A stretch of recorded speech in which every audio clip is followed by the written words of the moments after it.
Hello everyone, my name is Rhino Imperial. I'm a T-Rex VTuber for anyone who doesn't know me. Good to see you all here. Hope you all doing well, and welcome to Genshin Impact stream.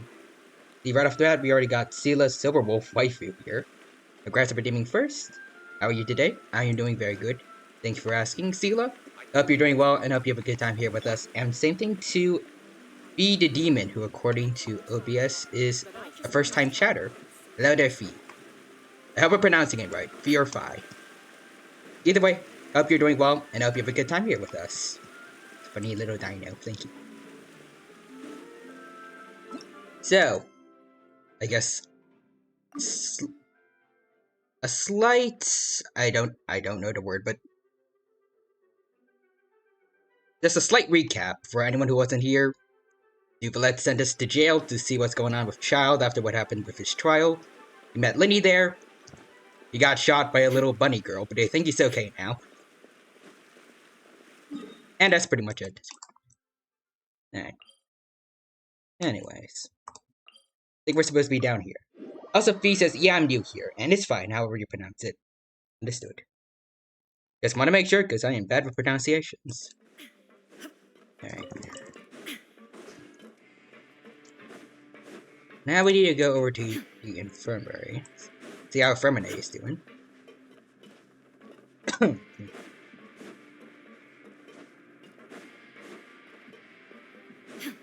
I don't know if I sound weird today.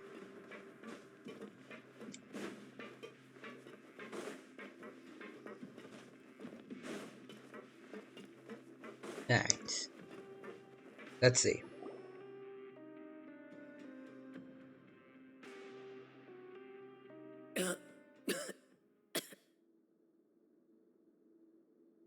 If Phi says you can say Phi or even Phi, whichever one makes you more comfy. Understood. He's awake. Fremine, how do you feel? The joke is that I cannot tell from just the text alone. Linny. Lynette. The siblings are back together. We're all here. Where am I? The infirmary at the Fortress of Meripede, Mr. Fremine, and you are no longer in any danger. Mm-hmm. How do you feel? Don't Also, push Visa is yourself truly if the you're not apex of feeling up to comedy. it. Thank you. I did my best there. Traveler. Paimon. It's been so long. Hello, Fermine. The sea. There's something wrong with the seawater. Yeah, we know. Shh, it's okay. We can talk about it after you've recovered.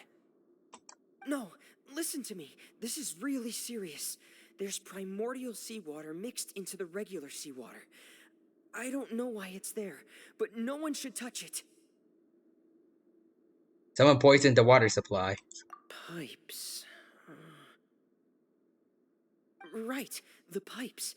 It's all coming back to me now. Oh. Also, Thesis Toy Story reference, OMG. You got a friend in me.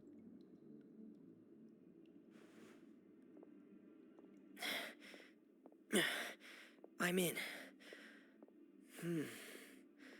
Seems like this pipe hasn't been used in a long time. It looks abandoned. Oh.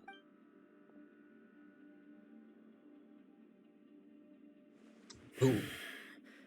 Where could Master Child be? Probably jumped down.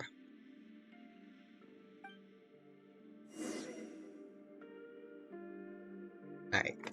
Ooh, we get to play Swiminate. That's cool.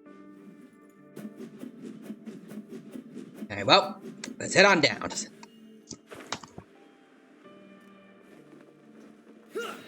There we go. Ooh.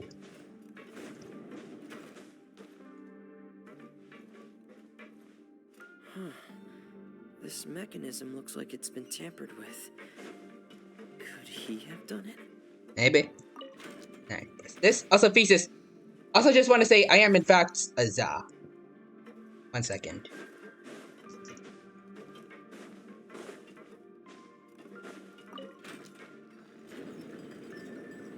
Alrighty.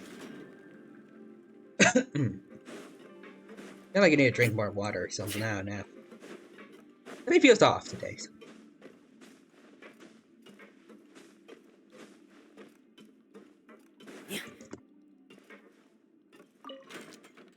Sven Thesis. There we go.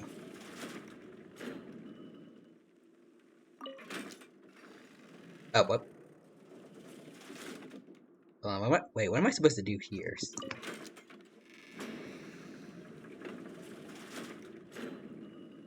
Alright, so we have that.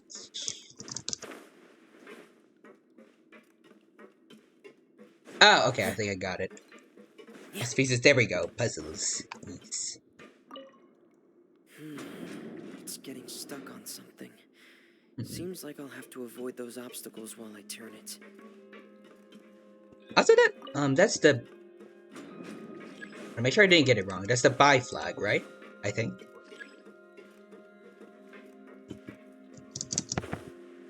Oh, wait, oh, I was gonna say we could just fly over, but no. Never mind. Oh, it's the transport. My bad. Alright.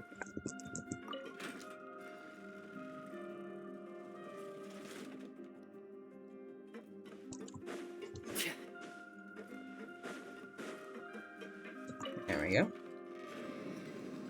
Go this way. trans female. Okay, just all I need to say it. All right. Just know that this is a safe place. For everyone of every identity, even if I'm bad at recognizing them.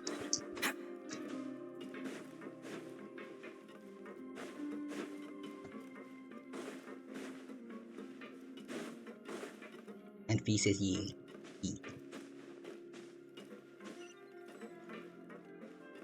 As long as you bring good vibes, you are allowed in here.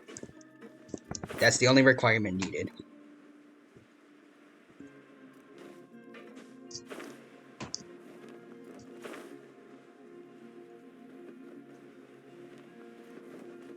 I'm not seeing any treasure around here. Actually, okay, it's not a domain. I was wondering if it was one, maybe there wouldn't be any treasure in here because it's just gonna be like for the story stuff. This is where the water starts. Okay. Master Child, I don't feel like I've ever been in here before. I'll go take a look as well. Alrighty. Well, I want to see, because I don't know if I have Fremine. When he dies, does he have his helmet on? Ah, okay, no, he doesn't. I'm actually. No, that's not it on his backpack. My bad. I feel like you might swim faster than most people. The vegetation here is a bit more sparse. These traces aren't natural. A person must have left them, and recently. Ooh. I should be going in the right direction. Sounds good. I also see Quadra's here. Hello, Dino. Hello there, Quadra. Welcome. Thank you for stopping by the stream today. It is good to see you here. Hope you're doing well, and I hope you have a good time here watching us play Genshin Impact. Right now, we have just wrapped up an incident regarding Lenny and Risley. And now we're watching what happened with Fremine over here in the pipes. Up here. My heart is racing, and it's getting harder and harder to breathe. You know, Fremine should probably count himself lucky that he's the main, well, not a main character, but that he's a playable character. Otherwise, he probably would have gotten turned into water here, right? Or no good. I have to get back. They still don't know anything about what's going on. Or it's being mixed with normal water, helping him. Right now, I should still be able to make it. Okay then.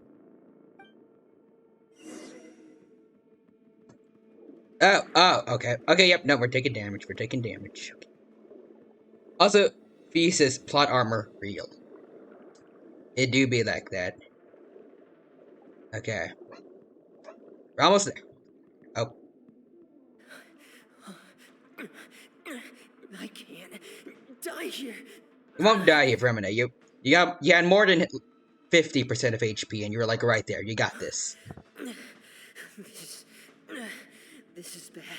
Also, I'm Thesis, I'm a feeling writer. I'm worse allowed and to say worse, that. and I'm still underwater. Also, Quadras is rest in pepperonis, Femine. Oh well. I I have guess to this means the push. knave doesn't need to pay more child support anymore. Oh well.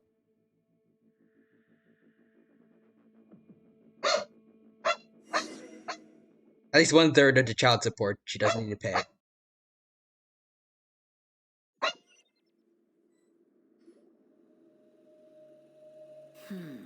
So, That's the in thesis, other doggy. words, the Yep, it's my trail you dog were Lucas following outside. vanished, and you had no idea where Master Child could have gone.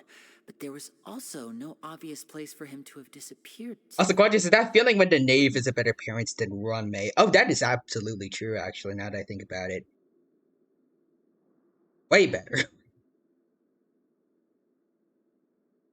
That feeling when a member of the Genius Society is a worse person than a member of, like, the main antagonistic group of another game made by the same company. That's a thesis, doggy. He's a good boy. I would like to show you guys a picture of him if I would like to show you guys a picture of him if I still have it. Let's see.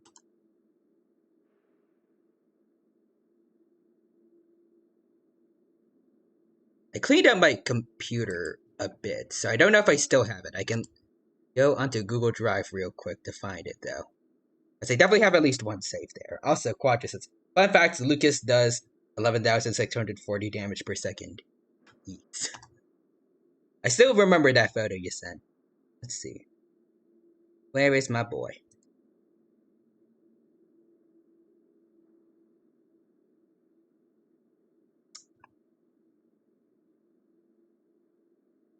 You guys want to see a picture of the time Lucas killed a Smurf? Guess I found it. Roger says sure. Alright, there you go then. Give, give me a sec. There it is. I think this was during his toothing stage. Like when he was just a little puppy, he was getting his adult teeth coming in. He was chewing on a lot of stuff, and that included this poor Smurf toy over here. That's him. That's him down there in the bottom left corner. As his thesis hit us, and also such a good boy. He is a good boy. Well, he's not always on his best behavior, but he's still a good boy to me. Also, you can't tell from this angle, but or also probably the lighting, but he also has a slight patch of white fur on his chest. It's kind of cool. Also, I love how, just want to say, I love how innocent his face looks here, looking up at the Smurf that he just destroyed in my hand. Also, Quadra says, see, proof he does 11,640 DPS to the Smurf. Exactly. That Smurf must be very tanky, though, to have survived that. I mean, he's missing an arm, an eye, most of his hat, but he's still in pretty much good shape. He's like one of the local legends in Genshin. Like 3 million HP. As a thesis, there is not a single thought behind those eyes. Yeah, that's what he's normally like when there's food involved. Or something that he wants to put his mouth on. Whether it be chewing a toy, food, there are no thoughts, just instincts. I do not blame him for it. Anyways. Actually, no. I want to keep the picture of Lucas over here to the side for at least a bit. There you go. Put the good boy over here. That's right. I tried my best to swim back, but I had already put some distance between myself and the fortress, and I just couldn't find the strength to keep going.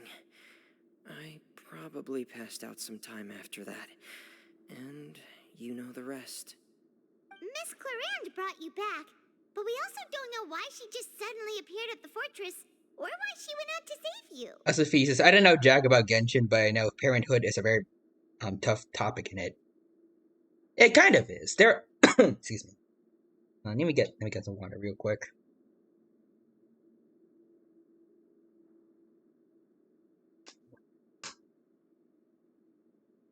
There we go. Jesus bless you, thank you. But I was gonna say, yeah, it's kind of a tough topic in Genshin. For the most part, there are some good parents in Genshin, but otherwise, there are some bad ones, or there are some dead ones. 99% of the time, it is either one of those. The 1% are the few rare, perfectly good and perfectly alive parents. Like Yorimiya's, and I feel like also Zhongling's dad. I don't know about Zhongling's mom, though, so she could be dead, as far as I know.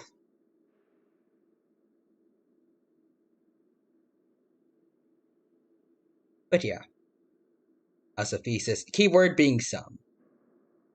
Miss Clarand, you say? I must go thank her in person. You're still too weak, Fremine. You can go after you've had some more rest. Miss Lynette is right. I believe Miss Clarand will stay here as a guest for another few days, so there's no need to hurry. A guest? Then I can assume Risley was the one who invited her to come down here? Probably. You should ask His Grace about that. He'll be able to explain better than me. Let's go talk to him. Yeah, it's about time he actually told us what's going on. Wanna come with us, Libby? He probably doesn't want to talk to Risley much. No. After what Please happened. go on without me. I don't want to leave. Risley or Risley? I think it's Risley. The logical part of my brain is aware that we're safe right now, but I still can't bring myself to leave. Both of you are just in danger. Understood. Then let's just sit together for a while. Sibling time. In that case, I'll leave the infirmary to you. The Traveler and I are going to head out for now. As long as you stay in here, I don't think you'll be disturbed. Thank you. Alrighty. Let's go see how the Wolfman's doing. Also to Quadra. Do you think we'll be able to get the Archon story done today, or? Because we have... excuse me. We have the entirety of this event over here that I want to do, but... You know, we don't have a lot of time for it, so... I just want to know. Quadra says most likely yes, but barely. Ah. Well, that's unfortunate. I might have to do that off stream then, unfortunately. I know Farina has her own story quest, so I don't know if that's actually. Yeah, I don't know if there's going to be any spoilers or something if I do the events before any of these story quests, but alright. I'll go along with it. Hopefully it'll be fine. Alright, so we need to go down here.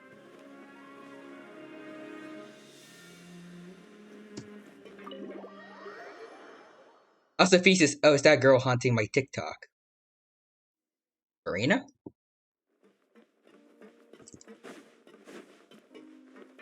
There we go.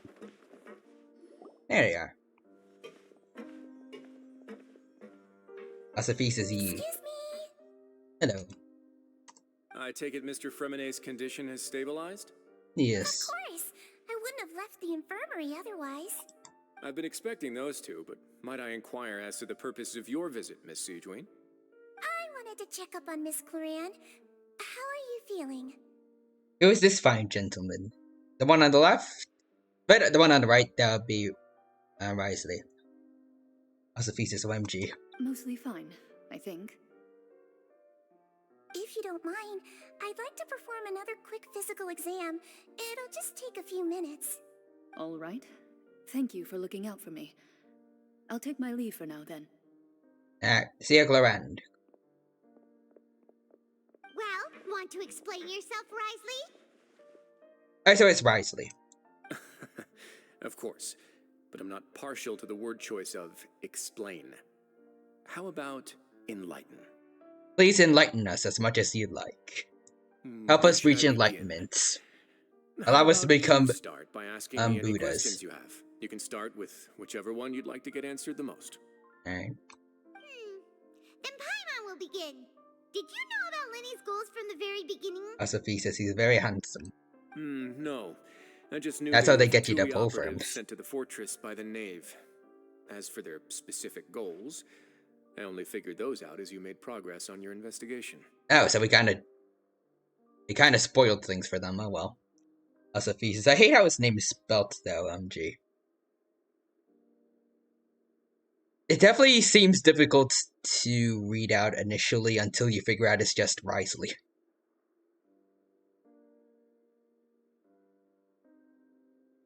Fontaine is based on France, so I'm guessing his name is taking inspiration from like something within French culture. I'm not sure. You managed to monitor and stay ahead of them even though you didn't know what they were trying to do?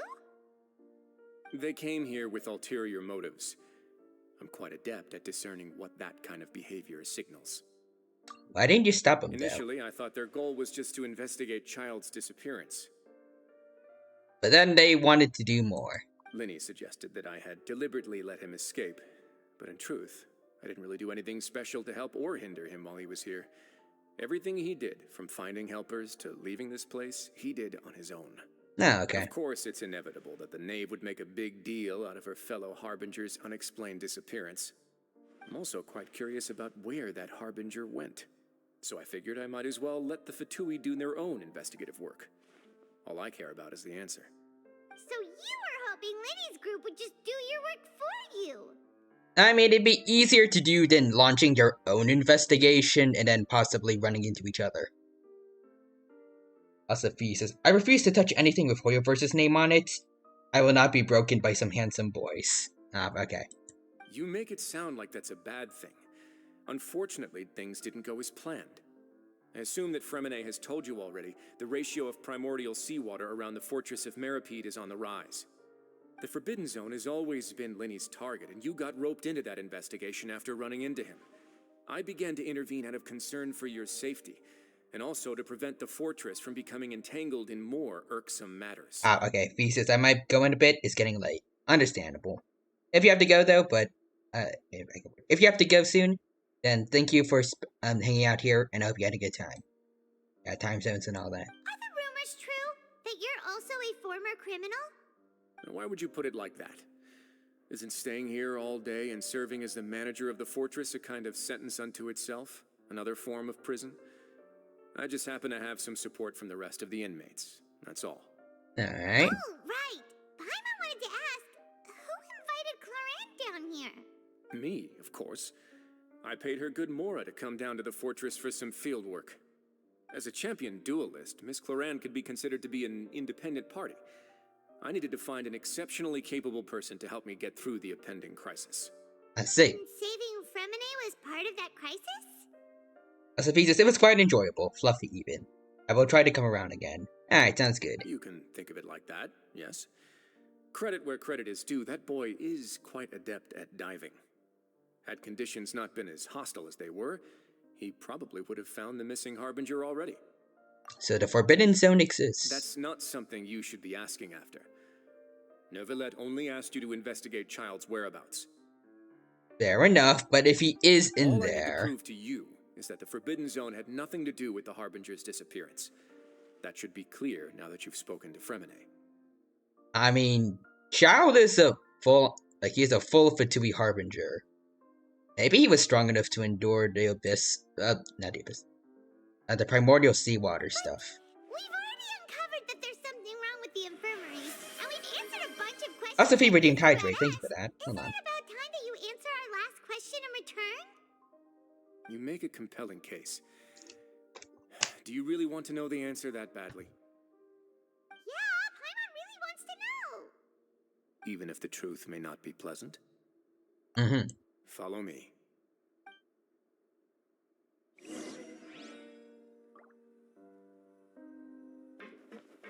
Wait, where are we going? Oh, okay, down here. Oops. There we go. Whoa! Oh. There's a hidden door here? And a whole basement behind it? Huh. You're pretty good at hiding stuff, Risley. It seems you've forgotten just what kind of place the Fortress of Meripede is. Alright, let's go down then. So, has the Forbidden Zone that Lenny been looking for this whole time, was it just Risley's basement? Stand on the central plate. Alright. Wait, is there a secret mechanism or... Whoa! Or is it a base? Oh, it's a basement to his basement. Okay. It's his double basement.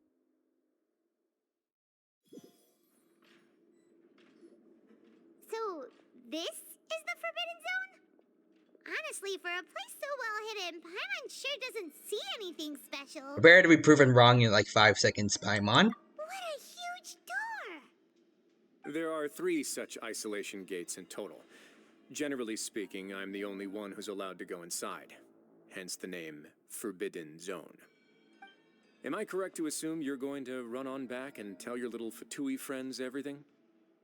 I don't really know, maybe. Well, Paimon wasn't thinking of keeping anything from them. I mean, at this point in time, he's already shown us everything. He just doesn't need to show us how to get through the doors. He can just kick us out now. Well, I'd advise you wait until you've seen the whole truth of this place for yourself before deciding whether or not to tell them. Okay, you're showing us everything then, alright. Fine by me, dude. That's when he plays the Traveler. Alright. Huh. So there's a switch on the side. Stand back. Yes, bounce. Oh, wait. That one switch controls all 3 doors. Whoa. They all just went up one by one. What's the point of having 3 doors then? Go on, have a look.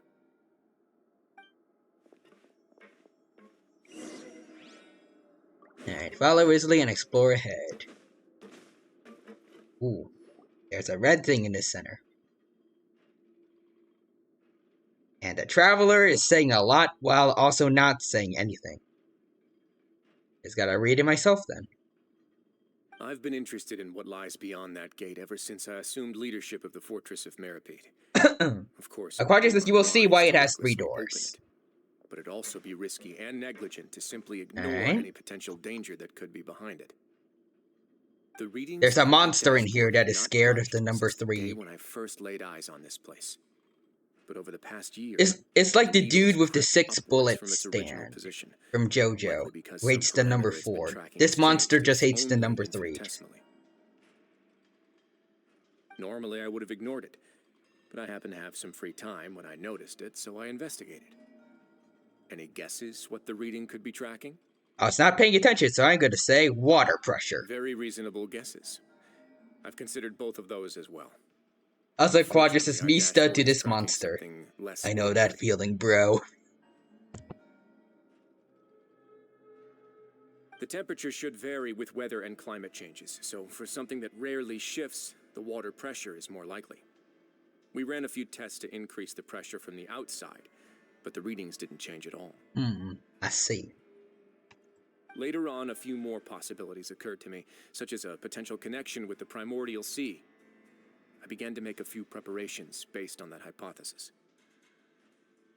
Alright. Over the past few days, the needle has moved again. With that, and the symptoms that Fremine displayed after leaving the fortress, I can now confidently conclude that the readings represent the concentration of primordial seawater in the seawater nearby. I see. The concentration of primordial seawater? But we're already under the sea! Under the sea. And that is precisely the Under problem. the sea. We're at the bottom of the sea, and now we're surrounded by toxic seawater. Somehow, primordial seawater got mixed in, and the concentration is steadily rising. Is there any reason why in particular it couldn't just be someone pouring a bunch of primordial seawater into the ocean?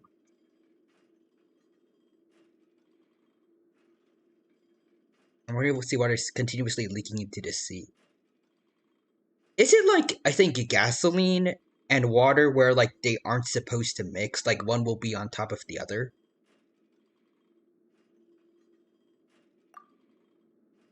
Yes, that's very likely. But forget about the two of us. Not even Novelette knows where the primordial sea could be, much less where we could find and plug a leak. Huh.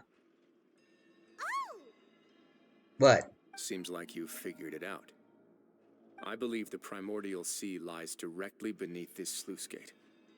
For some reason, the primordial seawater levels have risen significantly, and it's now very close to us. Wait, so this entire prison is built on top of the primordial sea? The indicators are now red.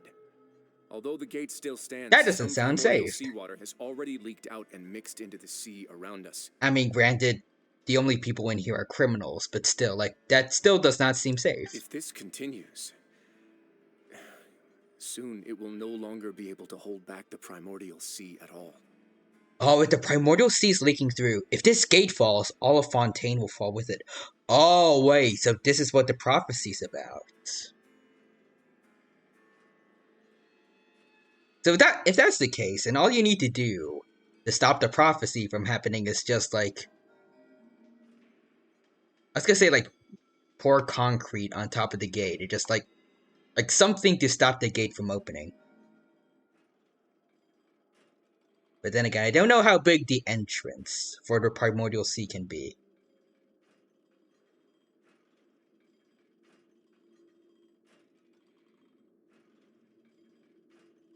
Yeah, you know what the legends say.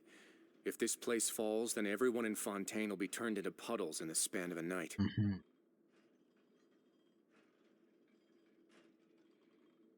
Is there a way we can, like strengthen the gate somehow, or just call Zhongli over and have him put a giant boulder in front of it? I don't know. But that's just too weird.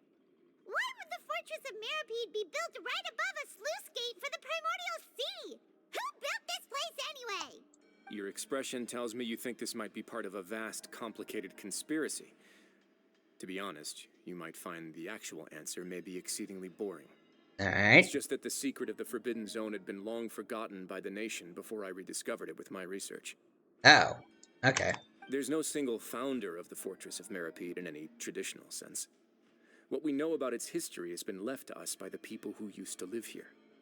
When the previous Hydro Archon Egeria ruled the land, all convicted criminals from Fontaine were exiled. The people drove the criminals away like a wolf pack chasing away the banished. The criminals received no sympathy of any kind from the people. They were exiled to the desolate seaside, where they experienced only pain, struggle, and the bone-chilling cold. And then they realized that the primordial sea was here and probably tried to cover it up so they can better survive out here. Some of them began to repent and prayed to the Hydro Archon, asking if there was still anything they could do. The Hydro Archon took pity on them and said, "You may go guard my secret, deep underneath the waves." Ah, okay, never mind. And so, leaning on the power of the Hydro Archon, they gathered underneath the sea and began to build a fortress. Is this supposed to imply, though, like, if the previous Hydro Archon didn't say anything, the criminals would have just, like, chilled out with the primordial sea? Doesn't sound likely. As the number of exiles increased, more and more people joined the community. When the first group of exiles died, they left. At least there would be a lot more puddles of water nearby the primordial sea. The Hydro Archon continued to lend her support, allowing the fortress and what it stood for to continue growing ever larger. Before long, this dark underwater fortress became the sinner's only home. And with that, the people here stopped referring to the fortress as a prison. They saw themselves as repenting sinners who would regain their freedom once they had sufficiently redeemed themselves. I see. But as time went on, people also realized that the fortress was a lonely place. Once they had gotten used to life here, they could no longer feel comfortable living in the overworld. Once they had finished serving their sentences, some people left and some others chose to stay. They'd find some idle position and let their withered souls fade away with the ancient secrets of the past. That is depressing. After many, many centuries, Few people still remember the reason for the fortress's founding. Now they just see it as an integral pillar of Fontanian society, as the place where criminals deserve to be sent. This is honestly better than most other prisons out there. Like, it feels like it's actually a place where people are supposed to be repenting and trying to be better. Now and again, researchers manage to break one law or another and live out their days in the fortress. I learned all this from an elderly historian. Everyone else just thought he'd made it all up. But now you know every part of that history is true. Indeed. It's just as the prophecy says. If this gate fails, then everyone will be dissolved into the sea. Just saying again, there has to be some way we can, like, close the gate, right? Like, fully close it? With how strong Shenhe is, just bring her over from Leeway. She can make, like, a giant iceberg or something in here. To be frank, not really. But sadly, that hasn't stopped this prophecy from proving all too accurate. Or at least, yeah, you're neighbors with Nahida. She's the god of wisdom. She probably has a good solution. Prophecies are troublesome things. Just hearing one will create the first wave of panic. Seeing signs of it will bring about the second, and actually witnessing it in real time, the third. So, what's your plan, Mr. Risley? Let's go somewhere else. I want to show you something. You got it.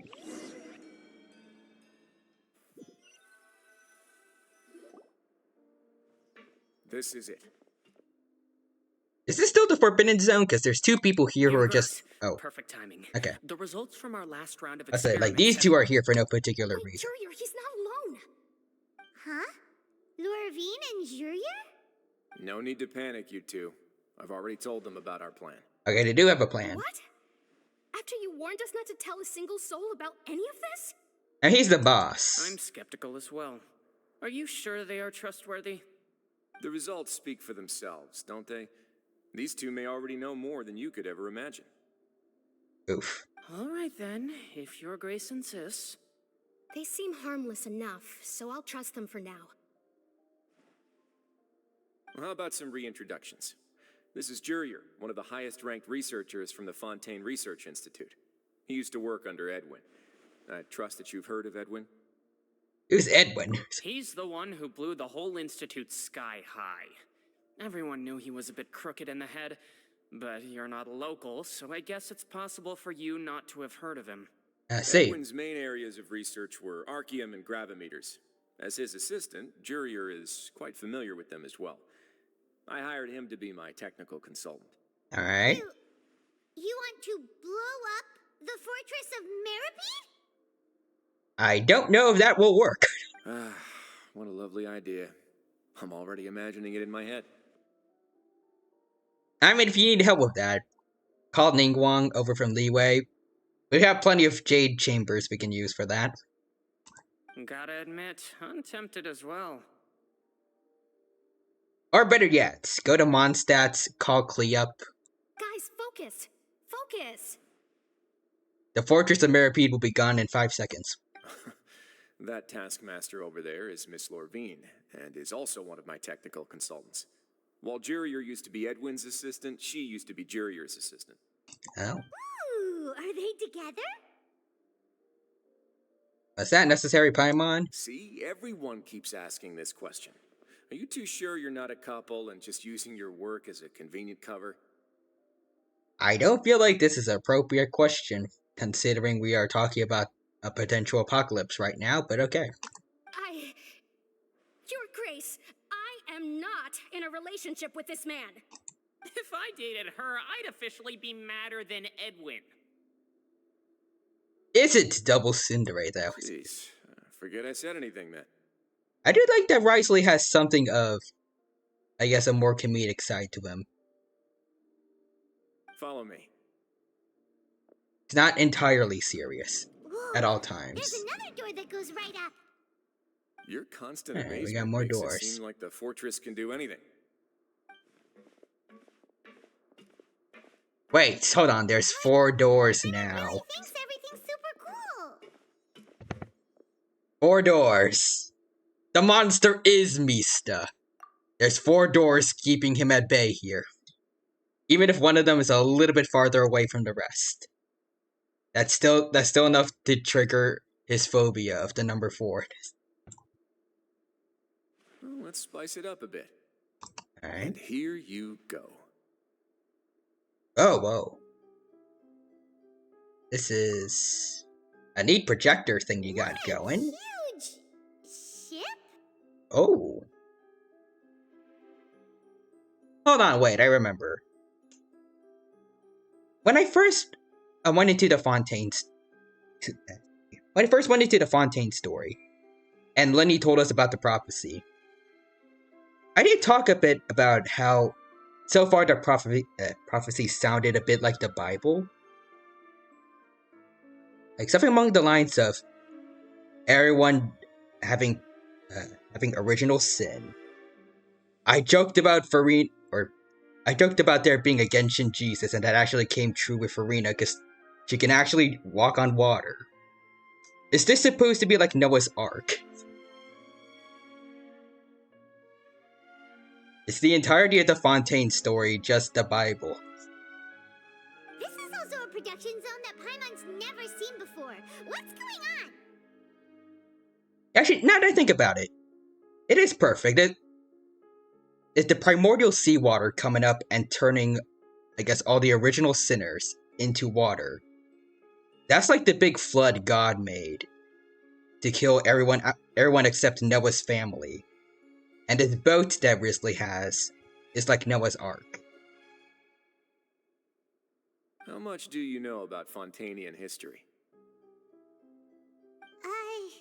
Not much at all. Well, then maybe you haven't heard the story of ancient Lemuria. To give you a quick rundown, Fontaine used to be ruled by the Lemurian dynasty. I've not heard of Lemuria, please tell According us. to legend, the Lemurian king Remus came to this land after being inspired by divine revelation and found the seer Sibila, who had taken on the form of a golden bee.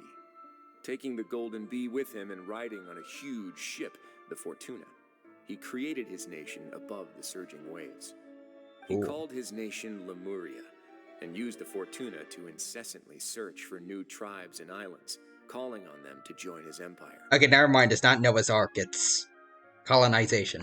There's a ship in this story too? Where there's water, there'll be ships. People believe that hope can always be found at the end of a voyage. Do you believe that too? To a point, I think. As you've already seen, I have a whole factory's worth of labor, materials, and technology at my disposal. Certainly can't hurt to give it a try. So the moment I began to speculate that the primordial sea might lie underneath the gate, I also began this project. Were you inspired by the legendary Fortuna? Maybe. Fontainians need something to hold on to cope with the impending disaster. So why can't you share your plan with everyone? If you have a big boat that could potentially save everyone from the primordial seawater, why not say anything? Were the workers to find out the truth behind this ship, riots would destroy the fortress faster than any catastrophe. Why riots?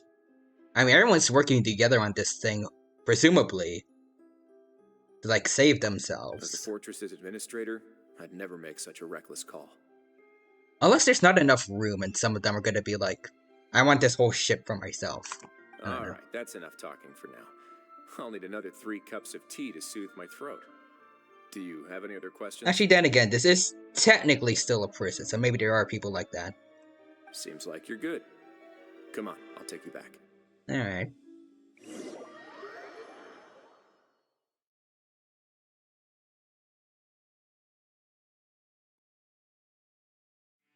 I'll leave you here for now.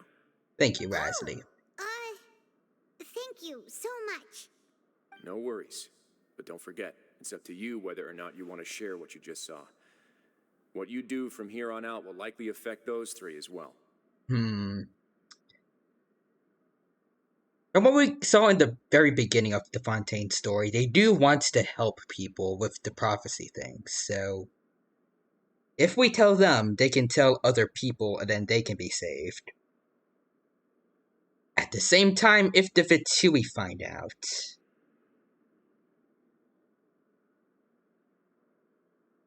I don't know. The knave seems like an okay person so far, for what I can tell, but Fatui agents working under her. They could, like, try to only let Fatui agents onto the ship and gatekeep everyone else. They could be like Topaz's IPC agents from Honkai and just be very, very selfish and work outside of what their boss says. Maybe. There are plenty of not nice people in the Fatui. Great. I look forward to what happens next. Alright.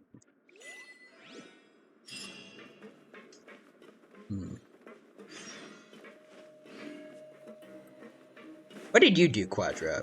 If there is an option to tell them or not. Did you tell them about the boats, or? We're back! Hello. Welcome back. Do you want a cup of tea? How can you be so much like Risley, always drinking tea? Huh. Actually, now that you mention it, I just remembered something now. Oh? While I was sedated, I could still barely hear two people talking next to me. They were discussing everything from the leaves. Quadra says, I think you have water, to and either even way. the Okay, so we do teapots tell them. themselves. Well, in that case, Must have then. been Risley and Seishween. Yeah, I heard one male voice and one female, so it should have been the two of them. They... I Oh, really whoops. can't make sense of this place.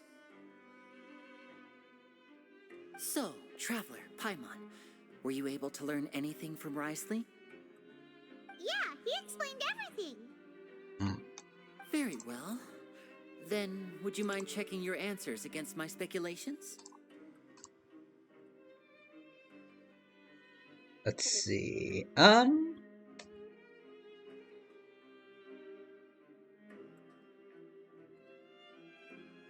Yeah, sure. Yeah, I took the time I to also see rest, Real Human so is I'm here feeling with a a lot more 20 relaxed stream now. streak. Nice. Also, Real Human says whale. Hello there, Real Human. Welcome, welcome. Thank you for stopping by today. It's good to see you here. Hope you're doing well, and hope you have a good time here at the stream with us. Welcome, welcome. Right now, we are playing more of Genshin's Fontaine stories. Going well so far, and hope you have a good time here with us. Nobody else is around, and Miss Sejuin is also busy with something or other. So let's just talk here. All right, then I'll posit my theories. I asked myself 3 questions.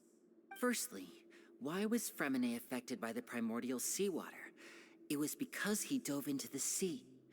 My theory is, the long-lost primordial sea is probably very close to the fortress of Meripede.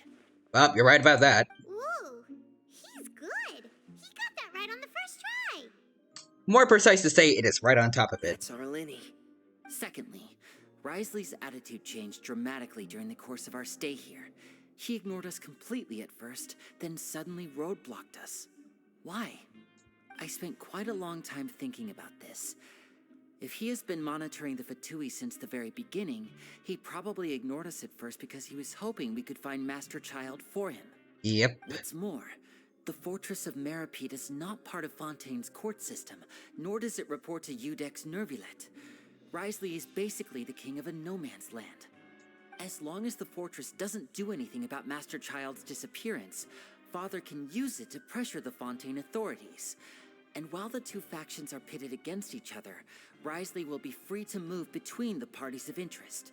I don't know if he's really into letting the Fatui, like working with them or anything like If I that. had to guess, he probably has something that he's working on himself. Oh, okay, well that's It's true. likely related to the secret of the infirmary, but I just can't think of what it could be. You're super smart. Thanks so much. Then finally, Funny there's thing the about last this. question. I feel like this might actually show that he's possibly smarter than Kokomi from Inazuma. As I feel like with Kokomi, I feel like they did more so like just talking about her being a good strategist as opposed to actually showing it. If Risley does have a plan, what could it be? All I know for now is that his plan probably has something to do with the changing nature of the seawater. He's even gotten Cloran to help him out. Also, the Welch fruit is here and redeemed upside down dino. Alright, well. There we go. Flip that. There we go. Thank you for the redeemed Welch fruit, and I hope you have a good time here. Welcome, welcome. That can't be the full extent of what he's doing. There's probably a secret passageway behind the block in the infirmary, and there's something big in the fortress that most people here never get to see. True. He has a bargaining Also chip, redeemed and Pat's it could dino. be important enough for Father to deal with him directly. Alright. I don't know if I can really go into big dino mode for anyone to pat, but you can pat your screens. Like the bottom left corner. There we go. I don't have enough information, so I have no idea what his chip might be. But let me guess. You have the last piece of the puzzle. I do. Oh, yeah, we have to tell him. Sharon, you emphasized that now is not the time for disputes, and I can't believe it. he's got a big boat. The sea will engulf everyone, Oh yeah, that too. just like the prophecy said. They already believed in the prophecy, though, so I don't know if that's too surprising. Could Risley have wanted to meet Father to figure out a way to deal with this crisis? If you remember, I once mentioned that Father sees the House of the Hearth as her base of operations, and she truly wants to resolve the crisis. But how could Risley have known that? Or perhaps he didn't know and just wanted to bring Father over to his side, which could be why he said he just wanted to negotiate. Yeah, that makes sense to me. I understand your concerns as well, Traveler. I'll figure out a way to pass this on to our Father. No matter what, we're on your side. Thank you, Lenny. The two of you have already aided us far too much. We probably wouldn't be standing here right now if not for you. If you ever need anything else going forward, please come to the House of the Hearth at any time. Alrighty. Though you may not share the sentiment, after all that we've gone through together, the three of us basically see you as family now. Aw, thanks. Also, does this mean this is finally the end of, like, the prison arc, or? You have my gratitude. Thank you for protecting Linny when it really mattered. And thank you for sharing the secrets of the fortress with us. We didn't think you were going to do it. Why are Well, I you mean, I being didn't really so have a choice in the formal all of a matter,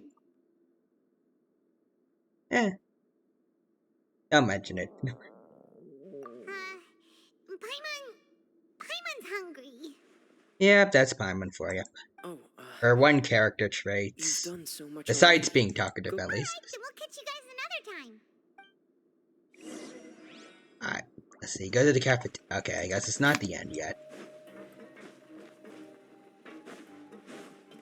And we did everything that we're supposed to here. And Risley he does have some relationship with Nouvelles. You think he would have said something by now. It's time for dinner. Welfare meals now being served at the coupon cafeteria. Yep, okay. Come on, let's go pick up ours as well. Traveler and Paimon. Hey, Over Sijuin. here. Are you here for dinner too, Miss Sijuin? Mm-hmm. And I'm taking the opportunity to prepare Miss Cloran's dinner as well. Oh, Huh. You're right. She's actually sitting in the fortress cafeteria. What would you like to eat? oh, we can choose. Yep, you can. I've already talked to our chef, Mr. Wolsey. It's all on me today, so you can get whatever you'd like. Ooh, let's see. Of the tastiest stuff you have to offer, I'll get the biggest portion you have to offer. Taste, I feel like taste is better than... Yeah, I would rather have like a little bit of the tastiest thing ever than the biggest portion of garbage. Me too. Don't forget Paimon. Also, Mohammed Broom says hello. Hello to Mohammed Broom. Good to see you. Hope you're doing well, and hope you have a good time here today. No problem. Welcome. Just leave it to me. Alright, there we go.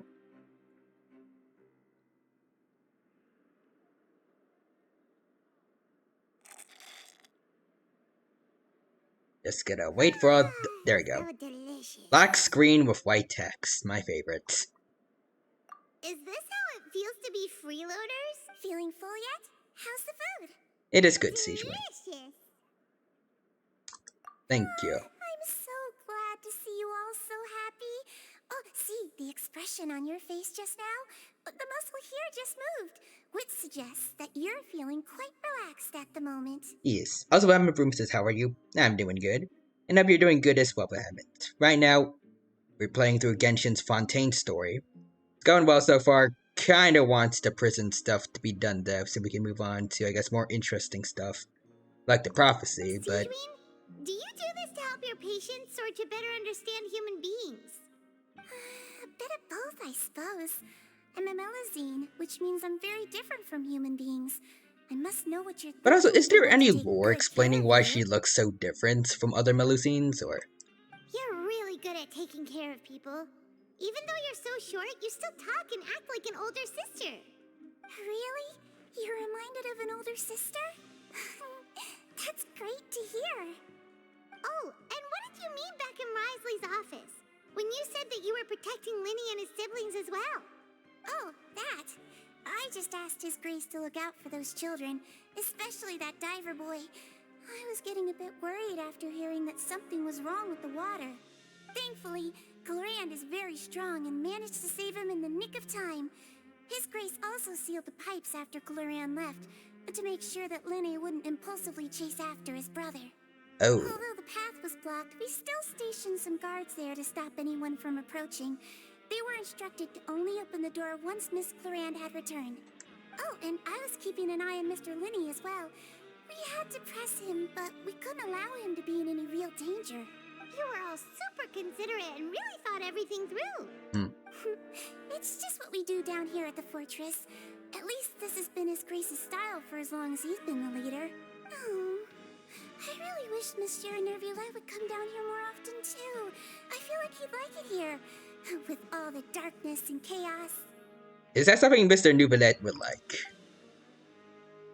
I don't know. Get a good night's rest, you two. You both worked very hard. I mean, what do you think about it, though? Nubilet likes water a lot, especially from what I've heard about his voice lines. And there's water here. So, maybe.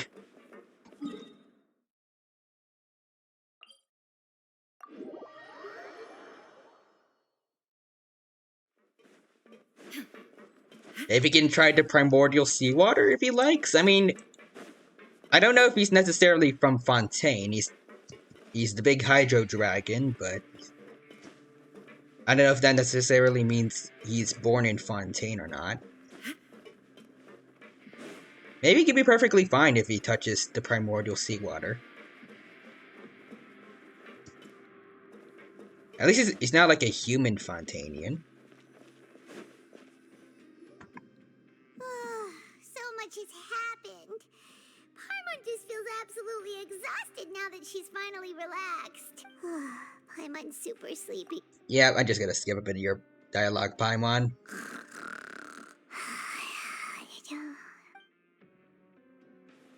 Lots of travelers too, because he's got nothing really to provide here. Just wanna get through more of the story, please. Where people are saying worthwhile things. Get out of my way! Oh, what? What happened? Why is everyone running? Oh. No idea, but something must have happened. Stop asking! Oh, it's the primordial seawater coming up. Nope. Who's yelling? People are running. Paimon still wants to sleep.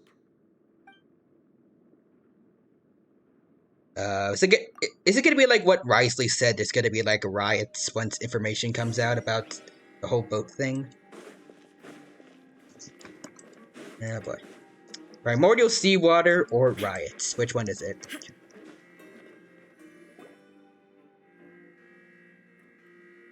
What happened? Why is everyone running around? Oh boy. Hey, what are you doing? There's no time to explain, mate. Goodbye. Alright. Hey, wait!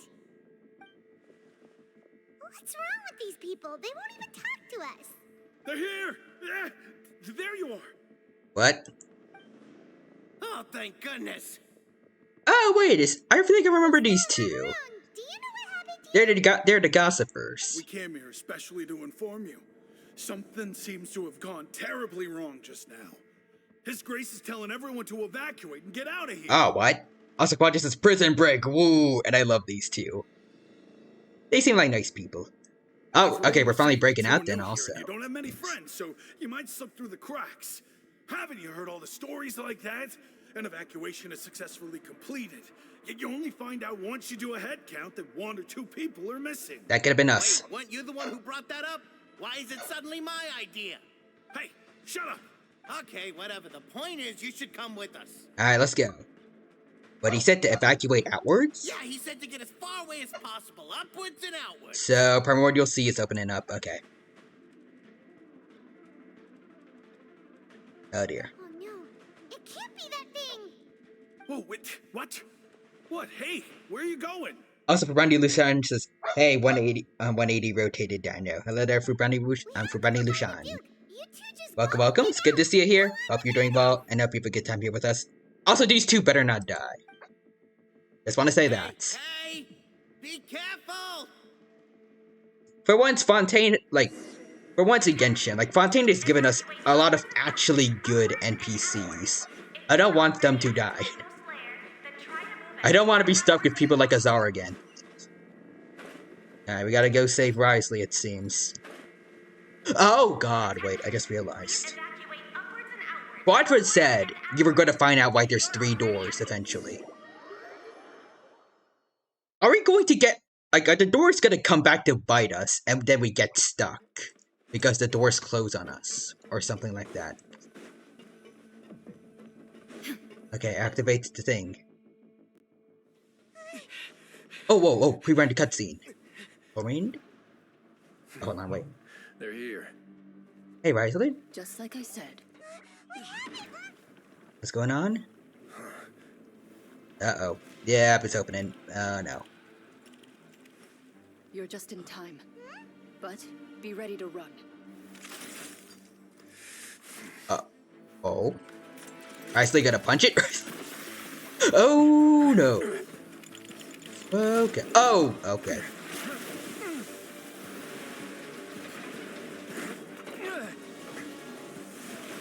Oh. Can he freeze it? Oh, he can! Benefits of having a cryovision here. Oh, okay, there's more. Yep, you should run.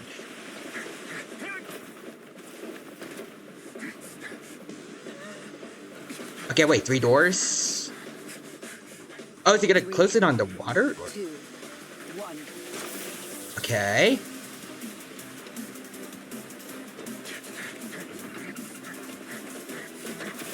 Ooh. Ooh, that was close. That was close.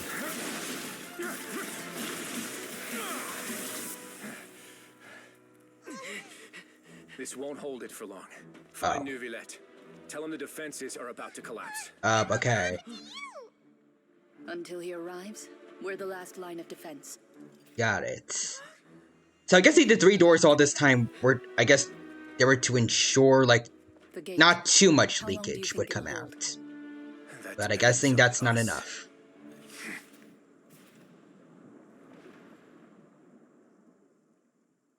Okay, then. I feel like the better option would just be, have a drainage pipe or something below them. So, the primordial seawater flows out, then it just goes back down. Just put it in an infinite loop. There we go, we're finally out. Mr. Traveler, Neuvillette. I need you to head to the Opera House immediately. Okay. Farina will soon be meeting with the knave there. You must protect Farina, and make sure she doesn't spend too much time alone with her. Alright, explain everything to me later. Will do. You have my sincerest gratitude. You're welcome, Mr. Neuvillette. Alright, to the Opera House. We're going to protect Farina with Farina. There we go. We got the canonically currently correct Farina, I think. The one with long hair. Alright, into the Opera House. Oh, up there's Fatui agents. Look, there are a ton of Fatui and Palais Mermonia people over there. The I don't know if neighbors that's probably hear good already. or not. We need to hurry. Are you two the Traveler and Paimon. Hello. Monsieur Nervalet has left instructions. Please follow me. Roger that, little Though I'm Miscellaneous. sure he's already explained, this should be a mostly cordial conversation, unlikely to give rise to violence. But it would be most appreciated if you could protect Lady Farina to the best of your abilities. Roger.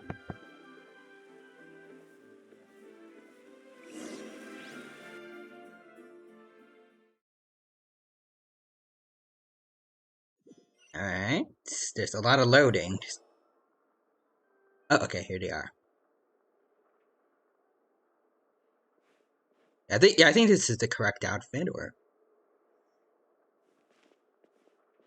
Oh, so you two are the honored guests Miss Farina mentioned. Hello. Of course, Knave. of course. How could they not attend a meeting such as This is the first time we're actually, I must like, I guess, always have actually two or more we, or like, guests at my Aether's dessert table. meeting our, Otherwise, the actually occasion know, would right? be too lonely and unbecoming of my station. It is Yeah. my pleasure to make your acquaintance, traveler.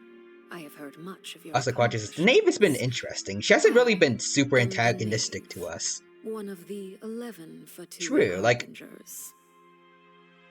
it's similar to Child, except from like the get-go. After the leeway thing, Child has massively chilled out. But the Knave has been pretty chill to us since the very beginning, or at least she hasn't been doing much to us. She's been seen as a threat by Neuvillette and Farina. That's about all that. But this is the Knave, head of the House of Hearth and the Linny siblings' father. Does it seem like she certainly does not seem easy to deal with. Greetings. I've already prepared seats for you. Come, sit beside me. Okay, Lady Perhaps Farina. you two are unaware of how Miss Farina and I do things. You see, we actually recently agreed to get together for tea when we had the time. Oh, okay. I don't know if she's hiding something about that. Like, is she blackmailing or anything? See this? This is a limited type of confectionery that Miss Farina simply adores. There are only 16 slices sold every day. I mean, I doubt with Neuvillette thing. Here. Like, Why don't you and Paimon have a taste? I don't know, like, I forgot what I was gonna say, but like, they could be like just hanging out in public to make everyone think everything's okay, but behind the scenes, there's more going on. Farina did say, well, actually no, Neuvillette said that Farina was hiding something from him. Traveler, what do you think of this cake? It's good, yes. That's good to Also, hear. also the prison So arc what is Child finally said over, was thank on the goodness. mark after all. It's not I it hasn't been the share a worst, taste in but desserts with Farina the and beginning of it at least was pretty darn slow. Or honestly, the first, I mean, like, the first 2/3 were pretty slow, and then the last third was pretty interesting, but that's about it.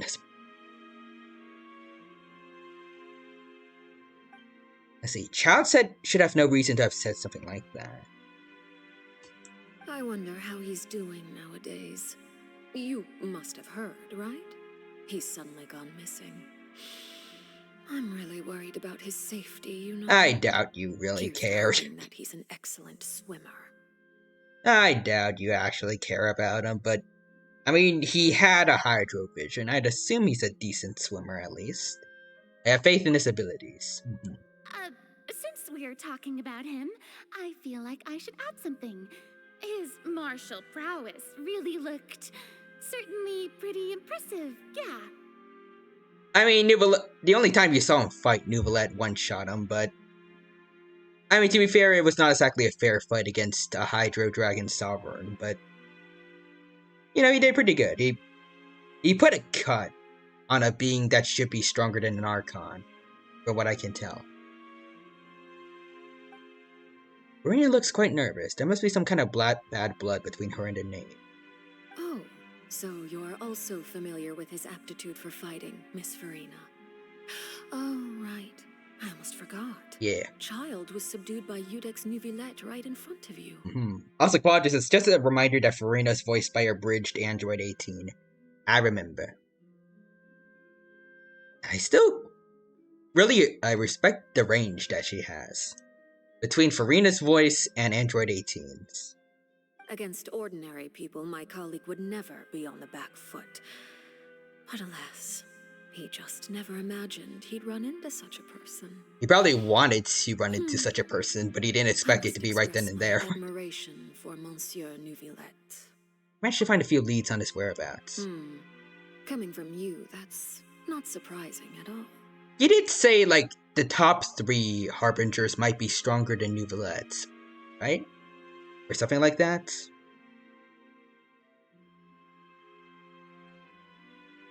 Or at least on par with the Archons. Where would Danae fit there? I forgot her number. But I thought you would be happier to hear the news. Also, Quadra says, yeah. Well, dang. But yeah, again, where does Danae fit? Okay, Nave is the 4th. Oh, okay then. So she's like right beneath the guy strong enough to beat Nuvillette, so could she be like on par or like slightly beneath him, or so she's probably at least Archon strength.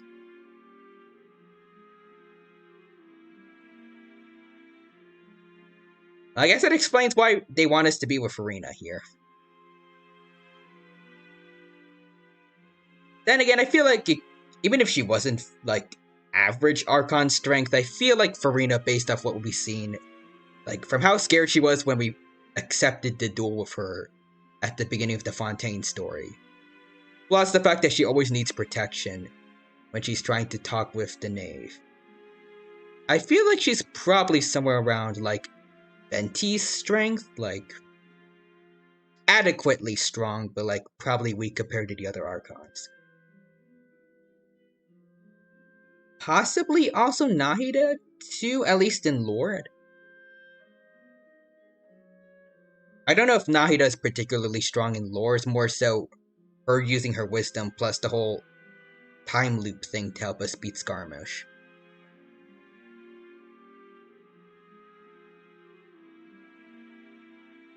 At least I'd imagine Farina's like Venti, just kind of chilling. Not exactly like doing any combat training or anything like that. Not really keeping up their strength. Of course, but it's still a bit of a shame. You see, I would have been far happier had I received this news somewhat earlier. As you well know, a long time has passed since Child disappeared. He went on a vacation. Well, in any case, there's no need to worry. We know for sure that Child is still alive. Oh, and just how do you know that? So I have his vision, and it's been giving me dreams about him. And he just kind of went through some pipes and just said peace out to the prison. Because we found evidence that proved he left the Fortress of Mary. Also, Quadras says, also, whoever does Archelino's voice is perfect at having that passive-aggressive voice. True. Like, she seems pretty nice, but there's always she always can give off, like, give you this sense of danger whenever she talks, also. And where did he go after leaving the fortress? Like, a weird kind of friendliness that puts you on edge. He seems reasonable, at least. Yeah. Well... Oh no, Paimon's statement just left us wide open. The fortress of Meripede lies deep beneath the waves. Unless he pranced right out of the main gate, he must have had to swim for it. Do you have any proof that he surfaced safely? We do not. But actually, no, wait, we do. We actually do. He gave us his vision. If it's still glowing, then that means he should be fine, right? Or at the very least, it's not completely dull, like it didn't turn gray. Like the vision from Kazua's friend. So he should still be alive, right? The Quadra says, thanks, Paimon. Thanks for nothing. There's also no evidence he was injured or killed. That is good news, at least. His sister Tonya sent a letter to Fontaine not too long ago. Since he was unfortunately unavailable, I picked it up on his behalf. Alright. Do you have any idea how he usually writes back to his family? Dear Tonya, your letter made me feel like we were still enjoying our time in Snezhnaya together. I'm currently admiring the scenery on the streets in front of the Opera House. Is it something like that? That does not sound like child. But also, Quadras is... Also, I might skip Cloud Retainer. I don't know if you heard the news. I haven't heard the news, but skipping Cloud Retainer is insane. I mean, granted, I'm considering doing it too, since right out, like, I think probably tomorrow, based on how much time we have left for this event, and I'm guessing also the Warp banners. We're getting a Raiden and Yoimiya rerun back-to-backs. Well, like, right next to each other. No. We're having a Raiden and a Yoimiya rerun. Like, 2 reruns together. For a while, so now I'd be spending everything on that. But I'm interested to know what you mean. What? Wait. Watch this. Cloud Retainer is turning out to be worse than Dea? Oof. Oh, good lord. Oh, no. Oh, no. How could that be, though? Like, she's a pretty hyped up character. Like, you'd think they would want to deliver on the hype. Make sure that everyone's gonna be spending money on her, but I guess not. Like, worse than Dea. That is an accomplishment. As far as I know, she is the only... I think she is the only standard banner character... But, like... But the only 5 stars to get their own banner and then become part of the standard banner. Like, get downgraded. Let's see, so Quadras says, TLDR, she is plunge DPS support. In which only Xiao is a plunge DPS, who prefers Bennett or Farizan. Oh, so she fulfills a niche that no one wants, I guess. That is disappointing. Also, Ryu Humans has become Banner. Become Bruce Banner. Also, to respond to Quadra's thing. I think it could kinda make sense, because, like, her... Actually, no, I was gonna say... It makes sense for her to be a plunge DPS herself, because she's a crane. Like, part of their hunting strategy is when a prey... Actually, I don't know if it's specifically... No, cranes have similar hunting tactics to herons and other birds like them. So what they do is, like, they would plunge their beaks down in some water to catch a fish that's nearby once they get right in range. You know, plunge down their beaks. She could have plunging as her main form of attacking like Xiao. It could have worked. Like, she could be a DPS herself. I mean, she probably needs her own thing to make her different from Xiao, but it could have been possible.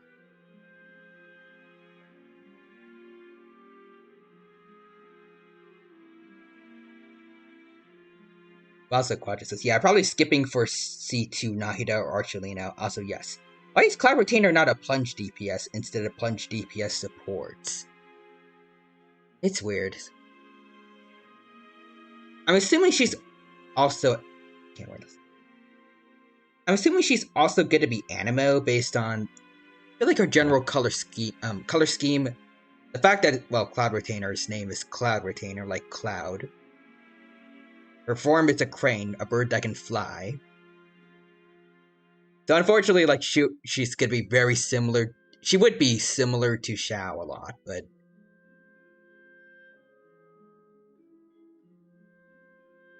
I mean, they have... Like, we also have, like, I guess... Yelan and Singshu, who I heard have similar roles in gameplay. Plus, there's Yoimiya and Amber, who are both pyro archers, but they have pretty distinct playstyles from one another.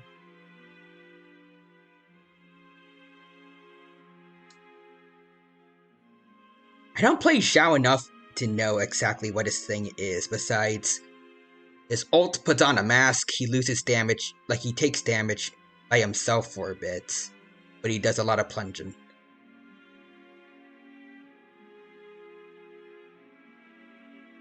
Maybe she could have a thing, her ultimate could be something similar to Wanderer? Like she would just turn into her crane form and she could fly around, and then like as she's flying, she can do plunging attacks whenever she feels like.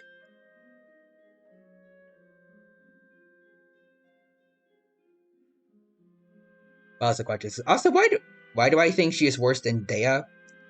Dea at least has a use if you don't have Zhongli, but Cloud Retainer's like, why? If you don't have Xiao, then oof. I guess, is Kazuha also a plunge attacker, or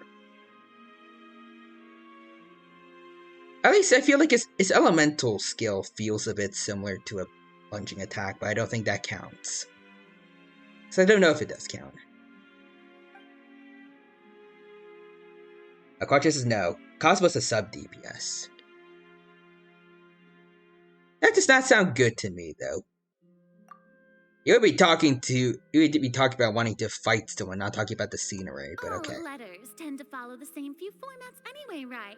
Yes. As long as Akazu was a sub contents DPS or are animo support. accurate, it doesn't matter so much how it's written or how it's worded.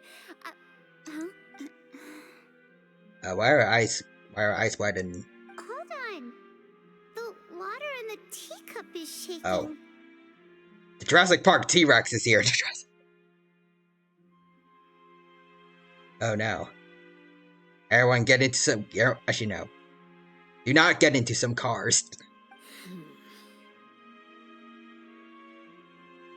I suppose this is also a sign of things to come, Miss Farina. I guess there is that thing going on down in the Fortress of Meripede. Primordial seawater coming up. Watch this. Just a jump from Farina and Navia to Cloud Retainer is insane. It's like, we got Peak. We got Peak over here too, for Geo at least.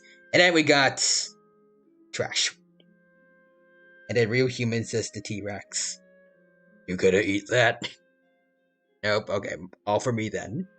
And then Rexy just eats all the cake and then walks off. And then she decides to swim, like she does in the Jurassic Park novel. She doesn't care, she's not from Fontaine. Rexy would be fine. She's just gonna be chilling while everyone in Fontaine is drowning and turning into puddles. So Quadra says, no one had any faith in Navia, and she ended up being the best Geo DPS. Meanwhile, everyone had hype for Cloud Retainer, and then apparently this happens.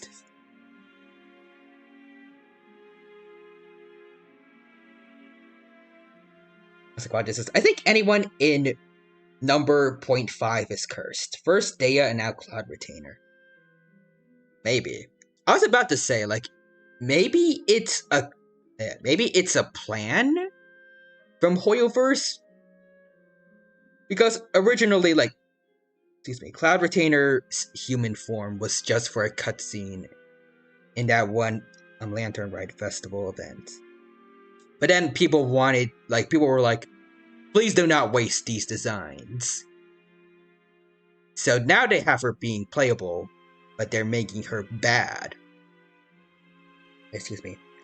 I think this is a plan from Hoyoverse to be lazy, so that they do not have to work on making Madame Ping playable or any of even though they're dead, they're not gonna make any of the other Yakshas besides Xiao playable.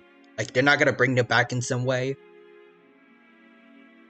Like, all the characters who have amazing designs that could be playable, they will stay gone. Because Hoyoverse does not want to wait, I don't know. Hoyoverse is too lazy to make them playable. So they have Cloud Retainer as a scapegoat. Because once people see that she's bad, people may not be wanting as much for them to make other people playable. Yeah. I don't know why Mouth does not say the words I want to correctly, but also watch it. Oh god, let's see. 5.5 patches are all cursed. 1.5 is Eula. Oh, Eula's good, but like cursed with no rerun for who knows how long.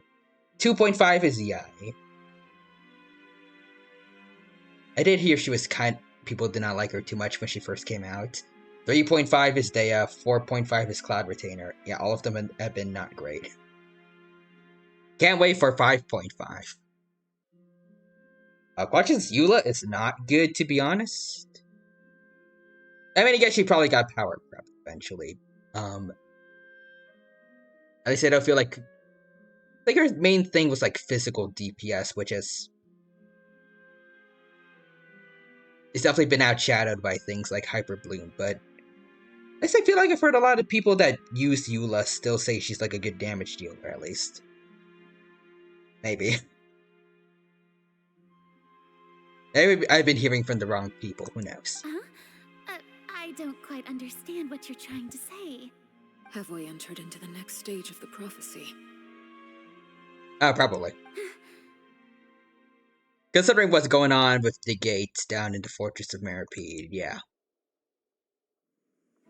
Oh! All pre-rendered cutscene. Oh, Nouvellette.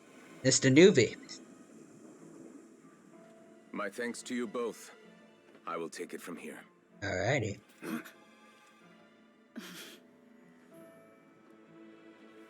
Sure Also, Quadras is get him, Ray Chase. Alright. Quite sure.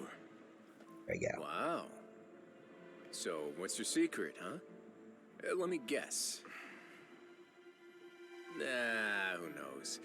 Maybe it's just your sense of responsibility. Alright, let's go then. Sounds about right. Watch its issue with Eula is that her playstyle's been abandoned for years, when you'd rather use Ito. I see. Alright, here we go. Newbie. Okay. Oh, okay, there we go. Thank God they didn't just cut off. I thought they were gonna leave us on a cliffhanger, and that is an awesome camera shot. Nouvellette holding it all back with just one hand. A day may come when the prophecy is fulfilled, and the waters burst forth. But it is not this day. Oh, that is awesome. This ancient Cuts off, and then easily Nouvellette died. obliterate an entire race. Oof. A tsunami of fury would unleash endless catastrophe. Is he closing the gate by himself? Oh.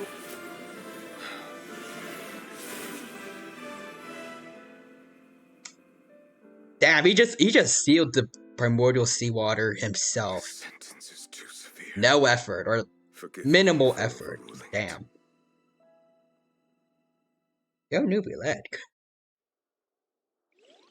I mean, it doesn't look the same as before, but whatever weird barrier thing he has above the primordial seawater, it's got it. All right. Seems like the problem inside has been suppressed. But damn, imagine if that's actually how Nouvellette died. He was just standing there in front of the primordial seawater, it comes flooding out, and then he's just gone.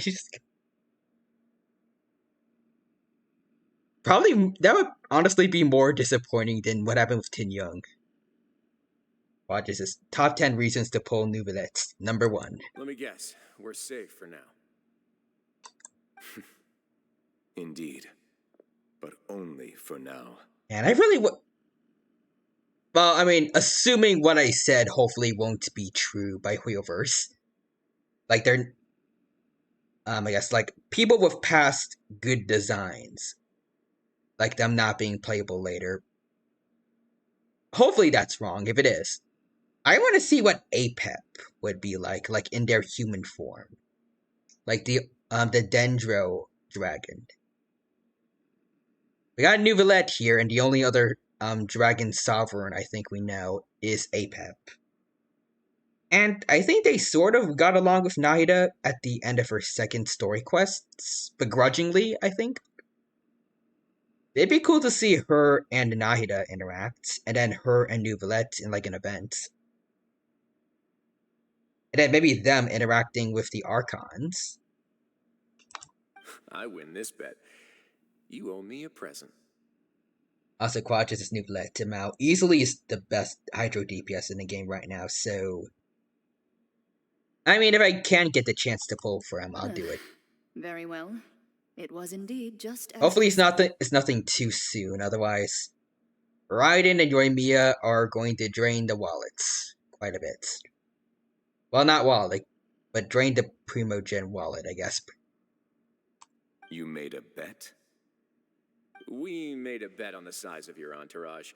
Cloran thought you wouldn't come down by yourself. Oh. I figured you would have at least brought a few people along for appearance's sake. It appears I underestimated just how confidential the mission was. I like how they were casual enough about it that they would place bets, just because they had confidence in Nouvellette. Shouldn't you have gotten used to confidential missions by now? That's just how the courts operate. Yep. So what gift must the loser give? Tea? I like how all of them are being super casual now that the primordial seawater's done with. For now, at least, I think. He already has tons of tea in his office. I'm thinking about a set of legal codices. What are codices? That wouldn't happen to be a dig at my lack of legal awareness, would it? Well, I'm sure His Grace doesn't consider the fortress to be outside the law. I was under the impression the residents of a place like this would be uninterested in the legal codices. Is it supposed to be like just a book on like law? That was obviously a joke. Anyway, you've still got some unfinished business to attend to in the overworld, correct? No need to stay here if you have a pressing matter. We all know you can't leave Palais Marmonia for long. Yep. Thank you. I hope everything went smoothly with the Fatui Harbinger. If not, he's probably gonna rain heck on Archelino. Maybe. Apparently she could be strong enough to handle him, maybe. I feel like he would probably win more often than not.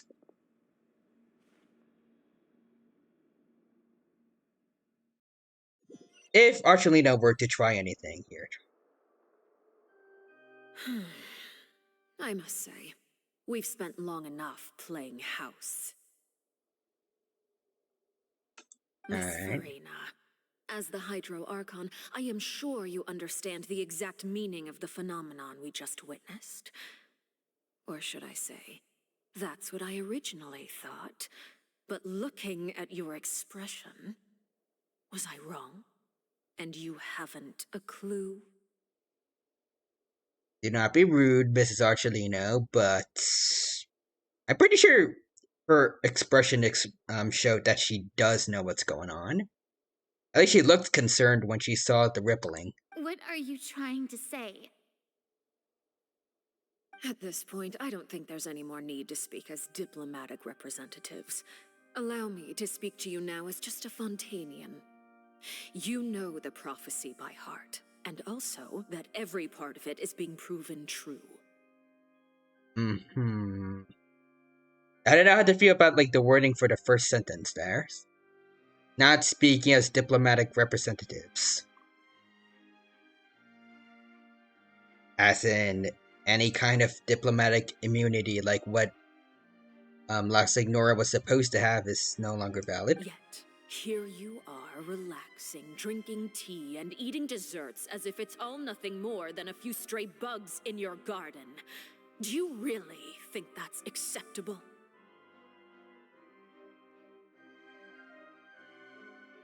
I mean, to be fair, that's actually kind of a fair point, but...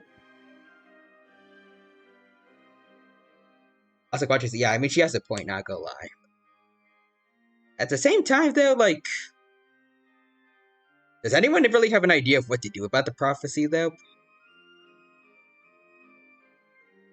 I guess they could have also made their own boats, like what Risley is doing.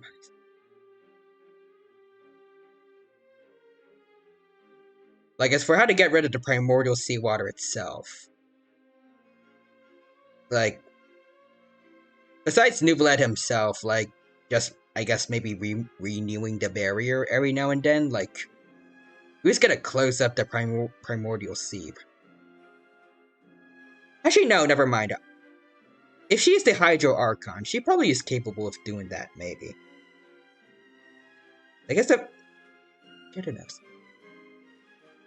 One could say the fact that she hasn't done that yet may imply that she can't, but one could also say the fact that she hasn't tried yet. Or, like, the fact that she hasn't done it yet means she hasn't tried at all, and she's, like, being lazy doing this stuff, instead of trying to see if that would work. That's a question. I'm not saying Archelina's a good guy, but she has a point.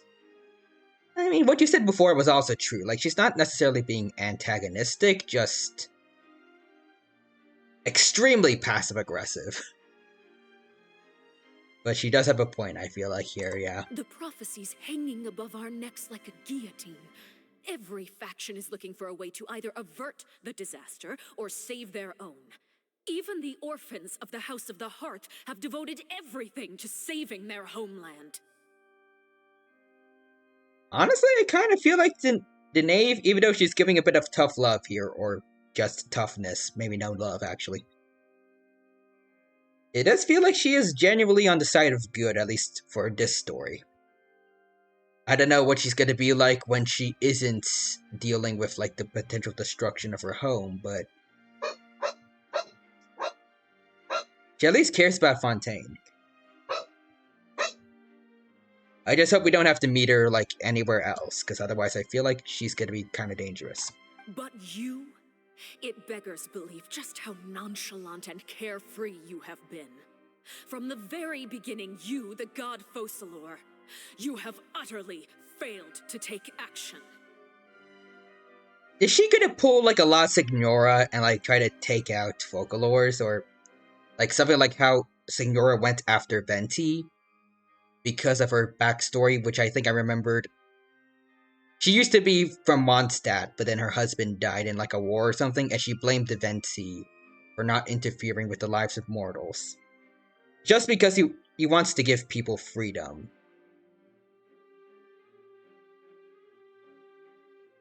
But then she did the thing she did at the end of the Mondstadt story. You're wrong. I've never ignored the prophecy, nor have I just been passing the time in self-indulgence. Retract your accusation and stop doubting the wisdom of the gods with such absurd conjectures. I would say I feel like everyone has a good reason to doubt it, but at the same time, this is very different from how she's been in the past, when she has been confronted by people. Like when she was considering, oh wait, I might have been wrong for accusing Lenny. She was stuttering a bit, like she was clearly nervous. Same thing for when the Autrice Mécanique d'Analyse Cardinal deemed Tartaglia guilty. She was also very flustered, like she was struggling to speak. But here she's saying everything with full confidence. No sign of nervousness. I feel like I want to give her the benefit of the doubt here. But I'm not sure. Like, everything Archelino has been saying so far, it's kind of the truth, but at the same time, I feel like I want to believe what Farina's saying too. At least it feels like she definitely knows more than what she's been letting on in the past. I don't know when she's had time to do it, but I feel like she's definitely doing something amidst all the tea parties and court appearances. I am not alone in my doubts, you know. All the children of Fontaine may be harboring the exact same thoughts right now. Possibly. I'm just saying, though, like, she has made a few odd appearances here and there, but otherwise, she hasn't been that prevalent in our story so far. She could be doing plenty behind the scenes as far as we know. Oh, great Hydro Archon. How are you going to save them? Save us? How are the people you've sworn to protect supposed to survive in a land that will soon disappear beneath the waves?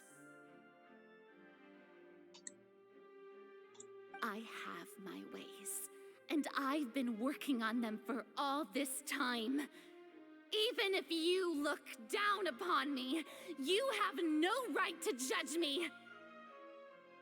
Again, Farina is being very assertive here, like standing her ground against someone who may or may not be stronger than her. I want to believe her.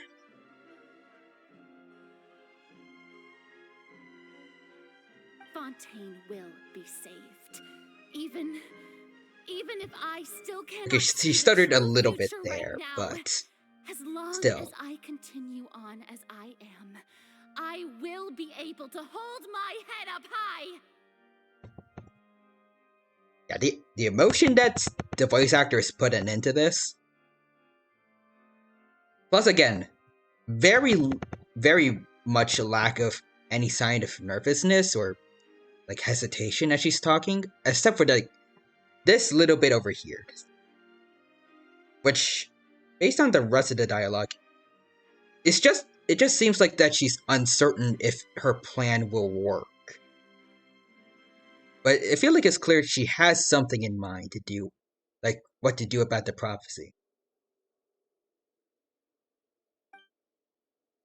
Yeah, there we go. Yeah, Farina's not acting like her usual self. She's actually seriously refuting the knave's accusations. She means what she says. She's not putting on a front. Yeah, definitely. That's what I'm saying, Aether. You're finally smart for once. Then I ask you, Miss Farina, just what have you been working on? Where can we see it, and what is it doing to help? That I want to know.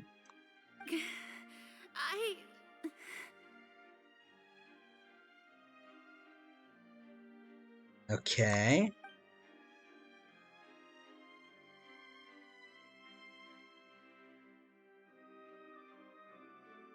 Let's see, so was it all a lie, or should she really not tell us? She was so full of conviction and confidence just now, but now she's deflated like a popped balloon. I feel like she definitely knows. She has an idea, but the fact that she can't tell us, I really don't think it was all just a bluff. Also, Quadras with Dino being smarter than most of the Genshin fan base at this point. Thank you, Quadra. Also, is that actually true? Like, did everyone think she was lying here?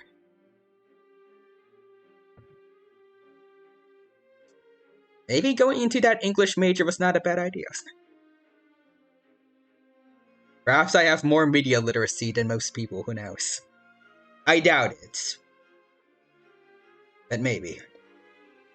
Also, Quadras' Genshin community at the time. Teehee. Farina's just talking and being a brat. I know. She probably has a plan. That's... Oh, so everyone did not take her seriously here. Oh. Well, I am one-upping everyone here, I feel like. But yeah, like, I do want to know, like, what exactly about the plan is it that she cannot tell us? Does that have something... Actually, wait, hold on, yeah. Child mentioned something about hearing something, right? I think as he was moving to go through the pipes in the prison. And Farina has a secret that even Nouvelette... Yeah, actually, think back to this now. Nouvelette, when he questioned Farina if she was hiding something from him, she also dismissed, like, her most trusted companion. She didn't even tell him, and she's not telling us here. And there's also the disappearance regarding Child, but she also has not talked about it all so far. I have a theory that maybe I don't know what it could be, but maybe Farina helped Child escape? Maybe she has something in mind that can that needs Child to help. She was very she was like astonished when she saw Child trying to go into his foul legacy form before Nouvellette beat him up.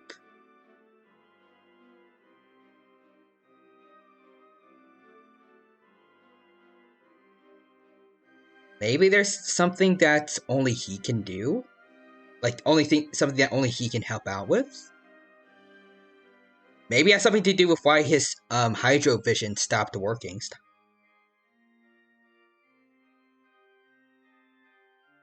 There's something going on here, I feel like. I feel like the two might be connected, but I don't know. My machinations are just like the prophecy itself. They will only reveal themselves at the fated time. It is just that beings like yourselves are unable to perceive them as of yet. I have faith in Farina, but I also want to say, do not talk about Archelino that way. That is only going to... I mean, she already said she's not going to talk anymore as, like, a diplomatic representative, but I feel like that's just going to make the diplomacy even worse. Like, saying beings like yourself can't perceive things the way I can.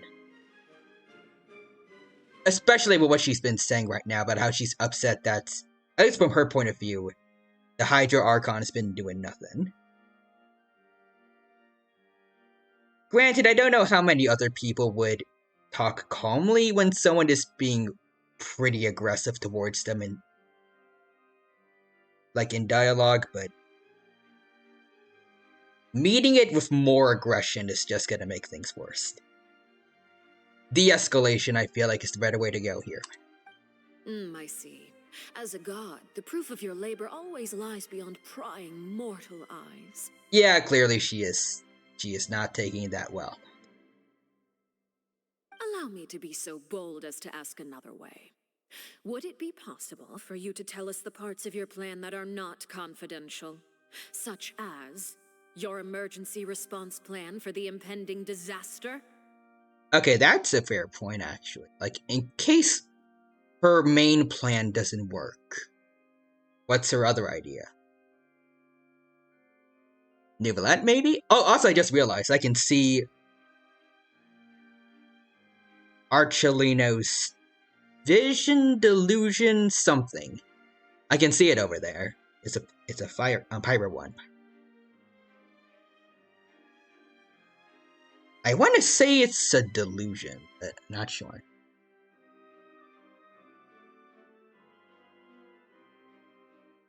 Maybe? I don't know if it has the same kind of harness thing that Child's vision has. In which case, it might also be a vision.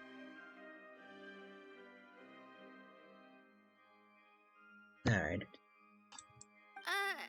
An emergency response plan? Farina is very quickly falling back to how she normally is when she is being confronted by people.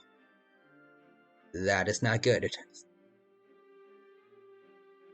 But then again, this does prove that what she said before she had full confidence in. So she does have a plan. But when people talk about faults in her plan that she did not seemingly account for, like what if it fails, now she is struggling to speak.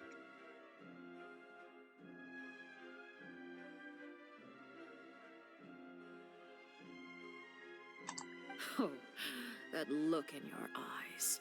Have you not even prepared one of those? I want to be mad at the knave for not having at least a little bit of faith, but at the same time, for the average person living in Fontaine, like, based off what they know about the Hydro Archon, this probably seems like it would be the truth for everyone. Like, a lot of people in Fontaine probably think she's not really doing much about the prophecy, but... The emergency response plan is also strictly confidential. I don't think this is going well. Just go. At least it doesn't seem like an emergency response plan in case something goes wrong with the first plan to stop Armageddon. I don't think that should be strictly confidential. Probably not.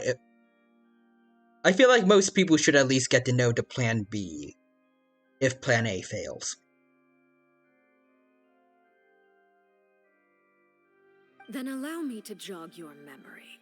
Miss Farina, what is the purpose of your Oratrice Mécanique d'Analyse Cardinal? Oh, she brought up the thing, but I'm concerned about where this is going. Is she just gonna say, like, I don't know if they've said that the Gnosis was in the Oratrice Mécanique d'Analyse Cardinal or not, but if it is she implying that she might take it and then, like, try to fix things herself? Also, Real Human says my purpose is to pass the butter. Oh dear God. And what do you plan to do with the massive amounts of indemnitium that has accumulated over the years?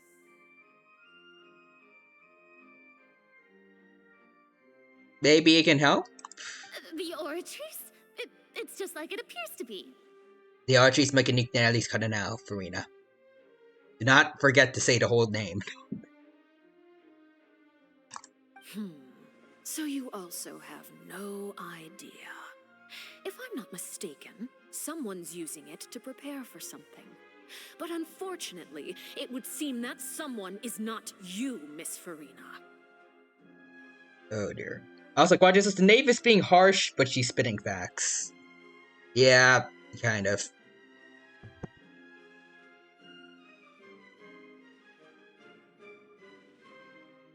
I first caught wind of this when Linny tried to investigate the Oratrice in the Opera House. You see, even just getting close to the core contaminated him with an extremely large amount of indemnitium. Okay. But even if that had nothing to do with you, then what could you possibly be working on, oh great Hydro Archon?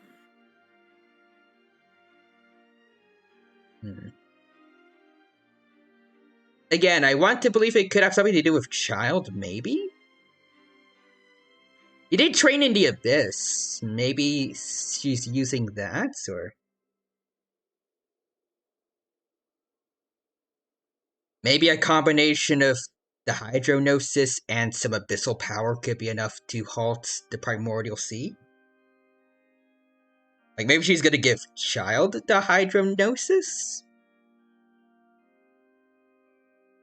I don't know. Oh, right. I almost forgot. Udex Nouvillette is not at the tea party with us today.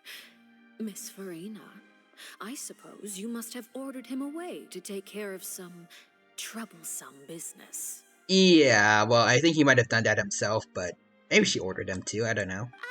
Yeah, yes, that's exactly right. Please keep it a secret for me.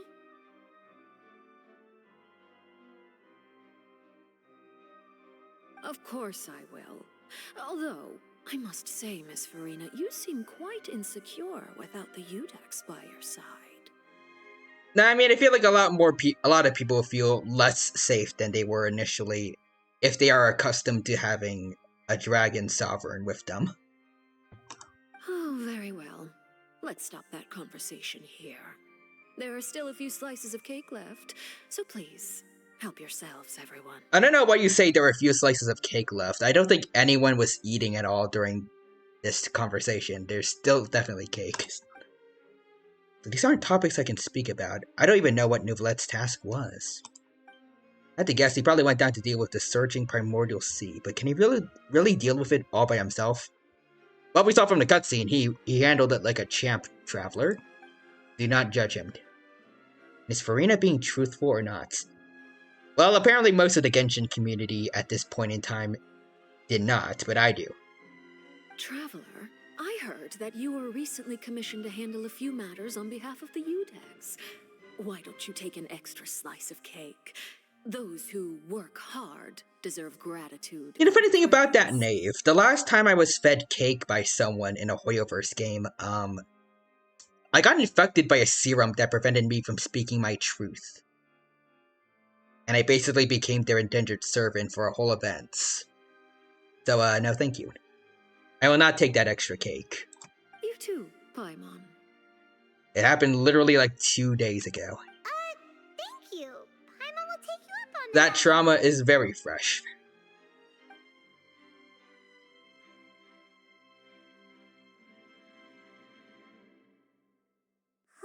Apparently we ate it anyways, though.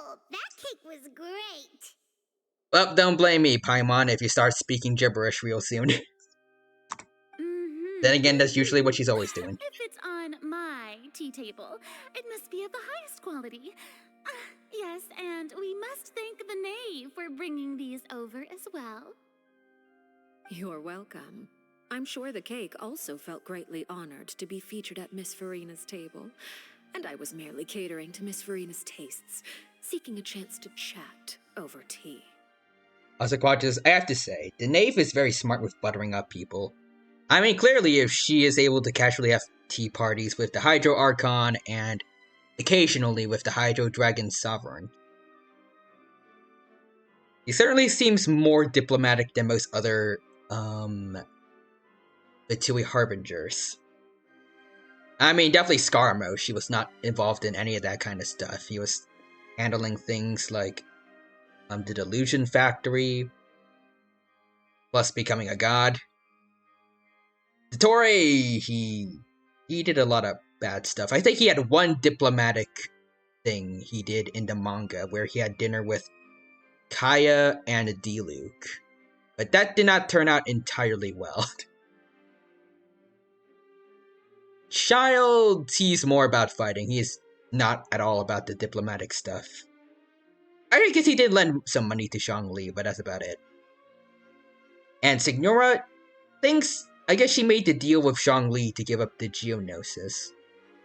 But she was a B-word to Venti, and she was a B-word to Kujo Sara, while she was trying to negotiate with the Raiden Shogun.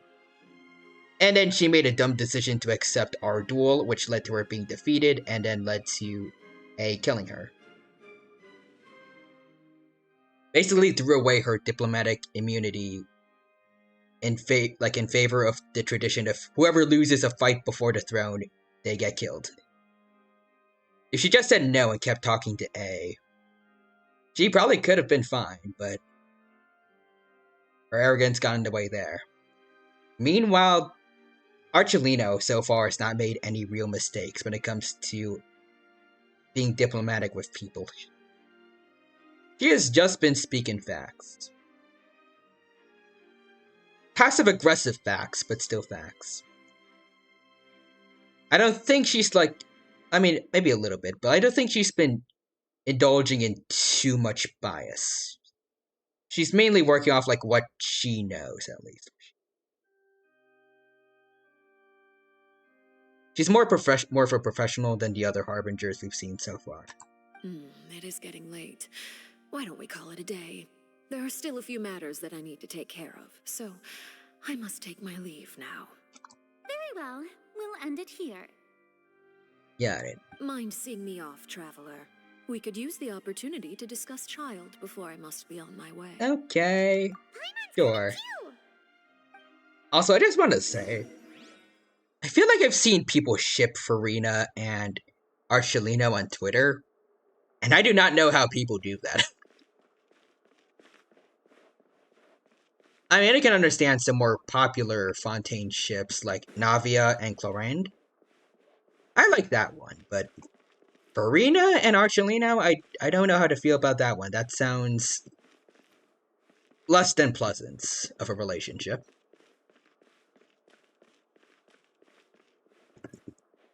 So hello, Farina. Let's talk. The tea party turned out to be even more difficult than I'd imagined. You okay? Why are you looking at me like that? Is something the matter? If there's nothing urgent, then I shall be retiring for now. Okay. She's going back to bluffing her way through things, but I have faith in you, Farina. Do not mess this up.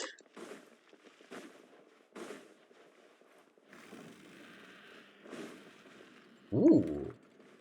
Oh, wait. So this place we were having cake in, it is right next to the Ortrice Mécanique d'Analyse Cardinal. Huh, that's cool. I just kind of assumed this was going to be in the same building as where Nouvellette works. Anyways.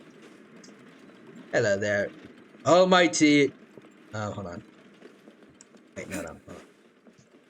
They go back in front of it. I did not mean to fall off there. Hold on. There we go. Switch to walking.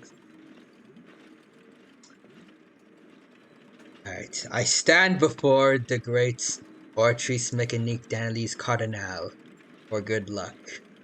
In my next pulls for when Raiden and Yoimiya come out again. And also for the rest of this event. Hopefully no one gets turned into water. Anyways, let's go.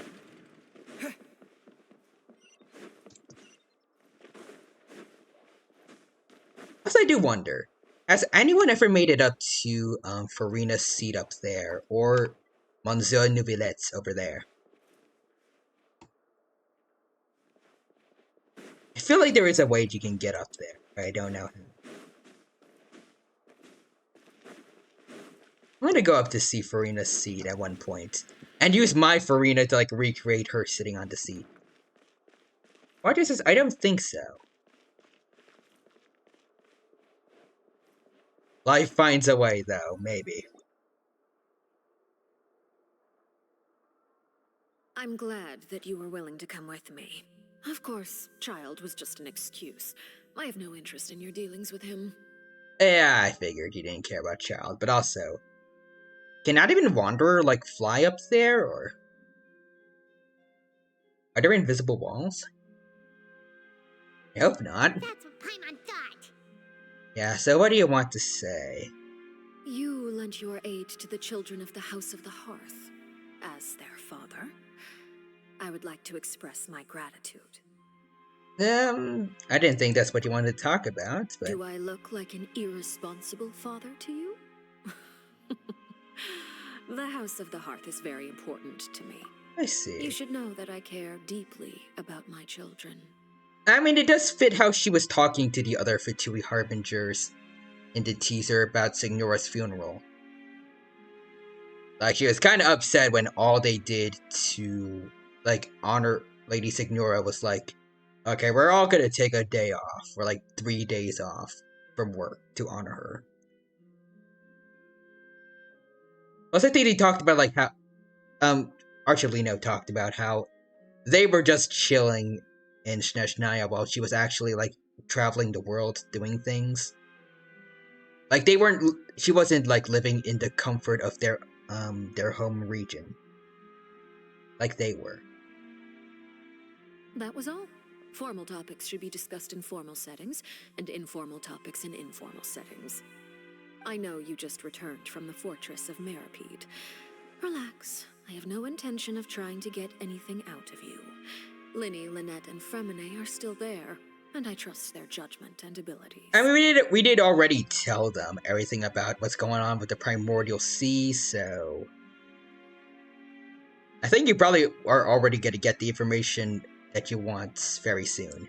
They've all been working very hard and have always done all they can to fight back against anyone who tried to stop them.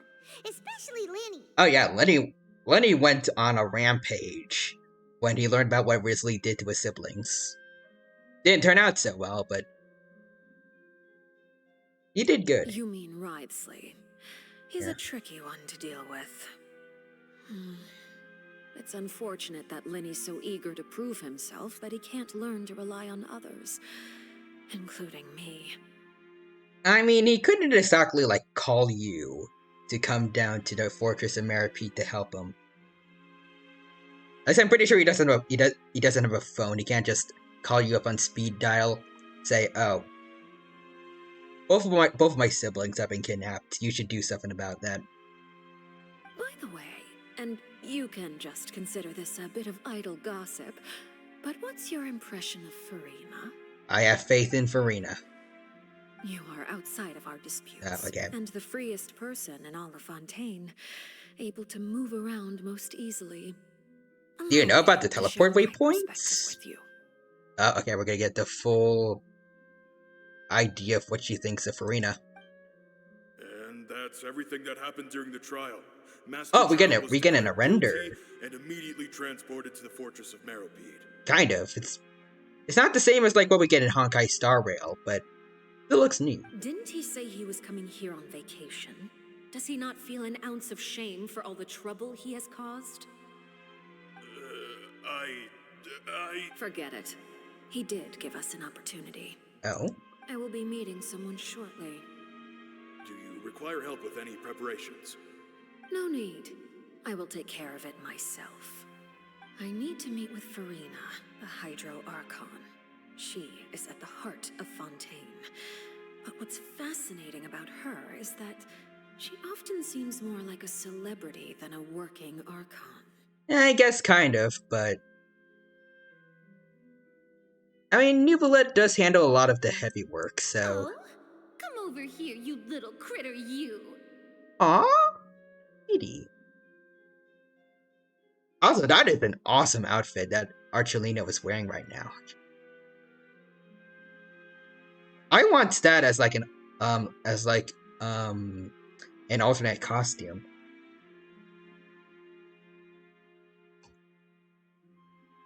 I don't know what it reminds me of, but it looks awesome. Actually, no, I remember now. It's like it reminds me of the hood that the evil queen wears while she's in disguise, as she's about to poison Snow White. It reminds me of that. Except Archelina didn't have to turn herself into an old lady. You dare to run from me? Stop right this instant! Farina, I think that's a bit mean to a stray cat, but okay. My goal is just to discover the location of the Gnosis. But I didn't expect the chance to approach Farina to be handed to me on a silver platter. This is so easy, it's actually making me a bit suspicious. Wait. The thing on her hand, I don't know if this is just what she normally wears, but like, is she going to try and like take the Gnosis out of her like the way Signora did it with Venti, and I think Chad was trying to do it with what was supposedly Rex Lapis's corpse. I think that's what she's trying to do. Anything left unguarded is usually just bait. Okay, yep, there it is. No one will blame someone for taking the bait. After all, from the moment it was attached to the hook, the bait is meant to be sacrificed. So is Neuvillette gonna come in, or... Oh? It's just as I guessed in the second before I struck. The Hydrognosis is not currently held by the Archon. Oh, okay, so she's... Alright, everyone's okay here. I mean, it makes sense because it's a flashback, but... So, did she stop herself from, like, reaching into Farina, or... At least from what I remember from the past, Signora, like, she just kind of stuck her hand through Venti, pulled out the Gnosis. Child stuck his hand into, quote-unquote, dead Rex Lapis, but pulled nothing out because the Gnosis wasn't in there. In fact, this Archon doesn't seem like a god at all. And I sense that she's under some kind of curse. Wait, what do you mean, curse?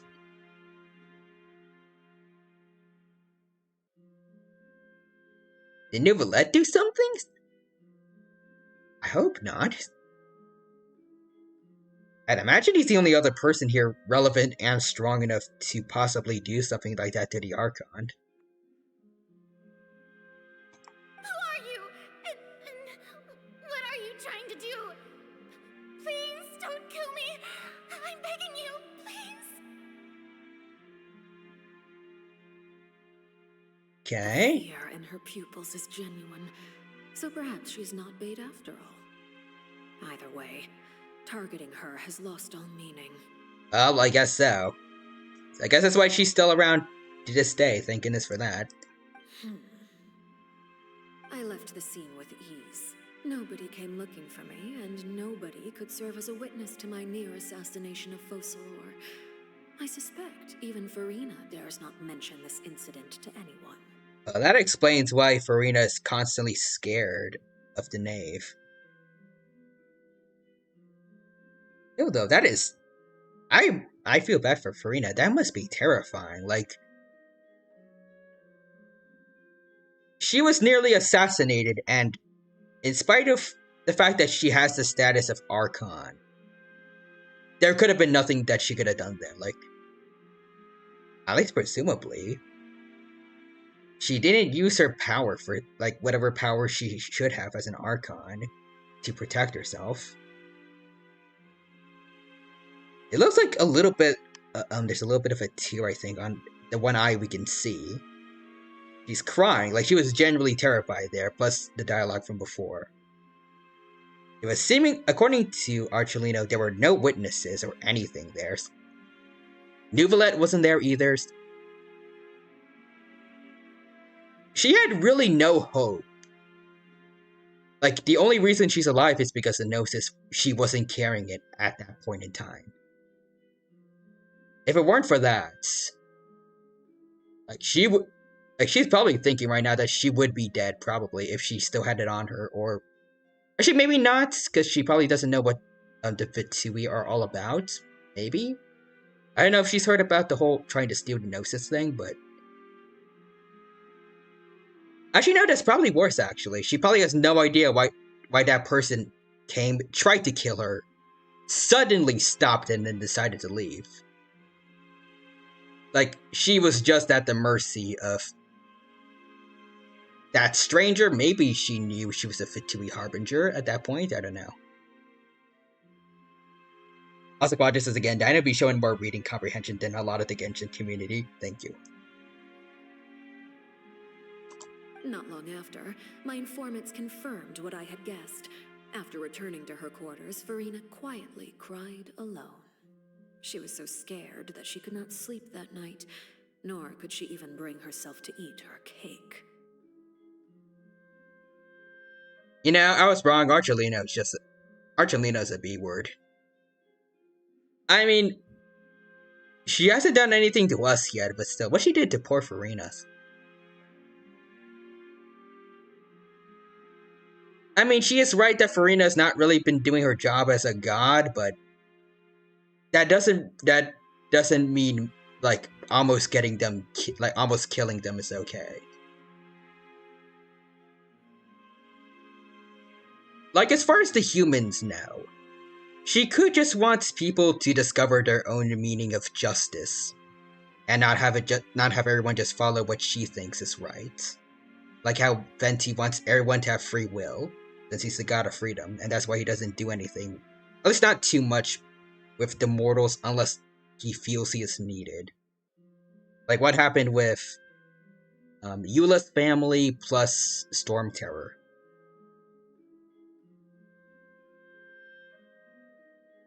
I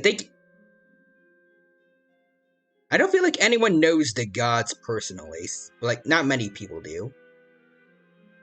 Farina, as far as they know, she could have very good reasons why she's acting this way as opposed to being a more, I guess, professional god.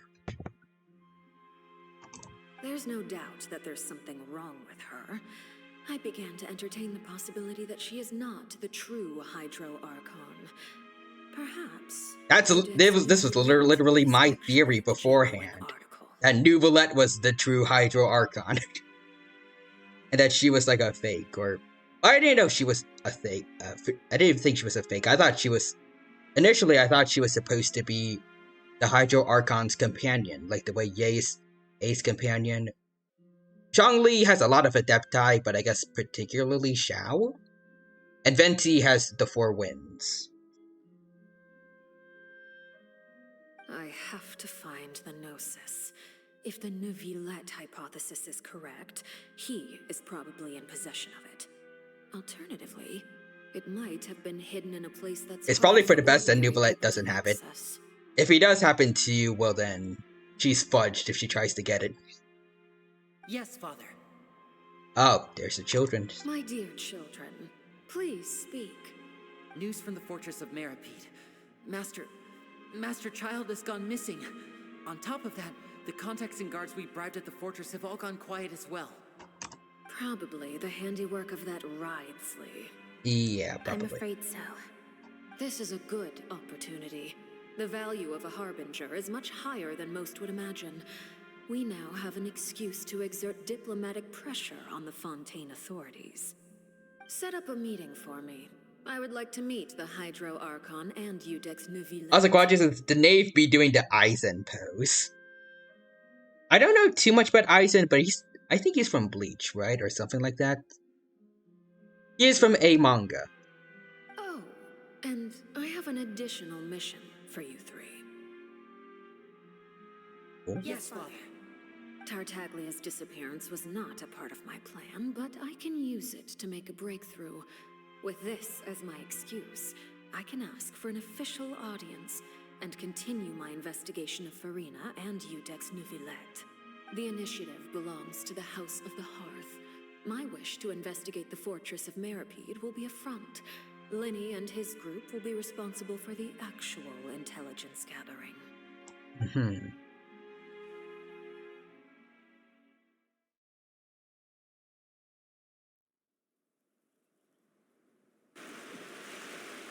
Oh. There's the sound of water. You should know the rest. Lenny's group is quite close to you, so they wouldn't have hidden anything from you. Yeah, they explored the fortress of Meripede, got into trouble with Risley. All good now. But also, John Rice says hello. Hello, John Rice. Welcome, welcome. Thank you for stopping by. It's good to see you here. Hope you're doing well. And I hope you have a good time here at the Genshin Impact stream. Welcome, welcome.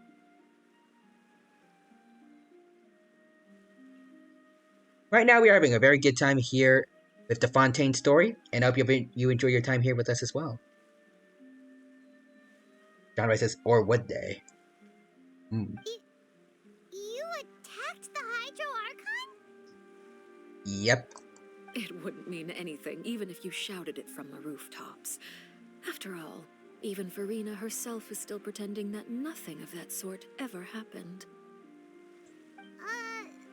Is that what she's not trying to, what she didn't tell Neuvillette? I've now had 2 chances to enjoy tea with Farina. I have to say, the leadership of Fontaine is even more inscrutable than I had imagined. I once surmised that Eudex Neuvillette must be the Hydro Archon, but now, that doesn't seem right to me either. How do you come to that conclusion? I am a servant of Her Majesty the Tsaritsa.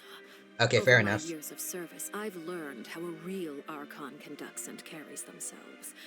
Whether You don't need to be Eudex rude. Neuvillette or Farina, neither fits the bill. It's hard to imagine either of them as the Archon. You know, they're all, like, unique individuals, right? Like, the Tsaritsa probably doesn't behave the same way like Venti, Zhongli, A, or Nahida do. But also, Forrester is here with some T-Rex emotes. Thank you for those, Forrester. Appreciate them. Good to see ya, and hope you're doing well.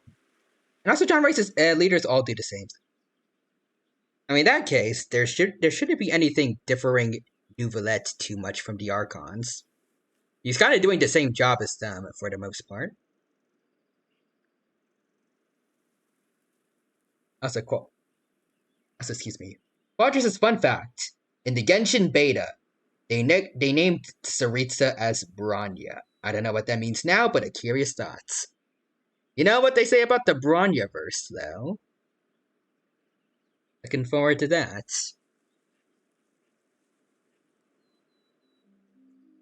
I do kind of wonder, though, if she is going to be a Bronya, will she be like a tall Bronya, like the one from Honkai Star Rail Sterilo 6? Or is she going to be a short one like Honkai Impact 3rd's Bronyas, from what I've seen, plus Silverwolf? I'd imagine probably a tall one. I feel like we've gotten plenty of short archons so far. We could get a tall one at the end. Squatches, let's take it with a grain of salt, though. It could have changed. It could have, but it'd be disappointing if it did. I like the idea that all the Hoyoverse games are like multiverse, like part of one big multiverse, with counterparts of each other. Well, like with counterparts of certain characters in certain games. It would be a shame not to have that. Of course, that is all just how I feel. Gut feelings often do not require justification. Plus, I mean, from what I've heard, certain counterparts of certain characters are very different from each other, so having more counterparts could be an interesting way to do a spin on a character that may not be possible in like their original game. Like I remember Luwacha's other self was not necessarily a nice dude, but our Luwacha seemingly is, at least for the most part. There was that one cutscene with him and Jingliu with Jinyuan where he might be evil-ish, or I don't know. Possibly antagonistic, but yeah. At main point, having counterparts of the same character in different Hoyoverse games could be cool, and I want more Bronyas. It is, however, quite amusing to me that after all my years working in intelligence gathering, I've come to realize I am at a complete loss regarding the identity of the god of the land of my birth. Don't you think Fontaine is quite intriguing? A catastrophe looms, yet many secrets have yet to rise to the surface. It looks like Fontainians will have no choice but to save themselves. Imagine they take this literally, and the Fontainians need to send their energy to create their own version of the spirit bomb to save Fontaine. I feel like Vegeta used that exact wording, like Earth needs to save itself for once during the Buu Saga. Also, Quadra says more Bronyas does mean more Seelas, and I would like to see a Seela in this game. That'd be cool. There is the downside that both versions of Seela that I've heard of so far use scythes, which are not in Genshin, but I guess you could switch to a different weapon, maybe. Or maybe we can get a scythe-looking claymore? I don't know.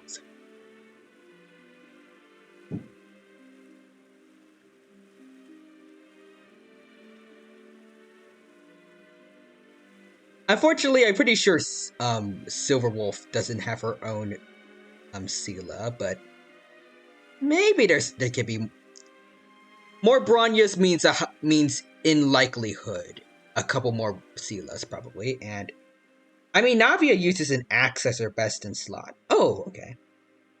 So maybe a scythe polearm? Maybe.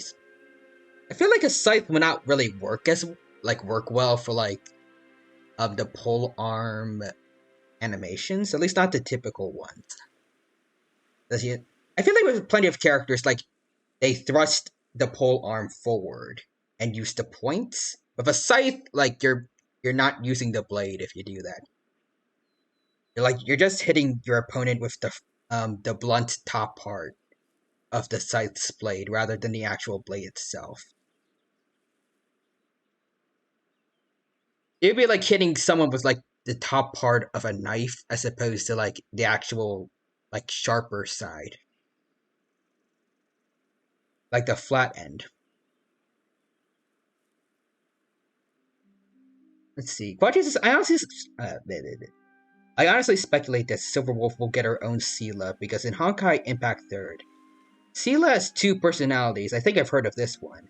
One named Velina or Veliona. I think I've seen that. Like normal Seela is like kind of bluish in coloring, and then I think Veliona is like mostly red.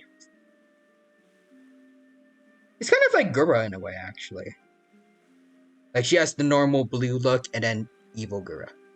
It's all red.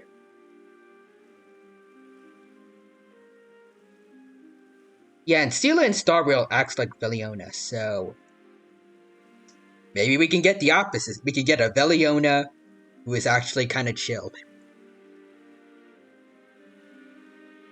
Maybe she could also be from Punk Lord. Yeah, my speculation. Yeah, Veliona and Starrail will act like Honkai Impact 3rd Sela.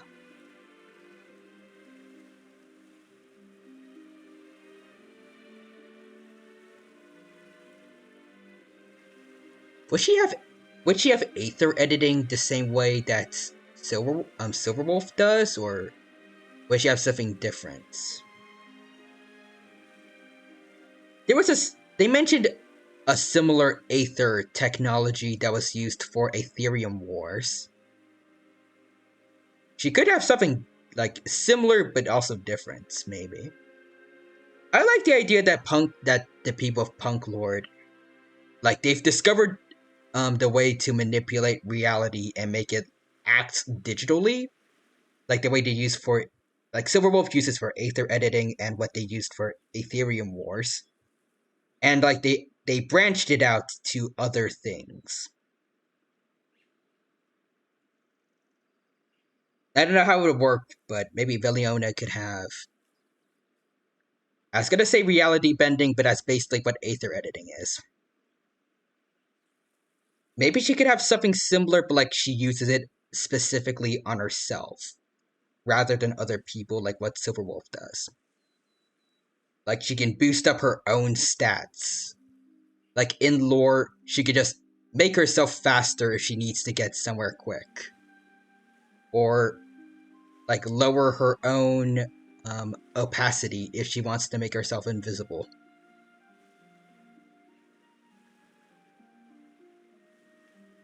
Like, she could basically be like a hacker in real life.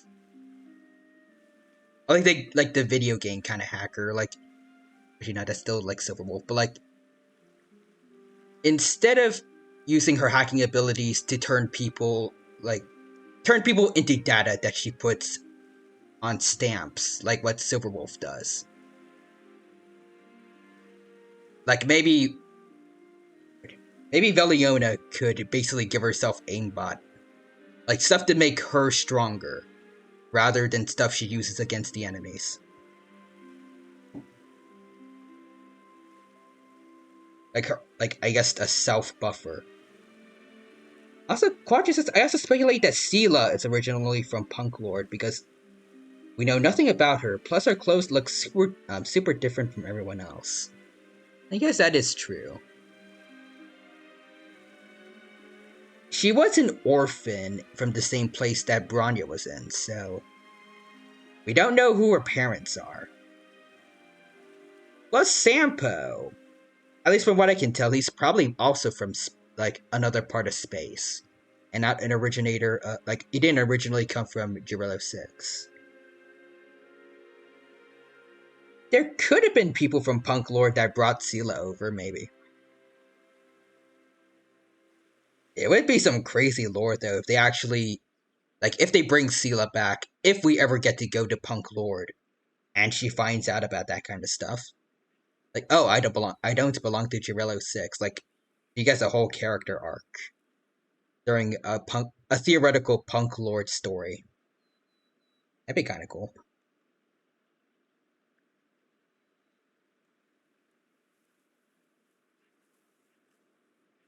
Plus, maybe she can meet Veliona, and then she could be like a long-lost younger sister or something.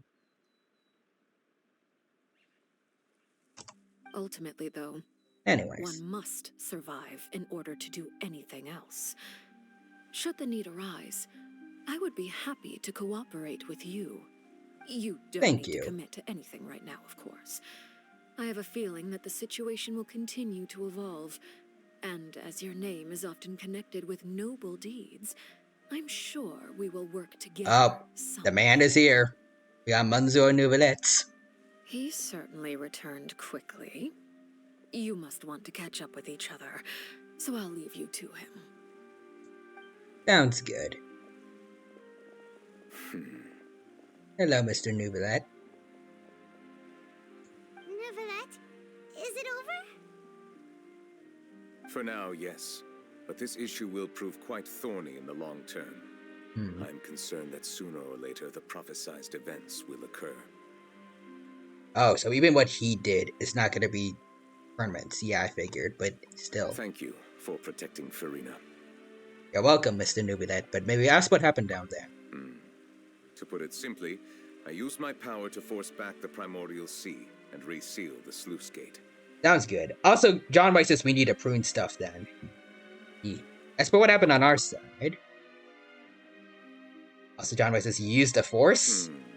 So as expected, He basically did. He used his hand to force the primordial seawater back into the primordial sea, and then formed a seal around it. Also, John White says, "You're a Jedi, or a Sith, or a Force-sensitive dragon." As I was expecting, Nate. Permission granted.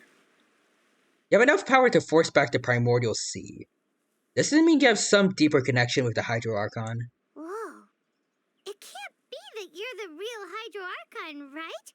But that's just a speculation on our part. I would have gone crazy if I saw this like a few months earlier, but also Forrester says, "Yay, a Sith." And then we see Nubilet pull out a red lightsaber and say, "No witnesses."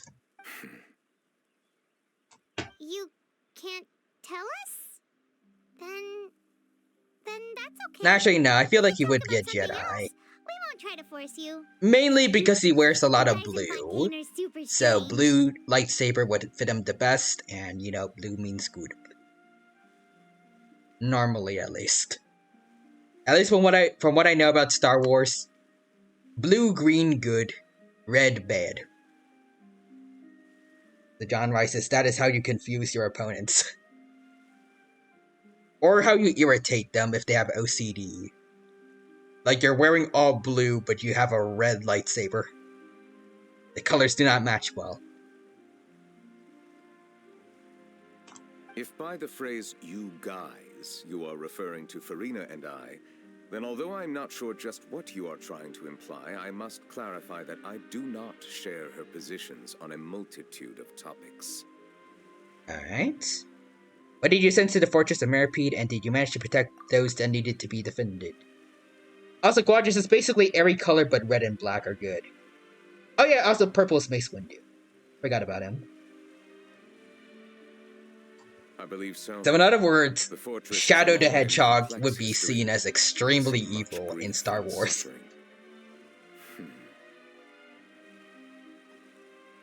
Also, John Rice says, "I will wear all black. Thank you, Quad." I mean, that's what Siths already do, right? Just black hoods. And now, another catastrophe will soon be upon us. I mourn this turn of events. Huh? Why is it raining all of a sudden? Up. It's Nubilet. He crying. Clear sky suddenly filled with dark clouds, and yada yada yada. Just moments before, Nubilet just mentioned his sense of grief. Well, now Aether finally caught on.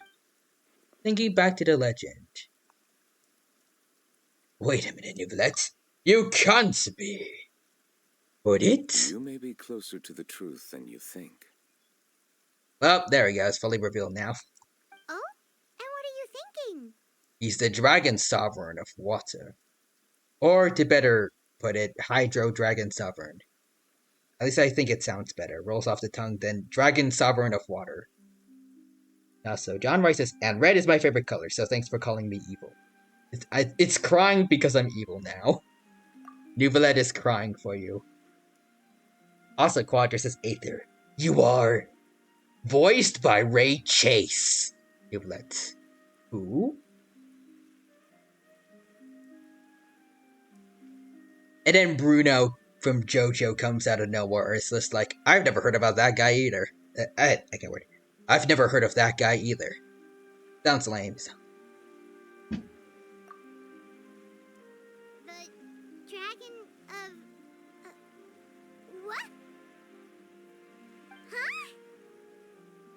Quadrus is ending. Oh yeah, and then Gile comes out too. The Pillar Men of Ray Chased. So John rises and his theme song plays. Please do not. It goes be with so everything. Surprised. I mean, I've known for a while, Mr. Nubilet. Oh, Farina's here. Hello. Farina? You know, for a whisper, that was very freaking loud, apparently, if Farina heard it.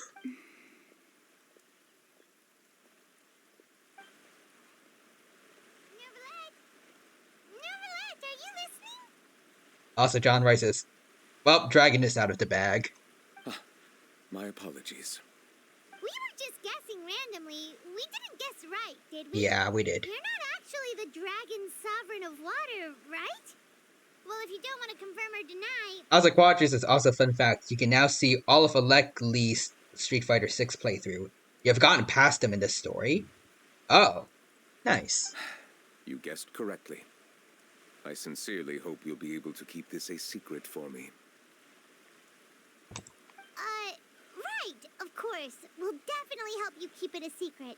I don't know how to feel about the way it was revealed here. Like, I mean, I knew that he was a dragoon, but the way they revealed it, like, for everyone else in the story is... This feels kind of forced.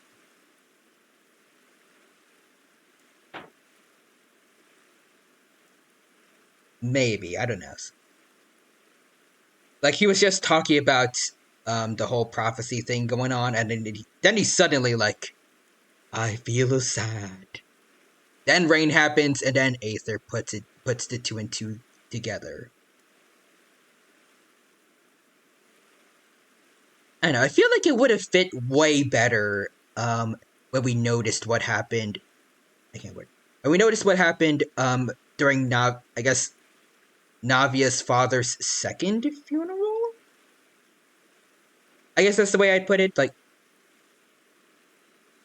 it was raining, he was sad looking down at Navia's father's grave. And then when he started talking to us, and like he was no longer feeling down, then the rain stopped. I feel like it would have been more organic to have it there rather than here. I guess it feels kind of tacked on here, but also John Rice redeemed menacing. Thank you for that, John Rice. Let me go over to Fuji real quick so I can update my thing. So just okay, I guess that's fair. I think the idea is that the player already knows, but still, like for anyone who didn't know, I feel like it would have been better. Alright.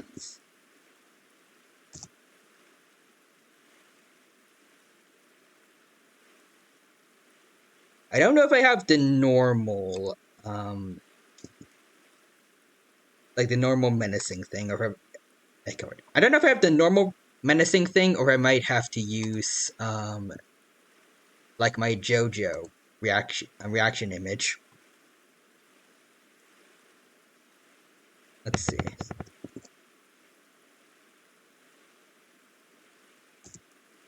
As a Quatch says, and if Blood is like, bro, you should know already. I feel like most people probably did at this point.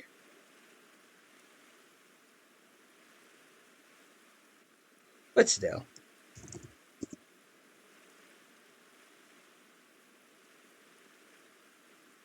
It ruins the immersion if you don't do it the right way. Alright, but anyways. There we go. You got the menacing dino plus a free hat. I think, yep, there you go. I see it in OBS. There we go. Now it's fixed. Though I am still upside down, plus I don't know if I'm facing the right way, so the signs look off, but oh well. Also, John Rice is yee. There you go. There's still something Paimon wants to ask. Please, Just gonna ahead. skip Paimon's dialogue. Nubilets. Well, if you are the dragon sovereign of water, And you're able to force back the water. Since Fontaine's prophecy is all about seawater, couldn't you just use your power to solve the crisis? That's a good point. Would you like to explain, Nubidates? None of the currently living dragon sovereigns in the world, myself included, possess our full dragonhood. Oh, okay. That makes sense. They say Maybe. that when the first usurper arrived on Tivat, they seized a part of the dragon's power. Today, that stolen power is the basis of the Archon's authority. So I think I know about this. I think the first usurper is called the Primordial One or something. He beat up the dragons, basically let humanity take over, while the dragons got taken out. And apparently, according to this dialogue, I think it's the Gnosises. Like the power that they were stolen from the dragons and were given to the Archons. So that means actually, he probably, yeah, he did say earlier, he doesn't have his full dragonhood, but if he were to get the Hydronosis, would he become a full dragon again? I kind of want to see that. Sea dragons, I feel like, have some of the most fire designs in all of fiction. Like, out of a lot of fictional beasts, they always look awesome. There are 7 elemental archons and 7 matching dragon sovereigns. It's the Gnosis. The dragon sovereign of water who lived through that era perished a long time ago. As their successor, Oh, wait, what? less of that part of our ancient history. Oh, wait, so he's not... I mean, I guess he is the dragon sovereign, but, like, he's not, like, the dragon sovereign. Like, he's not the one that got killed, well, that got taken out, or I guess maybe killed by the Primordial One. Like a reincarnation of him. I thought he was, like, the original one. He just got beaten up and then got turned into a human or something. I don't know. Or, like, maybe he, like, just agreed to terms with the Primordial One that they would get to live on if they decided to convert to being humans. Or at least live as, like, in a human-like transformation. Maybe he can still turn into a dragon, but I guess he isn't the original dragon. In any case, I believe I will not be able to do much unless the Archon disappears and returns their elemental authority to me. Is he implying that we kill Farina? Given the status quo, however, I would recommend finding another way to deal with the prophecy. Okay, thank God. Oh, so even you can't solve it. What if you and Farina do a fusion dance? I still have some urgent matters to attend to at my office. If you have any more questions regarding ancient history, you are welcome to discuss them with me at a So later John Rice has called it earlier. Just want to make sure I didn't miss it. There's a place that Paimon wants to go too. Traveler, why don't we pay another visit to the Fortress of Meripede? Paimon is a little worried.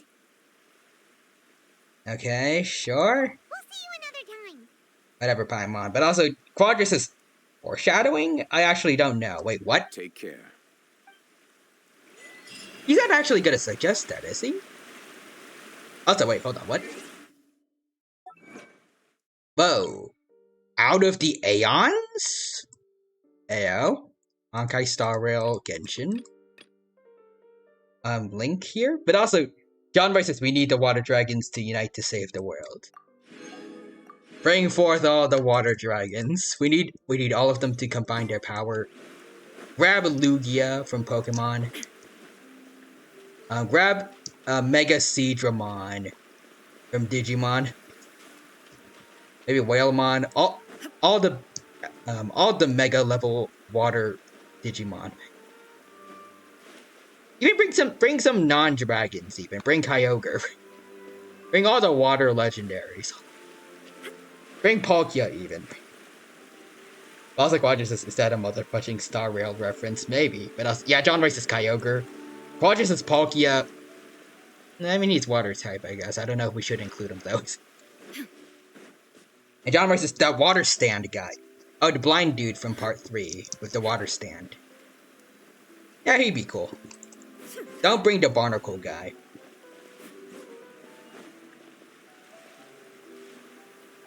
Anyone who brings the orangutan from part 3 is banned.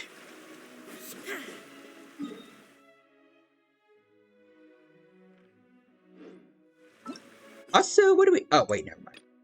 Whoa, what? Hold on. Whoa, wait, what? Area is currently involved in other quests. Please, whoa, what? Hold on, wait.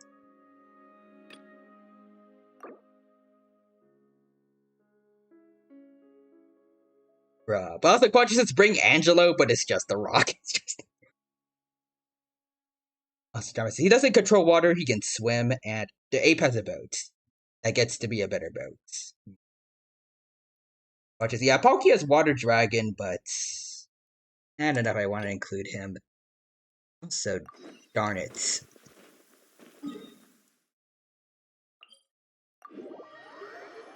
I guess I gotta take care of this, apparently. Clear skies can do nothing to hide the brilliance of lightning. Yeah, Quadras is bruh. Divine bolts can strike even in the I hope we don't have to rain. complete the entire chain, right? Do you see that tree? Like, the entire chain of quests.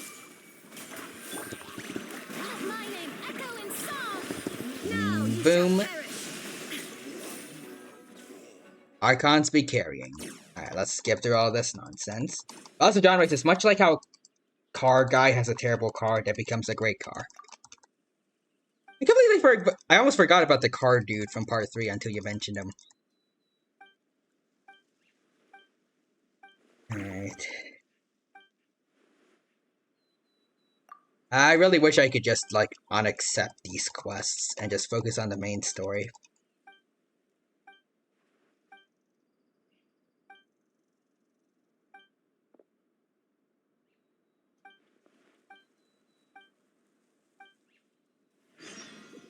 Okay. Okay, wait, whoa. There we go, finally.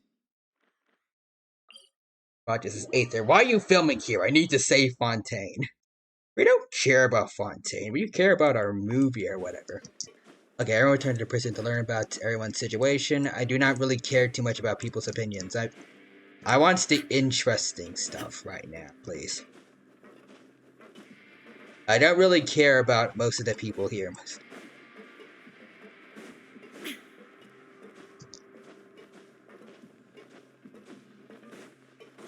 Alright, so there's someone over here, I guess.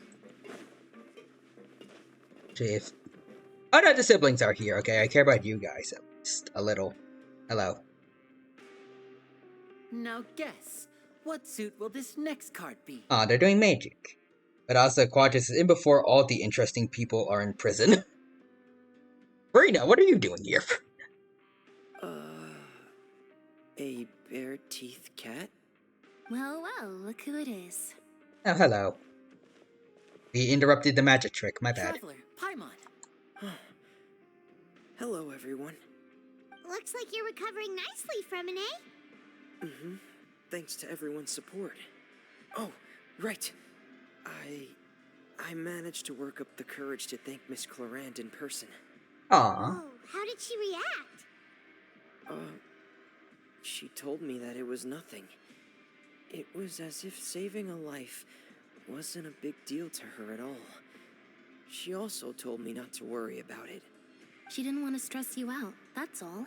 She's right, and it's best not to dwell on it. Yeah. Okay, but check this out. We went back to the opera house and we met the knave.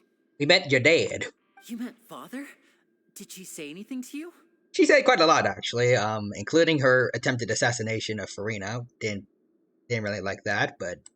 She said a few things that were, a bit hard to understand. Yeah. And also that she's looking forward to working... Her attitude towards you is even better than what we'd imagined. That's fantastic. Yeah. You should believe her. She has her own way of doing things, and she'll do everything in her power to help those she considers close, which now might also include you. Maybe, I guess. Father is very capable and also trustworthy. Oh, I don't know about trustworthy, but they are pretty nice so far, I guess. You should learn how to rely on others sometimes. Nice to us. Still not the best person. Roger says Lynette has done nothing wrong. Changed my mind. She's mostly just been working with her because most of what she's done is just because her family's been involved. Like, Linny wanted to go explore what was at the underneath the Oratrice Mécanique d'Analyse Cardinal, Lenny helped with the magic show. Plus, her father told her and her siblings to explore the Fortress of Meripede and all going on there, so she had to help out here. She unfortunately got, I think, caught by Risley, possibly knocked out. And then she had to be saved by Linny, or I don't know what really saved. More so, Risley, after everything settled down, just let her go. But yeah, she's done nothing wrong, but she's had to deal with a lot. In spite of that. Same thing with Fremine, I feel. He literally didn't even do anything during the magic show. He was just here to help out with the investigation, and then he got contaminated by primordial seawater. Almost died. Lenny hasn't necessarily done... Actually, no, he did trespass. For the most part, he hasn't done too much wrong. He hasn't intended to hurt anyone, at least. Well, except Risley, but that's because Risley messed with his family. That one was understandable. Got it. Huh. That does sound like something that father would say. Hey! Are you going to stay here for the next few days? I hope not. Looks like it, yeah. Oh, okay. Excellent. I will host a tea party. Oh, okay, sweet. Thank you, Lynette. Who wants another serving of cake? Another implies that you were already served some delicious cake while you were up there. How lovely. Well, I like how Lynette is time, more open to you're going to have speaking tea with and us as snacks with opposed to just saying, going into power saving mode. Like, Lynette is actually okay with talking to us now. We can open up. It's nice. Not to probably the boring people. Alright. Well, unless it happens to all be people we care about, actually. Then my bad, but... I imagine at least one of them is just gonna be some born NPCs that I don't care about. Never mind, they're sequenced so far. I'm guessing Risley's gonna be in there, and over there is... I just want to go to the farthest one. Okay, no, these two NPCs, they're okay. The two, the gossipers. They're okay. I was like, oh, this is in before a child is here. What are you doing back here? Oh, nothing. I forgot my wallet. You guys didn't get caught and thrown back down here, right? No. Huh? No, not at all. And here I thought you'd managed to escape from jail during all the commotion. I'd held you up as legendary jailbreakers, but now you're telling me you just never left? We didn't leave. We're sorry, but we just had some business to take care of. All right. There's no need to get caught up in the details. We're just relieved to see you. Thank you. Worried about you. Us John says, yeah. Hey, it wasn't just me. Weren't you super worried as well? Aw, they care. Also, John says we left. Something like that, yeah. I was also transferred to work in the kitchen a few days ago.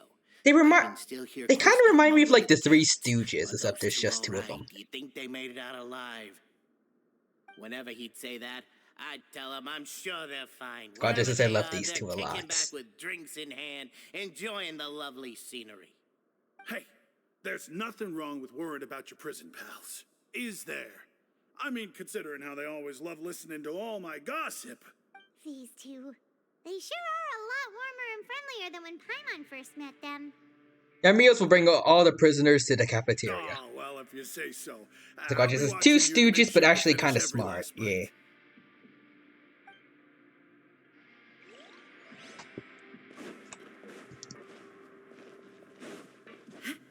Actually, no, I don't. I guess I don't mind talking to the people in this prison. How about that? Hello. Small child to small child. I think, or... Is he going a bit taller? I don't know. I'm trying to ignore the ears and focus on, like, the top of their heads, but... I think Sequoia might be a bit taller. Or it could be the angle.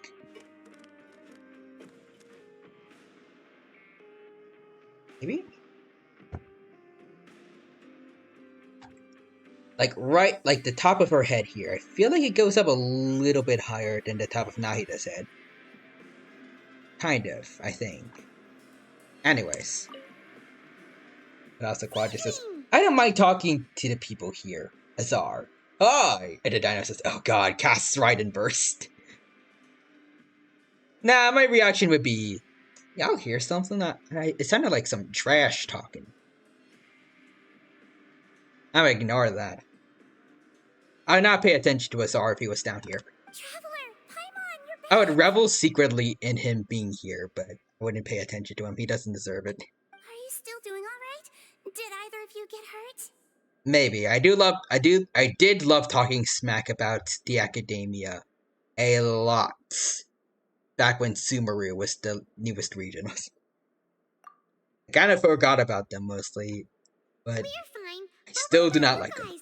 It was such a huge mess. How bad was it? A few people sustained superficial injuries, but that's about the extent of the damage. Monsieur Nervillette paid us a visit. It was all thanks to him that we managed to suppress the crisis for the time being. Did you notice any new water puddles? Of course. We must also thank you for the help you provided. You are welcome. How did Nervillette know that he was needed here? Well, Monsieur Nervillette has strong resonance with the hydro element. When the water level rises, he can feel the waves produced. I was like, what is this? I love the idea of Wanderer being here, but he can escape anytime he wants because he can fly, and is just here for either redemption or the lulz. Probably. Plus, I feel like Skarmosh, I feel like he would be strong enough to handle the likes of Risley and Chlorine. He is tough. Like, they're both tough, but Skarmosh, he's like hundreds of years old from when A first created him. He was strong enough to become, I think, the 6th Fatui Harbinger, like, only 2 levels below Archelino. I feel like he could take him.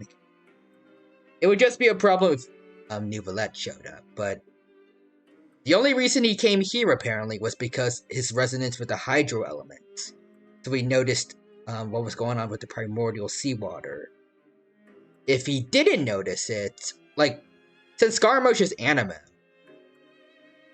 plus even in his old days when he was using Electro, Neuvillette wouldn't notice because none of his hydro power. So he would be able to defeat the two, and then get away. If there was ever a situation where he needed to escape from here, but he doesn't really have a reason to be here. Especially since he's now kind of Nahida's I don't know how to word it. I don't know what the word is for like adopted child. It's like there's a word I remember that Batman uses for like Dick Grayson's. Is Ward? Was it Ward or hold on. Let me check. Is it Ward?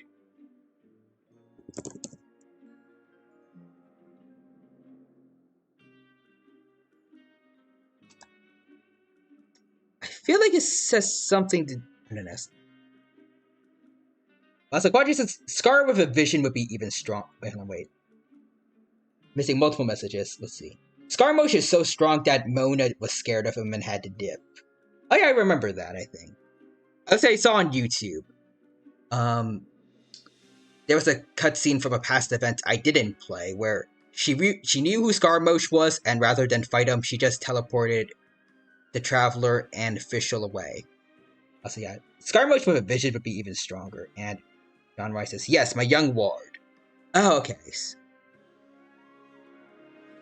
So ward. Ward meaning, yeah, a ward is also the name given to a child who is watched over by someone other than his parents, yeah. He's like Nahida's ward right now, so I feel like they definitely would not be able to put him in the Fortress of Meripede, even if they wanted to. That's one that would involve going into another region and interfering with the stuff there, which apparently is a big no-no. And even if they agree to it, Nahida is the god of wisdom. She's going to have plenty of good counter-arguments as to why Scaramouche shouldn't be sent there. Especially if Farina is the lawyer in favor of bringing Scaramouche to the Fortress of Meripede. Because recently I saw someone made an animation about the Archons. I think it was, I forgot what it's called, but it's for like, it was like for the Hoyo something fair. But basically it had Nahida and Farina doing a trial where Venti was convicted of killing someone. Later it was found, like at the end of the animation, it was revealed to just be a game of Quido, but still. In it, it showed that even though it's fan-made, Nahida wiped the floor with Farina in terms of being in courts. I feel like she would be able to help Scaramouche in canon, if she ever needed to defend him for some reason. I ran into the bombshell bros while bandaging the injuries of the wounded. They were mumbling the whole time about how you just ran down without a word. I'm so relieved to see that you're both alright. If you're not too pressed for actually, hold on. I think please stay with us a few more days. Let me go on to Chrome so I can show you guys the animation, because it's really good, actually. Let's see. Oh, Hoyo Fair cuts. Okay. Let's mute that so I don't get in trouble. Hold on. Here's the animation for anyone who wants to see it. Just let me know if you get a craving for any particular dish, so I can have Mr. Walsey get your meals prepared. Oh, and please feel free to visit the infirmary for I see a she's wing. Oh, never mind. The opportunity to spend some more time observing your facial muscles as well. Your happy smiles are quite contagious. The animation is really good. And I've missed them immensely while you're mainly for me because it does exactly what I've always wanted for an event. Basically, all the Archons hanging out together. Or I guess all the current Archons, because we still are missing the Pyro and Cryo ones, but still. Alright, let's go see how Risley's doing. Wait, Risley. Alright.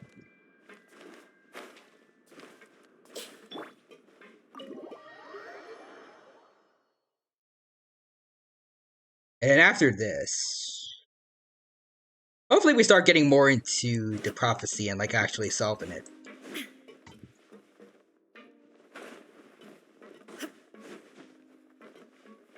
Ah. Okay, so it doesn't involve Risley, it involves those two. Alright. I don't know if we can go in there or not. I want to go see. Anyways. Hello, peoples. I do not really care about you two. Miss Seishween told me you still haven't eaten. Yeah, I was working on something, so That's no excuse for... Huh?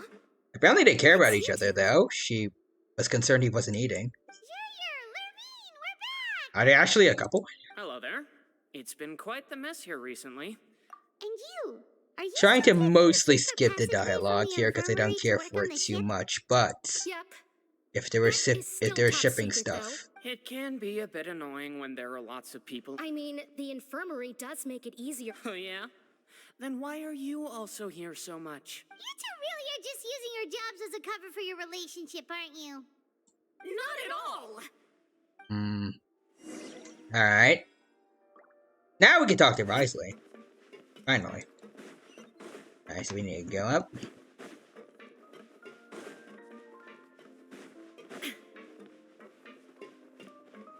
Oh, he's got his own chair. Cool. Do my eyes deceive me, or did I just see two inmates come back after making it to the surface? Yeah. Some strange winds blowing of late. Yeah, let me considering what just happened with the gates. Expect the unexpected. Is everything still alright? We're fine, for the most part. Neuvillette came down and took care of the worst of it. If that's the case, why don't you just ask him to stay here? Oh, yeah, what a brilliant plan. Let's go convince the Eudex himself to exchange the Courts of Fontaine for a puddle of water in the middle of nowhere. Yeah, that's a good point, but you could always try to like call him up on speed dial or something if you have a way to communicate. I think Alice, she created like some kind of long distance technology thing in some summer events. Maybe Fontaine has that. I feel like it's one of the most advanced regions we've been to so far in terms of technology. He came here in a hurry and left without even stopping for a cup of tea. He did remember to take Miss Sigewinne's gift with him, though. It's just because he has a soft spot for the Melusines, from what I've heard. Sure sounds super busy. Miss Cloran has left as well. She also took her gift from Miss Sigewinne. Oh, before I forget, you have your own gifts from Miss Sigewinne. She's just giving everyone gifts today.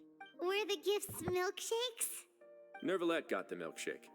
Clorand received lipstick instead. Oh, okay. Those aren't even remotely alike. Wanna eat lipstick, Paimon? Well, it's Neuvillette's own fault for making Sigewinne worried about his health by working so much. But besides that, our head nurse is still pretty fond of picking out beauty products for the ladies. Oh, and I have some gifts here for you as well. Oh, sweet. Are these from Sigewinne too? Nope, they're from yours truly. Oh, nice. Thank you, You've already wrapped up your work Mr. in Risley. Fortress, so you can return to the surface at any time. You haven't yet served your full prison term, however, so you may continue to use your cell until your term is up. You haven't been in jail long enough, so you can still be here if you want. For real? Then we could stay here for a really long time? Is food covered? You may access the cafeteria for free. Wait. Just Hooray! remember to come Jail! complete the paperwork once it's time. Also, John Rice is staying in jail. Yes. Do not leave. Return to the dormitories to rest. We're literally going to... We're just gonna stay asleep and... We're just gonna stick to sleeping in jail, okay. John Rice says, this is our home now. We are now forever jail. Forever inmates. We do not need the surface world. We don't need to go to Nataland or Snezhnaya. We just need to stay in Fontaine's prisons. We don't need to go save our sibling. No one really cares about saving our sibling at this point. We're just gonna live out our lives here in the Fortress of Mirapede. It's not like they're out looking for us, so why go looking for them? We're back in our cell again. The Abyss Order hasn't even done shiz for who knows how long. Huh? How did you know? Hey, that's We just like forget about the Abyss Order. Forget Forget about the Abyss Order or any of that. The Fatui are also actually nice for one in here, so this is a good place. Just stay in Fontaine.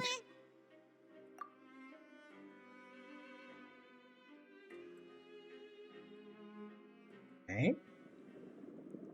Oh, whoa. Oh, Child's Vision is showing us something. Oh, whoa. Oh, he's drowning. Child? Oh. Oh, that's a big sea animal. Oh, that's a big whale or... Oh, okay, wait. That had multiple flippers on its side. Was that a mosasaurus? Pretty sure whales aren't supposed to have that.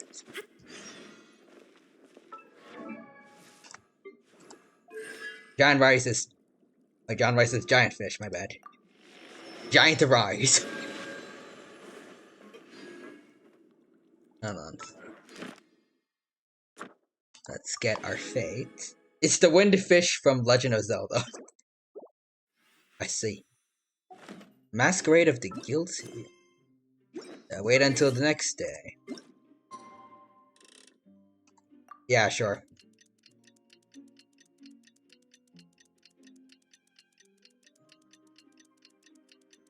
Just wait. There we go. Wait, what? Wait until the next... Okay, I think this is the right time. Alright, but while we're waiting, and then we're gonna be moving over to what we're supposed to do next. I'm gonna do the dormitories again? Okay. I was gonna say, next week I am gonna play all dinosaur games, but since I'm moving back to campus on Monday, I think Martin Luther King's Day, I should have time for like maybe one stream on Sunday, maybe. I don't think it should be too bad. I can just sleep during the trip back to campus. It's not gonna be that big a deal. So I can do like one more big stream besides the dino games. Like next week. And I was thinking about having it be the Persona 4 one because I want to make up for not doing it last week, or I guess this week. But at the same time, I've been having a lot of fun doing some farming in Pokemon Infinite Fusion, and I want to do it again. Even though I want to play Persona 4 too. I can't choose which one I want to do for like my last stream, like my last extra long stream for a while before I go back to the 3-hour limits. Yeah, so Persona or Pokemon, that's kind of what I'm asking. Yes. I don't want to forfeit any of the dinosaur games for next week because I do love them and I want to keep them where I have them planned for right now. Paleopines, The Isle, Jurassic World Evolution 2, and then Killer Instinct. But then Sunday, like the next upcoming Sunday, Persona 4 or Pokemon, because I really want to do Pokemon, but I also really want to do Persona 4. I want to go explore Mount Moon, maybe go to Cerulean City, get another gym, maybe Vermilion City, if we're lucky, and I don't procrastinate too much. But I also want to see more of what's going on with Persona 4. I want to go fight more shadows. I want to save Yukino from her shadow thing. And whatever's going on there.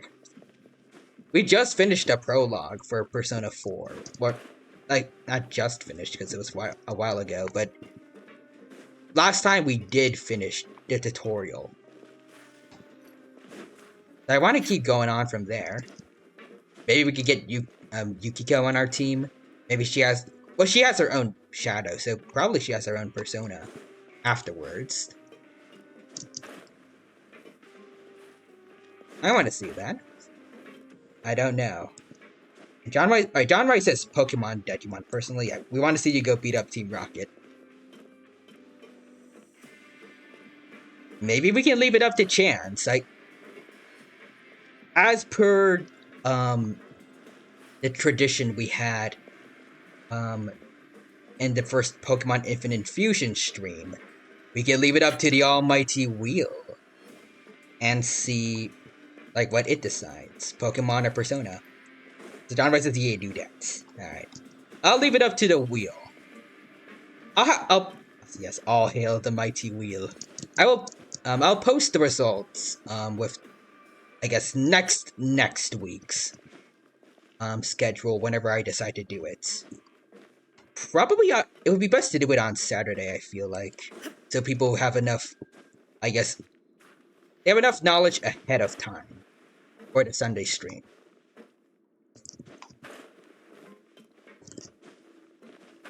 Actually, I don't know. Does anyone really pay attention to the schedule, or do you just wait to see the stream announcements?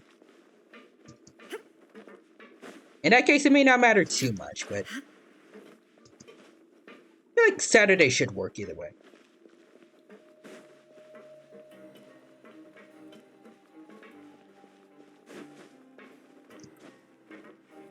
Alright, but anyways, let's return to the dormitories again.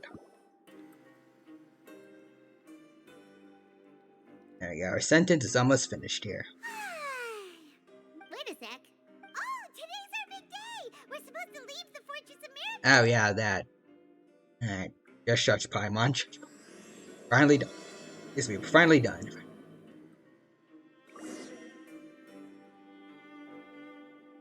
I talked to the receptionist. Ah, finally. Sweet, sweet freedom. Even though we were just talking about wanting to stay here forever.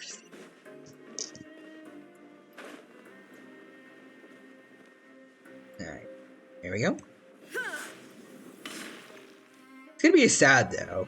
Knowing that, like, after a little bit more than a week from now, we are going back, well, one, going back to college, so that's gonna be a lot of work, probably all-nighters again, plus limits on stream time again, but I will say at least I'm still glad I was able to get basically a full month's worth of super long streams at least. And just hanging out with you guys for a lot longer than I would normally. Speaking of which, right now, it's basically around the time it would normally be the end for streams in college, so... And we got a lot done today, so it's not that bad to have 3 hours, but... At the same time, it is kind of nice having... like, being able to do more than double that nowadays. Oh, John Rick says, yeah, and we also did finish Diamond is Unbreakable. Plus, got a lot of progress done in both Street Fighter 6 and Dragon Ball... Street Fighter 6 and Dragon Ball Fighters in terms of being more skillful at the games.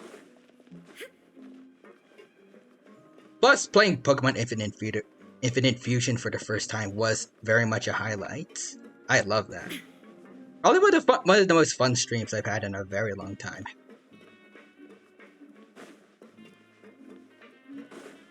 What else have we had over the past winter break that I really...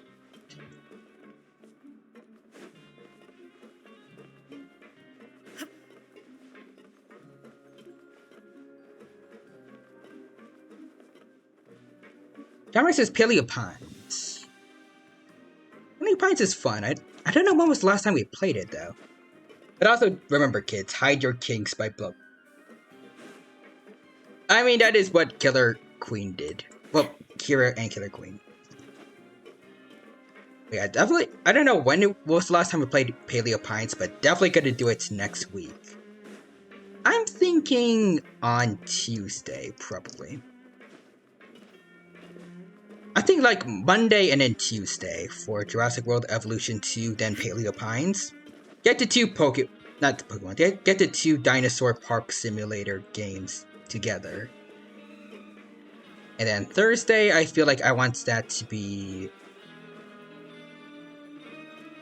Thursday, I want that one to be the Isle.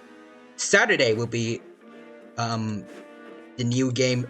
Well, I guess for me, new game, Killer Instinct, where hopefully I'll get to play as Riptor. Because it's the main reason I'm allowing it to be part of the Dinosaur Week. Because it's got a dino character we can play as. Hopefully Riptor is good.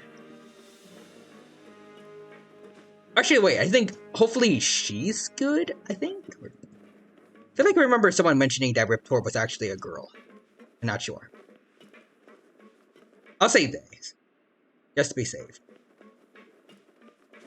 I hope the Raptor is good in that game. And I hope it doesn't take too long to get access to them. We'll see. And then the following Sunday, that's when we're gonna get either Persona 4 or Pokemon Infinite Fusion. Leaving that to the wheel. Please, sign here. This document will be effective immediately upon signing, and you two may exit the Fortress of Meripede. I was considering maybe doing a stream every week next week. As like one final hurrah for winter break, but I feel like I'm gonna burn myself out if I do that. It's been so long since we've been to the surface. Let's hurry up and... Oh. What's happening? Are you okay? Also, John says don't burn yourself out. I'll try not to. Thanks. But I wonder what that tremor Also, was earthquake. Let's go ask the Duke. I'll probably get burnt out quite a bit, like, just for existing in college soon enough. At least for like the little bit while I'm trying to get readjusted to being in college. I feel like I've also been a bit burnt out during winter break for whatever reason. At least I feel like I've gotten a bit lazy personally. Like I've gotten into a habit of posting my good morning tweets a lot later than usual. Constantly having to say, yeah, this is a late one. Sorry about that. I feel like I'm also struggling more to come up with adventures, but I want to try to do better at that. That's why I've been doing a new thing recently. I don't know if anyone noticed, but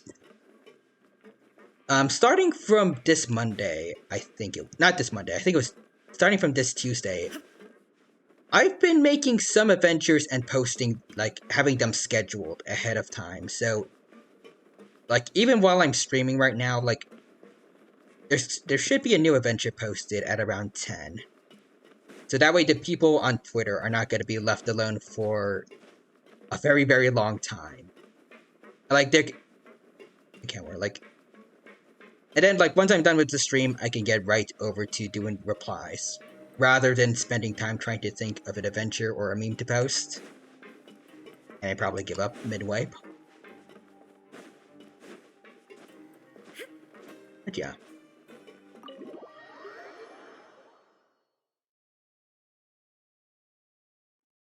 And let's go see how Risley's doing. I don't know why I keep saying Risley instead of Risley. Your Grace? Hello. Ah, good to see you two. Is there something you wish to see me about? Yes. Wow, what was with that earthquake just now? Ah, that. The tremor didn't originate from the seafloor. In fact, it seems it came from the surface. Oh, the surface. Over the years of serving as the warden here, I have developed a sense for distinguishing between what occurs on the surface and what occurs underwater. Besides, the seal that Monsieur Neuvillette set in place won't fail so easily. Alright. So the fortress is okay? If you recall our last incident, if there really were a problem, there would be crowds of inmates in a panic right now. Fair enough. You've got a point. Okay, seems we need to get back up to the surface and ask about what happened. Yeah. By the way, do you know what day it is today? Friday. I believe today is this. Oh no, wait, today's Saturday, my bad. Wait, seriously? Actually, today we say goodbye to the fortress. Ah, yes. Have you completed your release papers? Yep. Also, John writes this, if we see crowds of inmates, we get to cry out, oh no, yes? Probably. It's you two. Are you leaving now? Yes, Sequins. That's right! Today is our last day in prison! But now that Paimon says that, it doesn't feel like we were confined here. It's actually been pretty... Yeah, I've been able to, like, leave whenever I feel like it, and then just come back, thanks to teleport waypoints. Of this place now. Then be sure to come back and visit. I'll miss you. I do find it kind of weird and also funny how prison actually seems kind of nice here in Fontaine. The guards will escort you out. It's weird. You're not going to see The region of justice I knew you'd ask. and prison is actually kind of a nice place to be. Let's go. Well, I feel like that kind of more so encourages crime. no worries, you... Ah, so you do have a polite side, I see. After being down here for so long, I imagine you must feel like you're lacking companionship. Shall I come along too? Nah, we good. Yeah, don't worry, we'll come back to see As I you. say, I'm pretty sure she has an important job here as part of, like, the only member of the infirmary. I don't think she should leave with us. I hope you won't In case someone, like, breaks a leg or something in here, and they need immediate medical help. We'll do our best to stay out of trouble. Well, it seems our work in the Fortress of Meripede is finished. That's the end of another chapter in our journey. And since Neuvillette was the one who asked us to come here, we should probably go report to... Yeah, I'm just gonna skip Paimon's dialogue. This is taking too long. Please pass on our kind regards. Of course sure he just will. your regards will do, no? Come on, say something to your friend, Risley. I believe it would be the polite thing to do. You're right. I've heard the Palais has been terribly busy these days. Tell him that I hope he hasn't been overwhelmed by the recent string of troubles. Alrighty. Yeah, that missed the Rasley. So now we gotta go to the palace. Thankfully, there's a statue of the 7 right there, so I can heal up a little.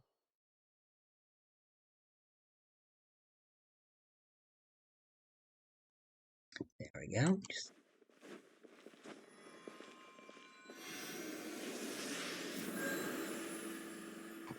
There we go. Plus, I think it's fitting to go see Neuvillette as Farina. So there we go. And then she's back to the other Farina. Again, as soon as we go through the door. There we go. Now we got the canonically correct one. Let's go. Oh. The Palais Mermonia sure is buzzing with activity today. Hmm. Halt! Huh? Oh, hello. It's you two. Apologies. Monsieur Neuvillette did say you'd be welcome at any time. You think she would notice us? Like she would recognize who we are upon first glance at this point. Excuse me. Would you mind helping me take a look at this report? I'll be right there. Sorry, I've got my hands full here. But you can see yourselves in. Alright. Everyone's so busy. Seems a lot has been happening. Is this part of the prophecy? I don't think they mentioned anything about earthquakes. More so water. Hello. You've come at the right time, but you'll have to wait for just a moment, as there are some urgent matters I must tend to first. You got it, boss In the man. meantime, please, have a seat. If you'd like to have something to drink, let the Melusine outside know. Alright. That's all right. We just ate. Very well, then. Let's take a break over there while I'm we just gonna listen skip your dialogue, Paimon.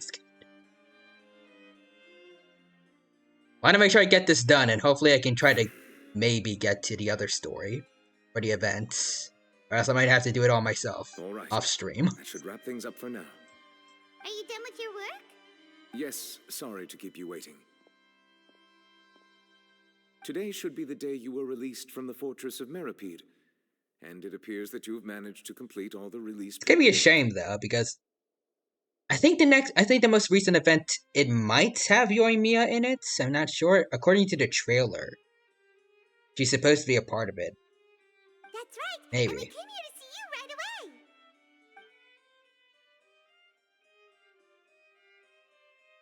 You let me know, Quadra. A massive whale. Oh yeah, the dream child gave us.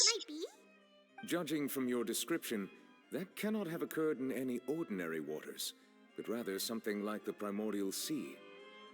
Imagine the big whale we saw was like the monster from Devil May Cry 3. Like the thing that was flying around Virgil's tower. A whale of that size and shape cannot usually be found in the waters of Tevat. Therefore, we can only assume that Child is presently immersed in primordial seawater. Huh. Immersed in primordial seawater? But how? And is he okay? He's not from Fontaine, so he won't dissolve, but can he drown? Most people wouldn't be capable of entering in the first place. I'm not completely sure how he could have gotten there myself. Something we'd like to ask you Yes. about. What is it? What was that tremor we felt earlier? Oh, right. We asked the Duke and he said it wasn't from... It turns out that I have just received a report about this particular matter. Ooh. In fact, that's exactly what I was busy with a moment ago. The source of the tremor was here on the surface near Poisson. After the shaking stopped, the water levels in the Poisson area rose at an alarming rate. Oh, so something happened in Poisson. The water levels rose? Oh no! What about all the people there? Fortunately, the water levels only rose for a short period of time and have already returned to normal now. However, I still have a bad feeling about the whole phenomenon. Alright, If we the should probably go change in water check on levels is that. connected with the leaking primordial seawater, then the situation in Poisson may be much worse than it appears. Oof. Navia should be in Poisson, right?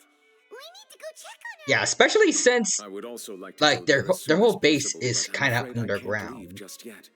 We must immediately formulate disaster prevention plans for the surrounding coastal areas to avoid potential catastrophes. Sounds good, Mr. Nubilet. I'll Like, have to ask you two I to feel take like that this on base in first. particular is I'll at meet very you high there to risk check of on the flooding. situation once I finish things here. There's no time to lose. Let's get going. Alright, Please be careful. thank you, Nubilet. We will be. Alright. Hello. The Oh, two of you have my thanks. If you need any help, just let me know. got it. Not to pause on. Alright. Let's make our way over. Hopefully it's not covered in water.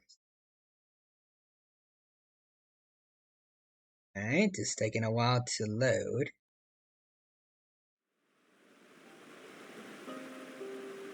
Oh no.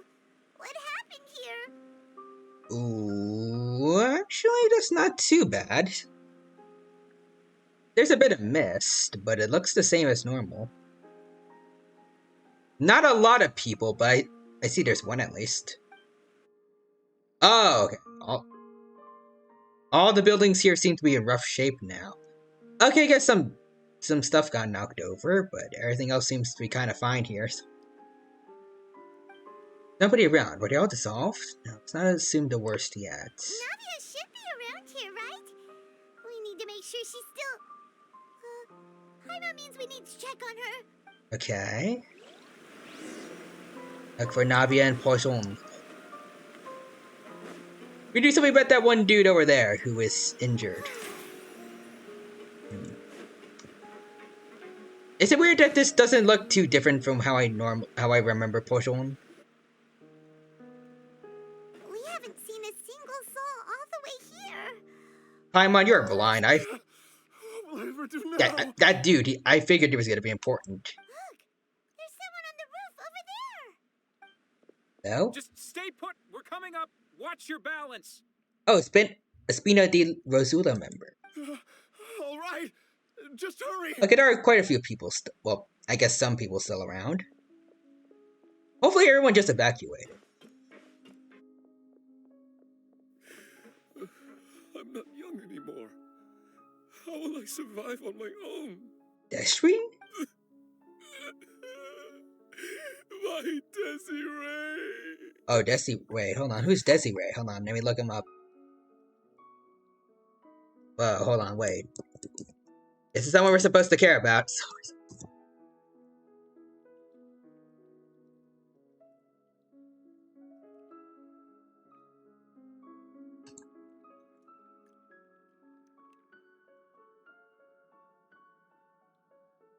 I don't think so.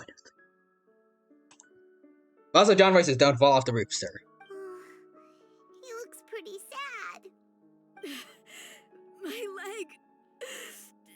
My leg. Oh, so it's the guy from SpongeBob.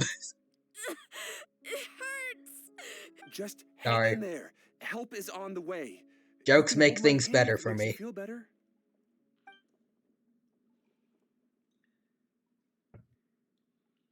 Seriously though, what happened here?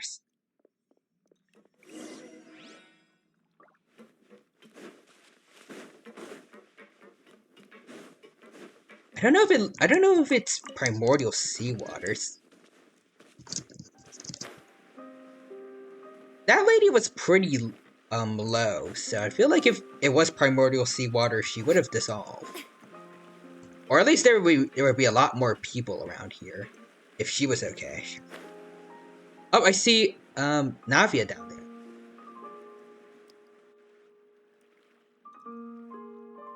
Oh, it's Navia. She's She's over talking there. with somebody. Hey, Navia, are you okay? Navia? You good? You're here. Hello? Well, wait. Oh. Where's Silver and Malus? We Are they heard there was missing? a situation in Poisson, so we came as quickly as we could.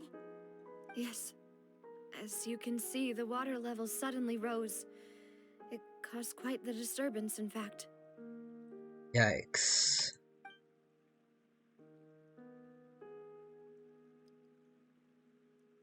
Oh, wait. Mademoiselle, there was a wounded resident next to a Ah, building no, southeast of wait, here. no, that's We've not already either of transported them. him to safety, Okay, I was hoping but for the we've run out of best. medical supplies. No, no. Quadra, if you're here. Where's Malus and Silver? He's wounded? How badly? He fell, so it's probably a broken leg. He's pretty shaken up. When the water level rose, he desperately Oh yeah, climbed we up saw to the this roof. dude. Once the water receded and he saw the ground, he became terrified Wait, and so eventually... it was the water, definitely, but how was that one lady? He jumped down then. Oh, is she fine, but like other people not then? Find the leader of Squad 1 and tell him to take the wounded resident to see a doctor. He should know where to go. I mean, I think that's a good sign. Hopefully that means most people evacuated then. Understood. I'll take over his search and Again, rescue she was mission in the fairly meantime. low, I feel like. All right, you'll be in charge. If she was not dissolved, hopefully a lot of other people were fine. I'm sorry. Where were we? The situation in Poisson? Yeah, we came to see how that was going. Right. Allow me to explain. A little earlier, we suddenly heard a loud noise. Hey, Bark. At first, everyone thought that something might have exploded on an aquabus. But before we knew it, water started pouring out from everywhere. And it was primordial seawater, wasn't it? The rushing water seemed a little odd, almost like the unique color of primordial seawater. Some people didn't realize the danger and thought it was just ordinary water leaking from somewhere. Everyone on the street who happened to be close to the water didn't have a chance to escape. As the water levels rose, they suddenly disappeared. They were all dissolved. Oh no. Yeah, I see John Rice saying oh no too. I hope they're busy. I do not like that Malus and Silver are not here. Those who realized what was happening started to flee in a panic, desperately trying to get to higher ground. Many were injured in the stampede, and some people fell from significant heights. Oh. Yeah, we've seen some of those people. The Spina di Rosula initiated rescue operations as quickly as possible, but there have been a lot of casualties. Fortunately, the water began to recede after some time, and the chaos came to an end. Genshin isn't new to dark writing, but still, this is... damn. The water that flooded the area contained primordial seawater, so the lower levels of Poisson are still hazardous. To ensure everyone's safety, I've asked the people there to leave as soon as possible. No one knows if this could happen again. All we can do for now is try our best to help evacuate the residents. We still haven't completed the head count, but we'll have some numbers soon. Alright. Oh, awful. And all of this just came out of nowhere. True, especially with what happened with the gates. I thought it was gonna be okay for at least a bit. It was quite frightening indeed. I only wish that everything that just happened was a bad dream. Is there any way we can help, Navia? We're here to help. Thank you for being so willing to help in a moment of crisis like this. You don't know how much it means to me.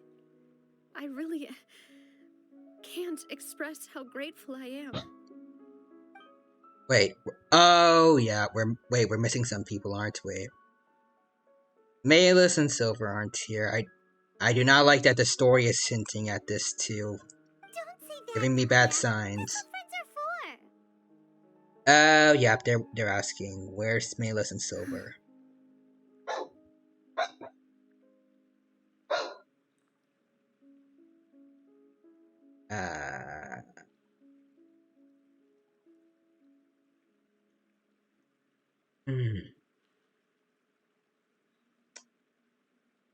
Quadra, if you're here, can we get a little bit of hope that maybe they're fine?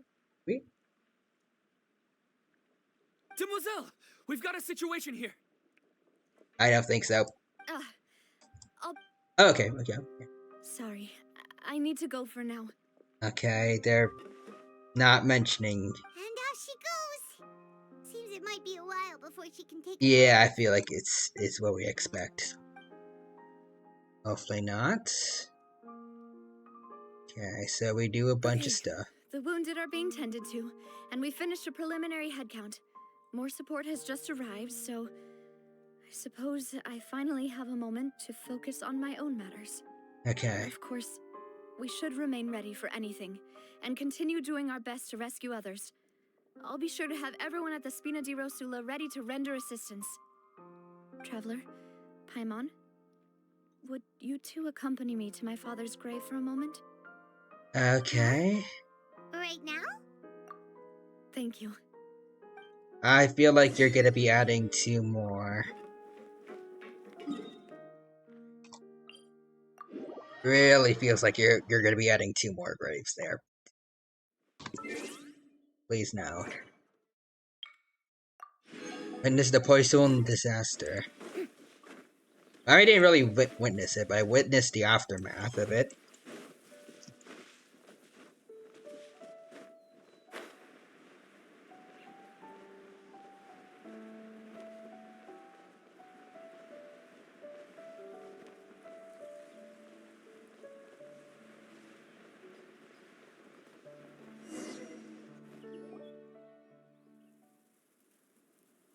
Oh, it's sunset now. Not a lot of people here, huh? That's not. Well, given the time of day and the whole situation in Poisson, Paimon doesn't think there'd be a ton of people here visiting graves. Yeah, there's probably a lot of repairing stuff that needs to be done, I guess. That's how things are now. The living are so exhausted that they've no strength to spare any words for the dead. I don't think they mean it like that, but Navia?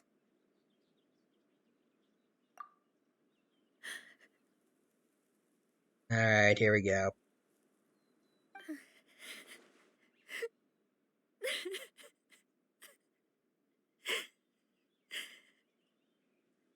I don't like where this is going. Side note, I am happy that they are using like their better crying animation again. Genshin is going above and beyond nowadays with quality in like the in-game cutscenes, but I don't like where this is going. Navia, what's wrong? My mind, you are being very tone deaf right now. Sorry. I just... Malus and Silver... They won't ever come back here again. Yeah. Okay. What should I do, Papa? Huh? What happened to them? Paimon, you know what happened. Again, Paimon needs... She is way too tone deaf in these kind of things. Even if we weren't certain, you don't need to ask about details right now. If we were police officers, then maybe, but we're not. We should just be letting her take time to grieve. Everyone agreed on the rescue plan, but still, I was the one who initiated it. They were helping evacuate the residents, but they couldn't leave in time. At least they went out doing the thing that they always do. They were helping people. And they were caught in the seawater.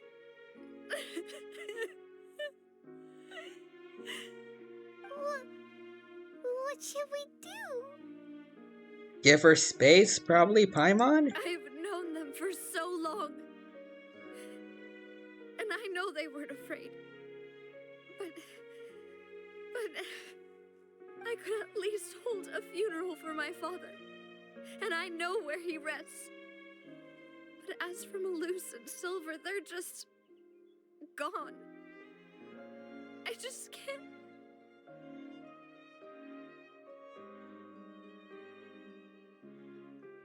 I need to say that an obvious VA is going off here, though.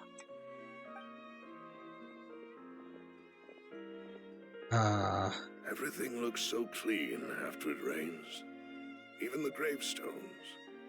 I didn't expect that you'd enjoy a glass of red wine in front of Master Callus's grave. Did we have to see them again after the I can news. understand.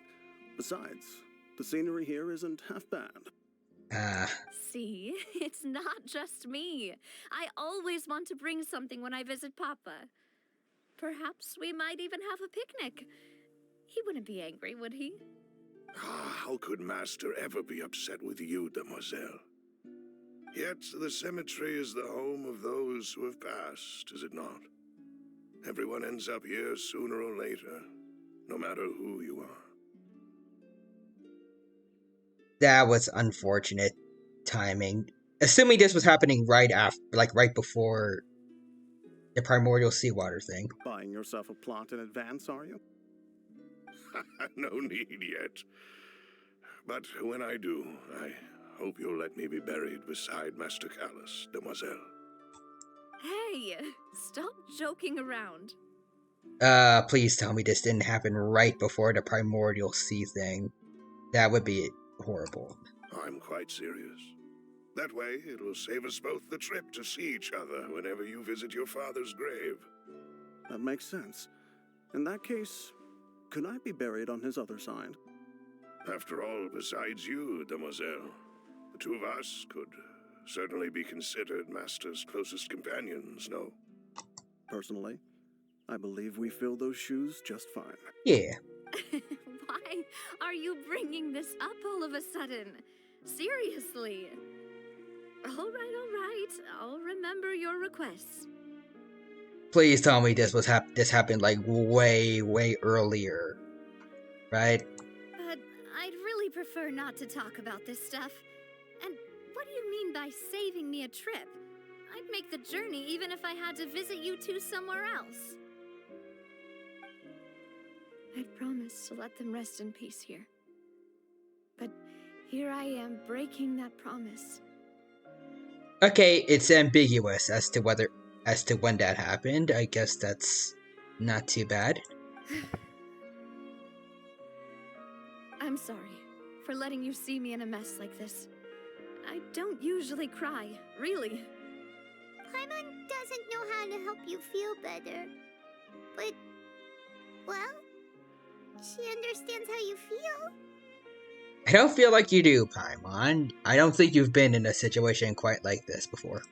I'd always thought I could make my wishes come true. But now that I think about it, that never solely relied on me. Many things can only be accomplished with someone else's help. Malus and Silver have helped me so much. But They really were great people. I could do nothing for them. I mean, based on what we remember from the Oceanids that were made by Vache's victims, everyone that dies from the primordial seawater kind of all just jumbles together. She could take some primordial seawater carefully and then bury it here. It should work. I'm so sorry. You can spend as much time as you need here, Navia. We'll stay with you. Alright, Paimon's actually saying the right thing now, for once. You don't know how much I that think. means. By the way, you can have a look at this. It's a list of victims from the incident that took place here. Alright. Obena, Khan, Burnett, Giverny, Francine, Karina, Daisy Ray, Oh yeah, we saw the dad that was crying for her. Julianne, Hassan, as well as Malus and Silver. Yeah, that's rough. On the plus side though, considering it was like a mass flood that came out of nowhere, and it was in an underground place, 12 deaths is actually, I feel like it's not that bad actually. I feel like most, it wasn't, I don't know how many people lived in Poison, but I feel like at least 90 definitely had, that 90% had to have gotten out alright, I think. I don't think 12 is too bad of a number considering how drastic it was. to save. But still... There's at least I want to at least try to find, like, a good side to this. It's okay. I know what you're thinking. And you're right. We lost Malus and Silver. But Oh, she we were acknowledges able it. to save more than we anticipated. Yeah, you managed to save more people than you thought. That's still a win. The overall outcome indicates that the cost was worth it. It's what they would have wanted, at least. They died helping people. They would have been happy to know that more people survived than didn't. And when sacrifice is truly necessary, true, but when a sacrifice is made, it should be acknowledged as being helpful. Right. Don't think that way, Navia. One person might be saved at the expense of another, sure, but that isn't something we should ever consider a trade. It should still be honored, at least. They died to help people. Were not the price for saving anyone. They're heroes. You're right. Thank you, Paimon. What you said just now was pretty amazing, actually. I'll remember your words. Oh, really? Seems you've become more eloquent in the time since we last met. Uh-oh, Archelino. Hello? The knave? What are you doing here? Ah, is everything going well on your side? Oh, is she helping with the poison thing? Yes, my people are carrying out the mission according to your request. All the residents of Poisson have been evacuated. Oh, and sweet. We're preparing to relocate them to higher ground. Yeah, damn. Even though she's not the nicest, Archelino and the Fatui and Fontaine are actually... they're fairly not that bad compared to other Fatui. As for these supplies, we have everything taken care of. There is no need to worry. Thank you very much. They're actually kind of light gray, I feel like, in terms of morality. Wait, do you two know each other? We just met recently. Right, Miss Navia? Usually, I would call this a coincidental encounter. But that doesn't quite fit this time. Besides, it never even crossed my mind that a Fatui Harbinger would come looking for me. Fair enough. Thanks to the knave, Spina di Rosula received generous support from the Fatui, which allowed us to complete the rescue and evacuation work so quickly. Mutual aid is essential to fostering positive developments. We were already in the area, in any case, so it was nothing. That said, I must say that you're a lot sharper than you let on. I'm sure you understand what I mean. Okay. I apologize for all the ways in which I tested you previously. We've never worked with a Fatui before, and it's extremely important for us to know who we're working with. That's good call. My subordinates have reported that Fatui soldiers have been observing water levels and taking head counts in various locations. I hear that they've also prepared a large amount of emergency supplies. I'm quite surprised. This wasn't planned, was it? At least I hope not. Like, were they just waiting for something to eventually happen, and then we're like, okay, we're gonna help out here, pretend to look like good guys. This is nothing to brag about, nor do I intend to. It is simply the way of powerful organizations to act forcefully, whether they are doing good or ill. You've witnessed that firsthand, in any case. Alright. As I've told this traveler before, I know of the prophecy, and I intend to prevent the impending disaster. Lending your organization a hand was a natural first step in accomplishing that. As such, do not be troubled by this token of our sincerity. Perhaps one day, you'll also be able to help me in the same way. Without your help, there would have been many more casualties. I won't forget your kindness. Furthermore, I sincerely regret what happened to Malus and Silver. I only wish that my people could have arrived a little earlier to prevent this from happening. Don't say that. You and your subordinates did everything you could. As Paimon said, Malus and Silver didn't choose to sacrifice themselves for any specific person. And they weren't the price paid for other salvation. They chose to become heroes themselves. I've never liked hearing people put it that way. It's like trying to relieve pain by saying some noble-sounding words. But right now, there's nothing more suitable. They really did become heroes. Yep. You're right. I'm sorry for your loss, Miss Navia. Water is life to Fontaine's people, and it also spells disaster.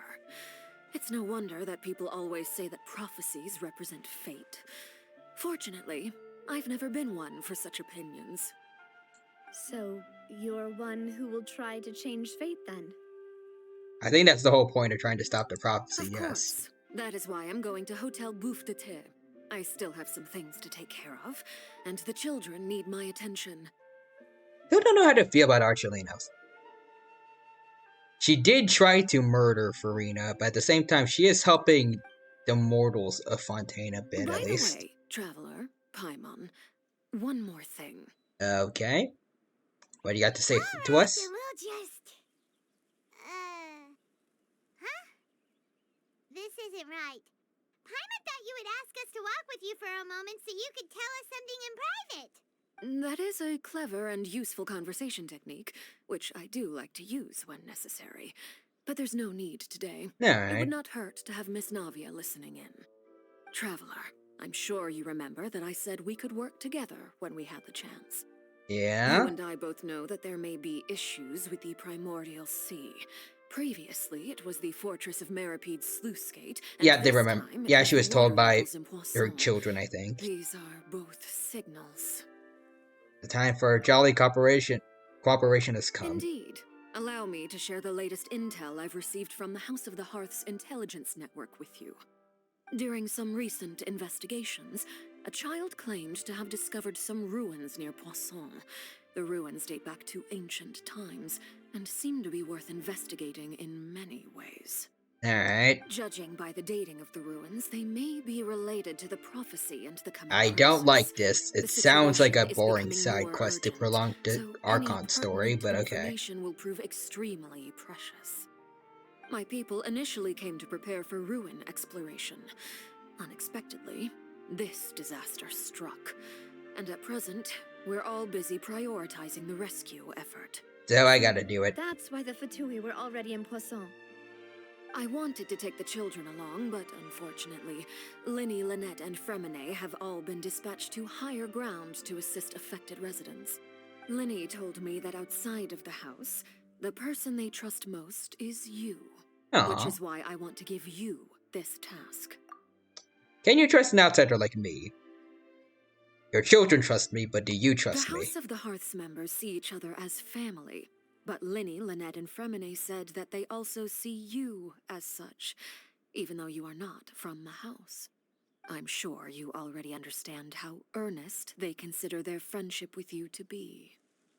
But do you consider it to be much?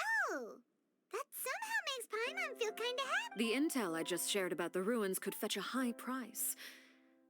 But since the children consider you family, it's only natural that I freely share it with you. Plus, apparently, according to you, it can help with the prophecy. It'd be kind of a jerk move to sell the info at a high price.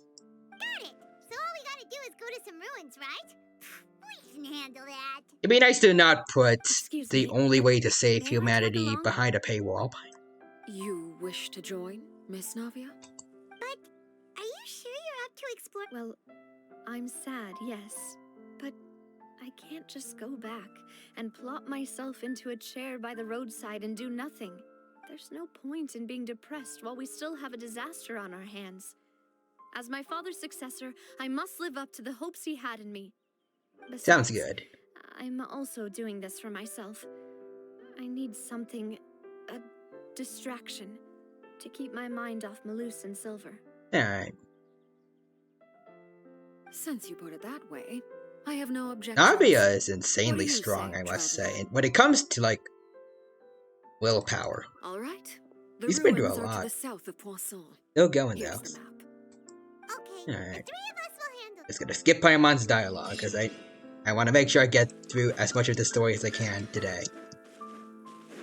So, can we teleport a little bit closer?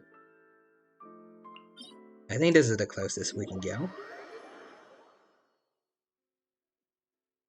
Alright, grab this. There we go. There's the red fan. There's some enemies we gotta pass through. Let's go around here. I'll walk so I get my stamina back up, so we can better glide. Okay, I think this will do. There we go. Let's go around here. You might hit that part of the cliff though. Yep, okay.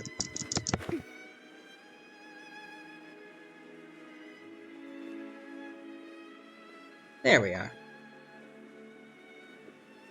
I don't know if we've already explored here before. I might have. Maybe. So, are these the ruins the knave was talking about? Whoa, There's a bunch of mist over there, so I'm guessing it's going to be like a domain, probably. Right. Let's go in and have a look. Just be careful. Thank you, Navia. I will be. Let me guess. Story exclusive. Domain? Yes, it is. Okay.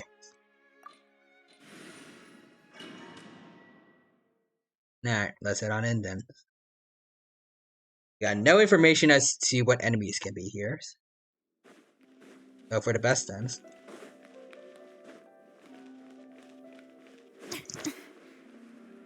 Try to go above the water. There we go, just to be safe. Alright, here we are. Oh, well, there are enemies here. Okay. There is no escape. Alright. Navi up. Do your thing. Come on. I triple crowned you recently. There you go. Good job. Let's get the food out just to be safe.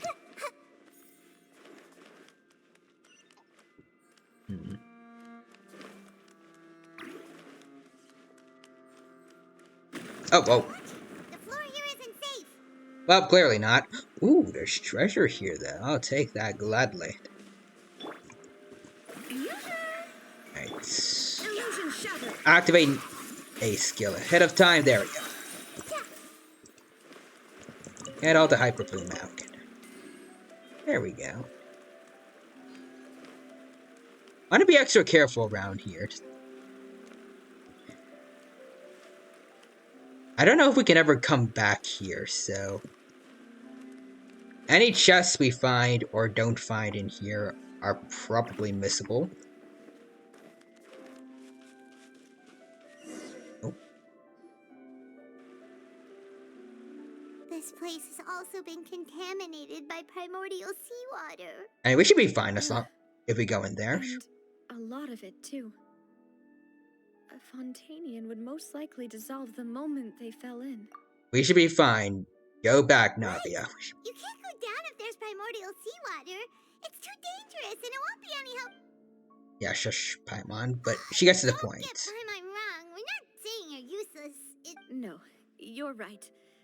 I can't do anything in this situation. I'll leave this to you. Alright, alright. I didn't read all the dialogue, but... That complicates things. Maybe the only way left is forward. In that case, do you want to wait for us here? Should probably find a way to help her, Levels like, here get are across unstable, first. And there's a chance the water will rise. So, staying here, I'll go together with you. Perhaps we'll find the exit just up ahead. Alright. Alright. Come with... Get Paimon. Alright, but most of us are not Fontanians. Oh no, it's a dead end! What? Let's try climbing over from the side. So we touched... Wait, if we touch the water we die, or... Oh yeah, we aren't supposed to go in, okay.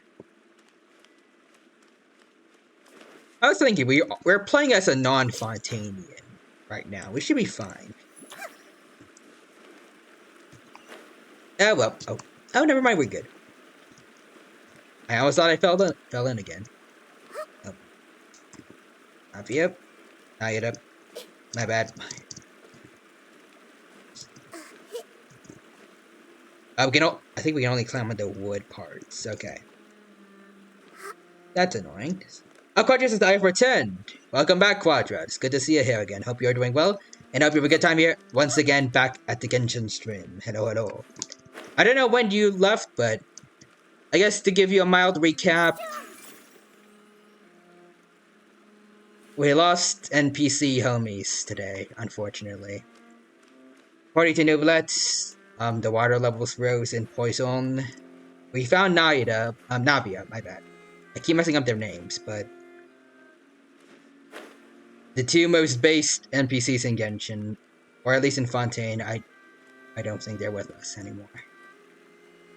Watcher says, oh no, now you know, yeah. The boys, Malus and Silver, they're gone, but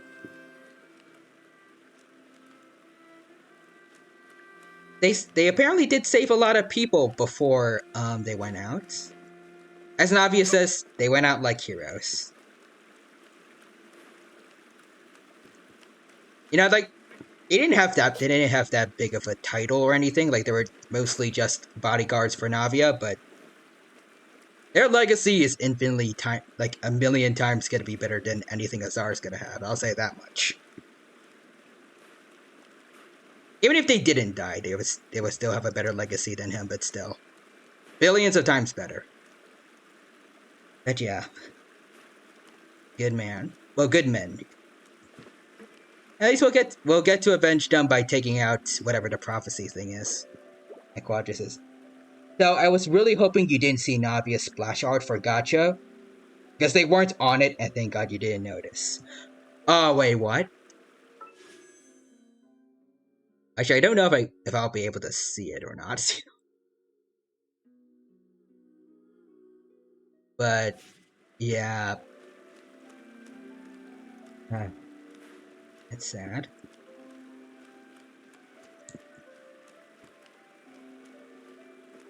I would say I'm holding out hope for one day there being a cure for the primordial seawater, but I feel like it's gonna be safe to say now.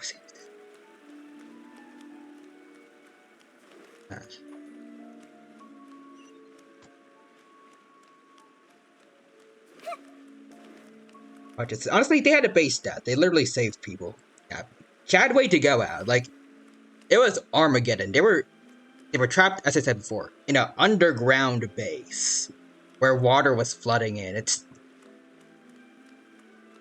like they didn't have the benefits of being like in an out and open area where I feel like it would be less dangerous if water were to be like if the water levels were to be rising.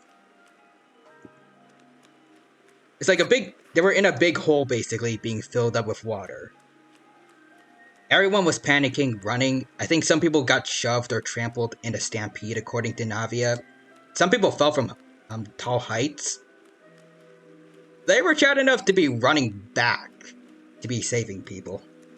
Not a lot of people can say they would do that. I was like, Roger says, so just want to say.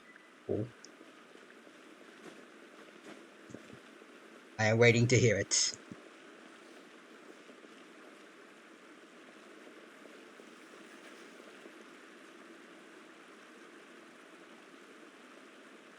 Let's see, Quadra says, Dino in the first time meeting them. You, NPCs. Present Dino to pass to you. You shut your mouth. Crying and your emote. That would probably be me. I mean, I can understand past me. NPCs are typically not the best people in Genshin. Or at least they typically have the potential to be the most heinous and horrific people around.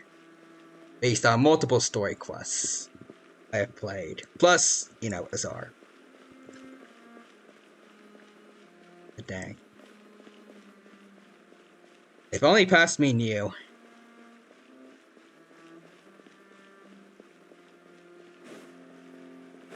Hopefully Navia can at least find some way to memorialize them. They didn't... I remember they had a flashback earlier where they mentioned that they wanted to be buried alongside their old boss, Navia's dad. Maybe one day she can find like some trinkets left behind by them. You know, like inorganic things like clothes. Those don't get turned into water, so she can find something maybe. Audrey says they better be buried besides her dad. I hope so. Or like I said earlier. Oh. There's something wrong with this bridge. Run for it! Oh, I went the wrong way, my bad. Oh.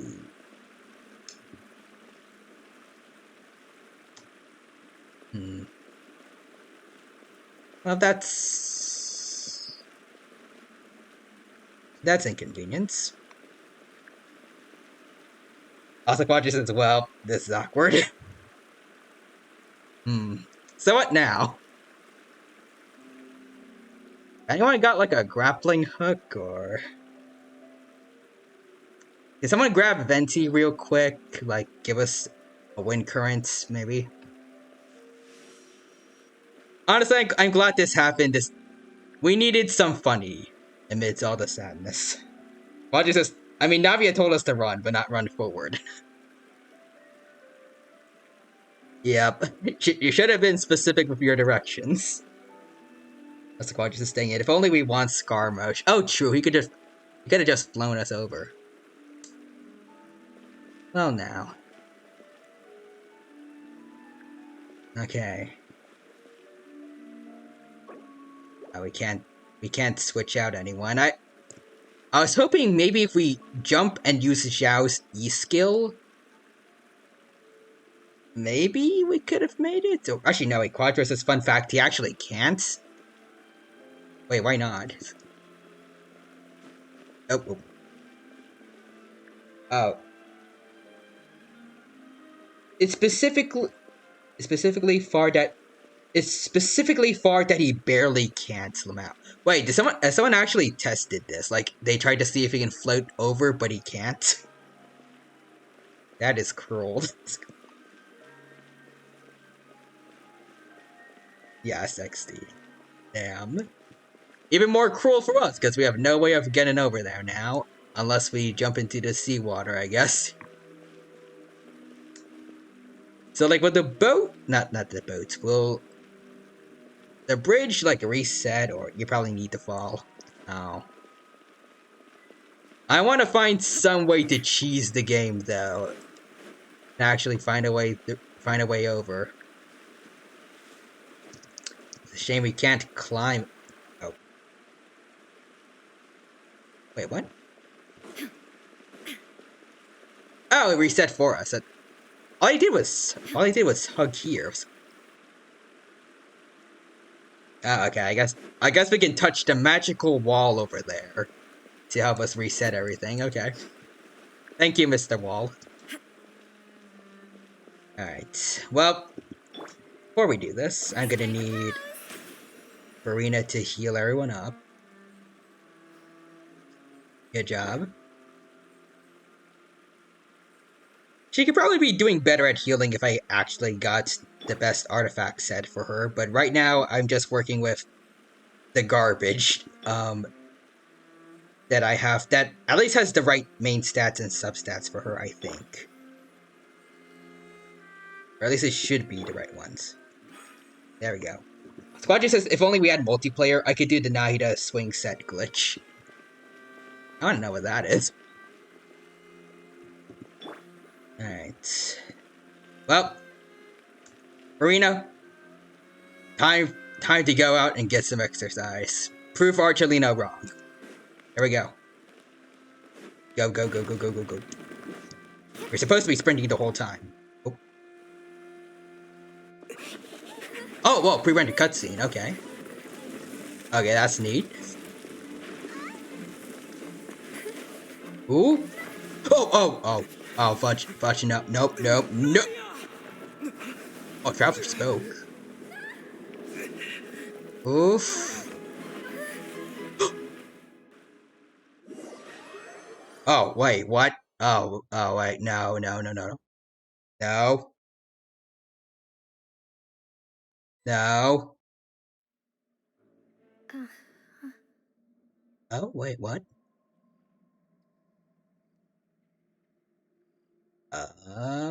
She's not dead, is she? Demoiselle. Oh, fudge, she's dead. Or is it like a near-death experience? Demoiselle, what are you doing here by yourself? Would you be standing here till dark if I hadn't Not come them to get again. you? I don't need to be reminded of you guys being dead. But also Quadras basically, if I hit Nahida with Jean's E while Nahida's on her swing sets, she gets sent flying forward. Oh, that would have been cool to see. Also, Quadras is the one time I don't want to see them on screen.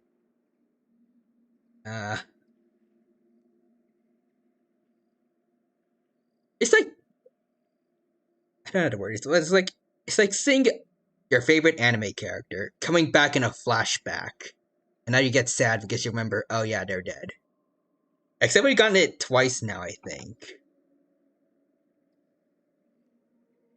Maybe she just wants some time to herself, Maloose. Oh, was I sleeping? Yes? Yes, it would appear so. Wait, why is everything wobbly, though? I must be tired. Is this what primordial seawater does to people? That's quite possible. However, you were the one that suggested we go out for a walk. Is it like some... Is it like... when, like, the SCP when day breaks? Like... They're just like, become one with us. Join the water instead of the suns. Is that what it's like, right. or...? I nearly forgot. It must have slipped my mind when I dozed off. I haven't had a nap today yet.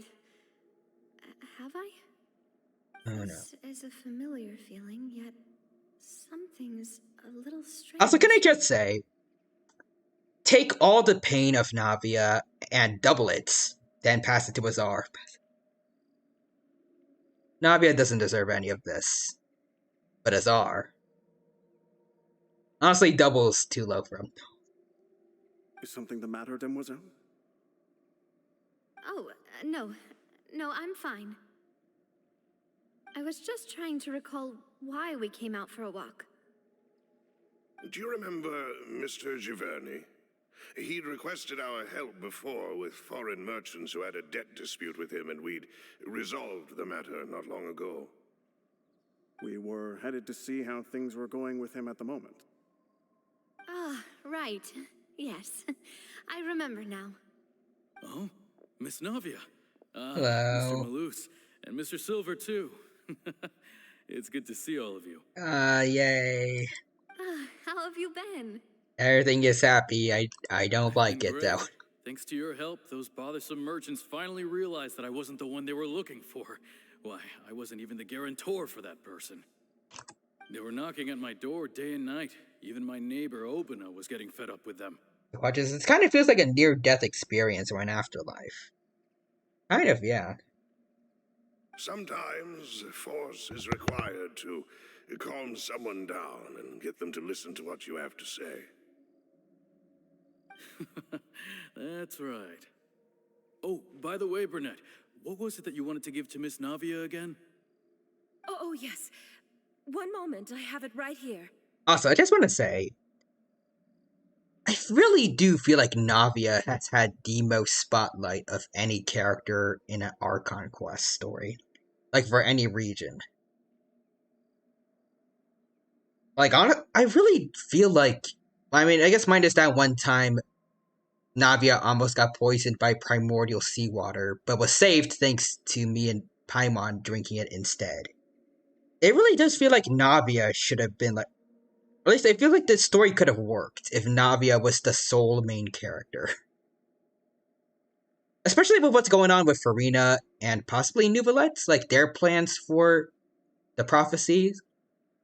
I feel like, for once, the Traveler was not needed for the region. Like, I guess plus also Archelino, maybe? Like, I feel like the other characters actually could have handled it themselves. At least if they were given main character plot armor for certain events. Like, again, Navia almost getting poisoned. Or almost dissolved.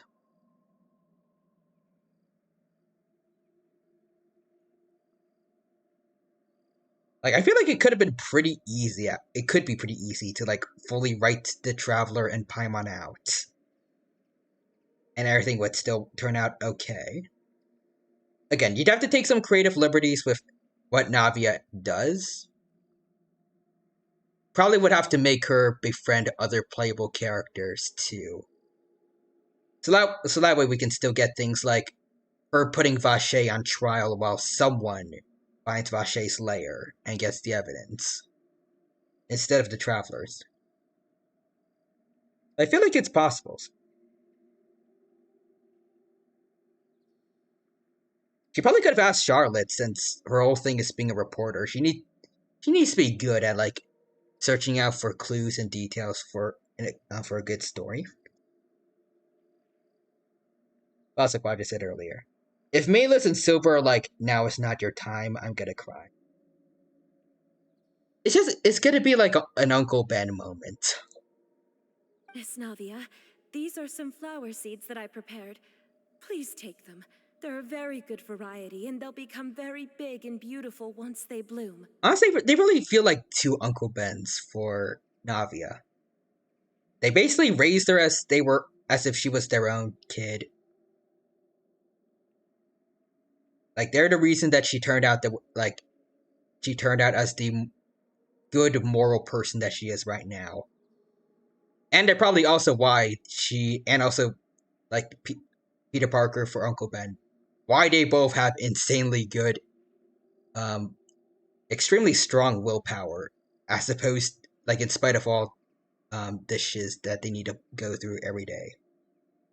I don't know what we would have done without Like, your all the help, people Navia's so this lost, is a little token of our appreciation. all the things Spider-Man has I gone hope through you won't between refuse. his villains and his writers, which are basically upgraded versions of his villains at this point. Navia, I feel like, is pretty much just Genshin Spider-Man. Ah, did you cultivate them yourself? Thank you so much. In terms of, like, how much Certainly trauma take they them. try to force onto this Malus, character. we do still have some empty flower pots at home, right? Why, we can have as many pots as you'd like, demoiselle. Alright. In that case, we'll swap out some of the decorative plants So for when some is of this Mrs. going to... Burnett's When is this flowers. either going to turn into a beautiful "it is not your time" moment, or a horrific moment where these things turn into monsters? Very well. Wait, something seems to be off here. Yeah, Navia. Excuse me, madam. If I'm not mistaken, your name is Burnett, correct? Yeah? That's right. Is something wrong? No, it's nothing. This is the first time we've ever met, but your name seemed familiar to me. I must have heard it when I was discussing things with your husband previously. What's going on? I've heard this name before. Sometime recently, I'm sure of Was she one of the people that was supposed to have died? And why are there so few people around here? Yeah. Where did everyone go? Yeah, I think so. We must mind the time, demoiselle. We still have important things to attend to today. Huh? We do? Like what? Like saving you from this illusion? Well, now, did you forget? Miss Navia, here you are. I've been looking for you. Please, come to the Opera House. Your trial is about to begin. Oh, well. My trial? Wait, why would I need to go to the Opera House? Yes, she's right, demoiselle. It's just about time now, so we should get going. Oh? All right then. Is it gonna be Vache? This is kinda terrifying, but alright. I gotta play as Navia, or? Look, it's Navia. She's here. Okay, no, we just teleport there. And her two attendants are with her. Goodness, everyone's finally here. There sure are a lot of people here to see the trial. And they all seem to be oddly... Watch, says something is going on. Yeah. I know some of these people. Darkrai, is this your doing? You're in the wrong franchise, dude. Karina, Desiree, Joyville, Julien. Yeah, these are all people that are supposed to be dead. Why are so many people here? And why do I have no recollection of this case? And as for the judge... huh? Where's Monsieur Neuvillette? I'm just taking a vacation. Let the Autrice Mécanique d'Analyse Cardinal do it for me. Please sit in the defendant's seat. Don't worry, Silver and I shall accompany you. Wait, defendants? All right. But are you sure you can stand behind me?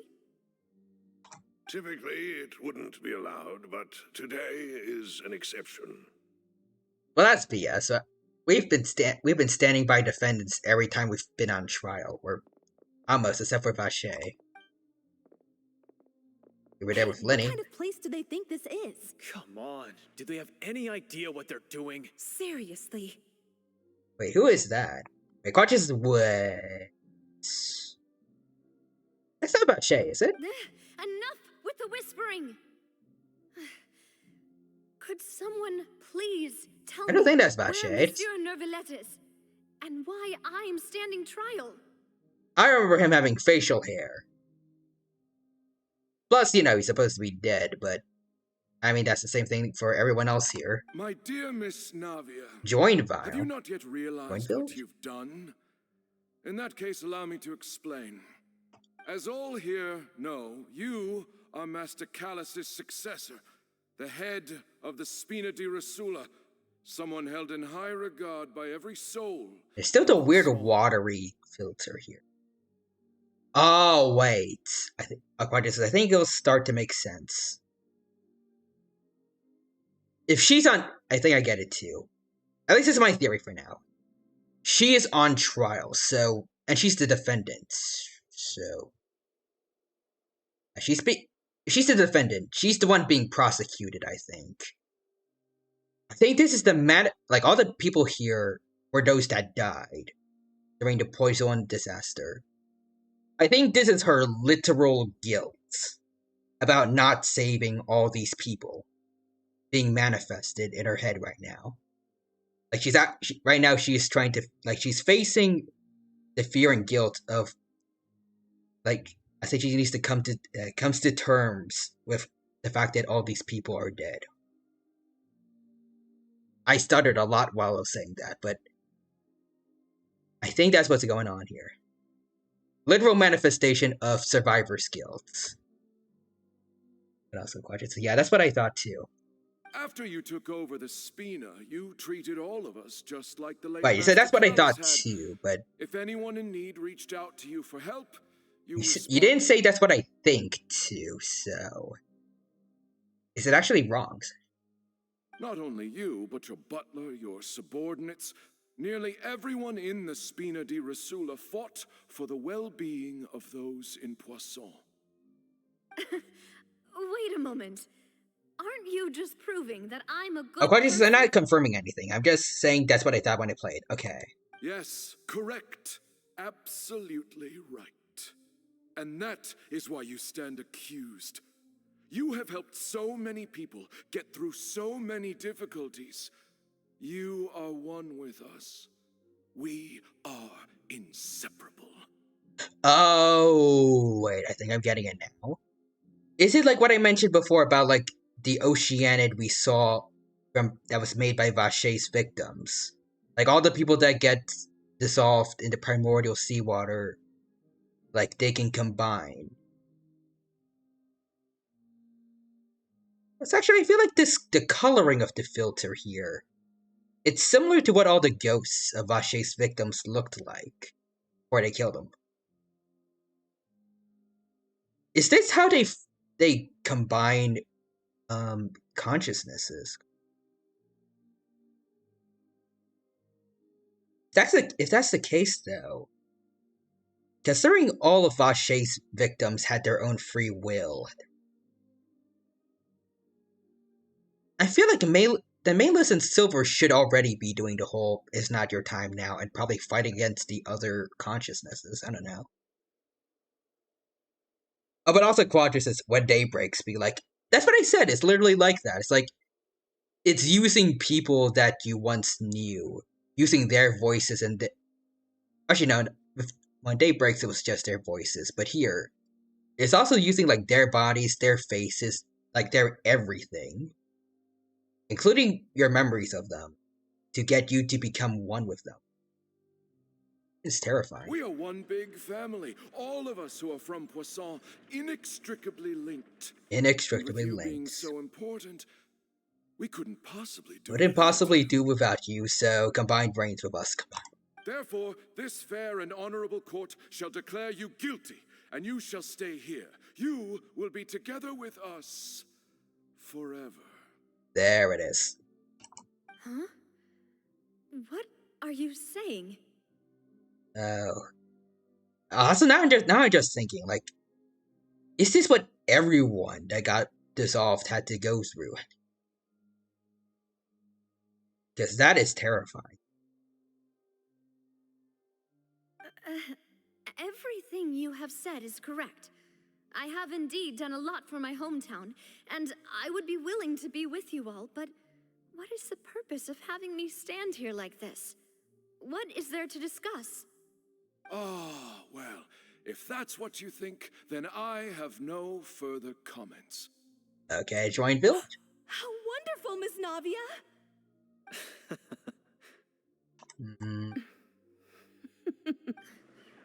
I know all these people. Why are they laughing? Silver? Oh. I seem to remember now. Oh, wait. Yes, I get it. This trial is... Oh, wait. Are they going to help her escape? Wait just a moment. This isn't right! Oh, wait. Are we going to get Malus and Silver saving her one last time? Malus? I think these are actually their consciousnesses. It seems like it. What was that, Mr. Malus? Our conclusion is very clear and unanimous. Let the court judge her now. She's guilty. I don't know how to feel about the other consciousnesses being like, okay, let's just have her become one with us. I want to assume like there's some kind of mind control or something involved with this that Malus and Silver were just able to break out of. Maybe.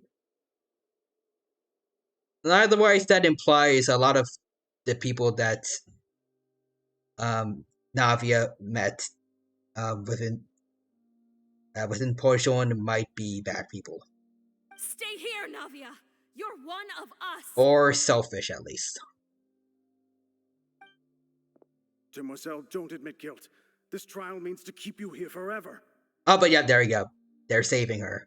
What does Malus and Silver be like? Wanna see us do peak? Wanna see us do it again? I wish to exercise my right to defend Our Lady. Mr. Swanfield, you they really are the peaks of NPCs in Genshin, I feel like. Utterly independent mind. She was born a free and independent spirit. She has never been tied down by anything. Indeed, even the death of Master Callus couldn't stop her. Her actions cannot serve as proof that she identifies herself as part of any group. She merely acted as an individual, extending her hand to help others. Please do not mistake her actions as being otherwise. Really? As an individual, you say? Don't forget, we are all Fontanians here. This is the nation of justice, the nation of Hydro. Yeah, and? Even if Miss Navia only voluntarily rendered her assistance, that doesn't change the fact that her beautiful soul must return to everyone. Water accepts okay, yeah, there it all, is. Blends with all. It will surely accept her kindness. So does that mean everyone else that got dissolved, like they gave in to, like, this stuff? Everything is measured here in the nation of Hydro, and in the end, everyone shall meld together. Thus, when a unanimous opinion emerges, that opinion represents justice. Now I speak for everyone. Our opinion is consistent. Navia should stay. We and Navia are one. Can Navia be the first person to, like, the first Fontanian to survive on primordial seawater? And you would call this justice? Preposterous. You are merely jealous that Demoiselle still has a chance to exist as an individual. Oh, okay, so they are bad people, okay. That's unfortunate, but go off Malus, though. Call the man out, and Quadus, yes, Malus, go off King. Have you forgotten how much you all once longed to become individuals, to become independent? Do you mean to defy our justice? Oh, boy. Yeah, this is really feeling like when day breaks. I'm honestly expecting them to melt into a big gooey flesh monster now. If your justice is flawed, then why should we acknowledge it? As you said, we can also have our own justice. Silver and I shall defend Demoiselle. I feel like a good argument here would just be justice can be very... I feel like justice alongside good and evil can be very... I don't know what the right word is. I had the word on the tip of my tongue. It's subjective. Like, anyone can have their own opinion on it. They can be similar in some ways, but people have different boundaries of like what counts as being justice and what doesn't. Like, some people approve of the death penalty, others don't. You know? Also, Quadra says, you know what I would love? Even if it might be a bit sad. Malus and Silver spirits somehow living on in Navia's items like her weapons and cannons, etc. It would be kind of cool if, like, it would be cool if she had, like, their names carved into her weapon. I think that's always something sweet to see in fiction. But they have names carved into something like that they use every day.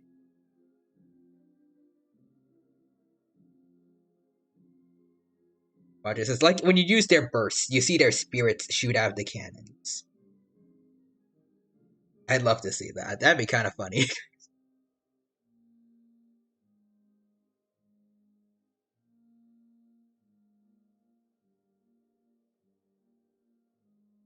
Trying to think also.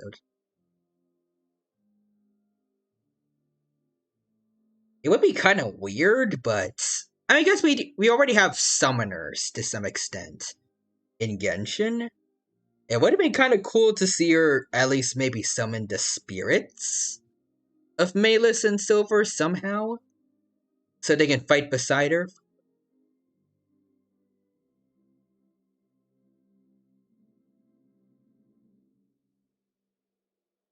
I mean, from what I remember of Serval's character quest that I played recently in Honkai Star Rail, she broke her guitar and yet she still has it in gameplay, so... You know, but also, can I just say, I loved Sumeru's story, and Fontaine's story was very slow in the prison arc, but this is getting to Sumeru level. I'm loving it. And that is how we will enforce justice.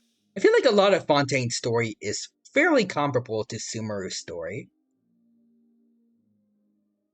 I honestly say, like, in the Vache arc, it was better than Sumeru's story, because we actually got the main villain of the arc their comeuppance. Like, something they actually deserved, unlike with Vazar.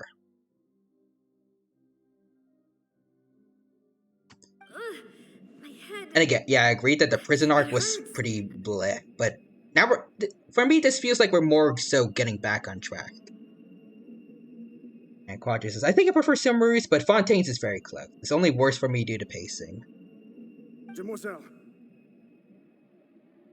I mean, maybe some people don't mind what happened to Azar, but for me personally, like, a main point of adding a truly despicable and, like, non-redeemable villain is, like, them being taken down a notch and then getting comeuppance for what they've done.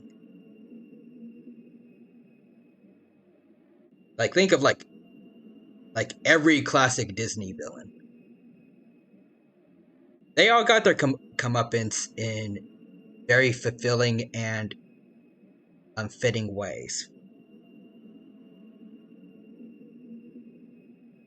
Scar was manipulative, and then at the end of his life, everyone that he manipulated ended up turning against him.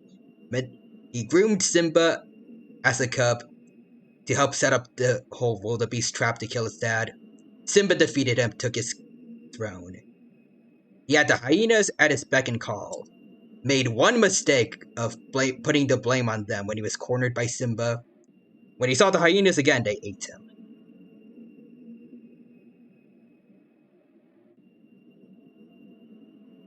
Azar, he put everyone in a dream trap for multiple days, leading to almost one person's death who was terminally ill, and their physical condition was being affected by the time loop. And Azar trapped his nation's god for 500 years. And then he tried to make his own god, acting like he was better than Nahida, who didn't get a chance to show that she was worthy of being the Dendro Argon. And then when he gets his punishment, he's just sent off into a forest to cultivate wisdom or something. That's not fulfilling, considering all he did.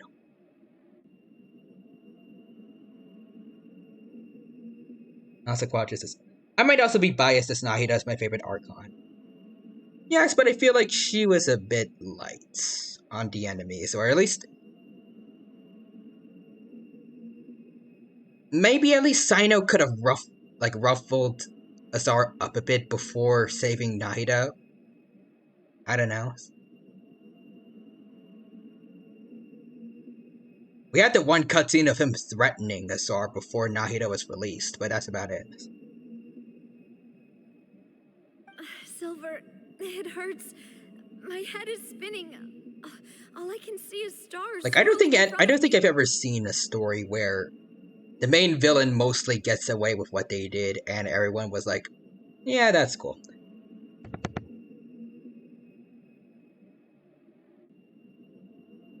At least not unless they're going to like come back eventually and then get their comeuppance.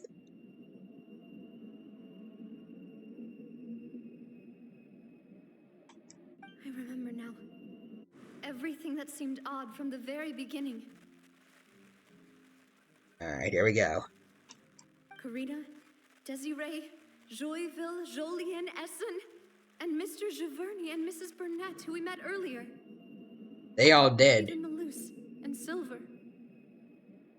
I don't want to admit it, but they're all dead. Don't be afraid, and don't admit guilt. We will protect you to the very Kind of makes me wonder, though, like, what happened to the first person? Like, the first person that got dissolved by the primordial seawater. At least it seems like considering Navia's dad isn't here, it seems like the primordial seawater can only utilize the consciousnesses that it already had that happen to have a connection to other people that get trapped in it to convince them to become one. So, like, how did that go?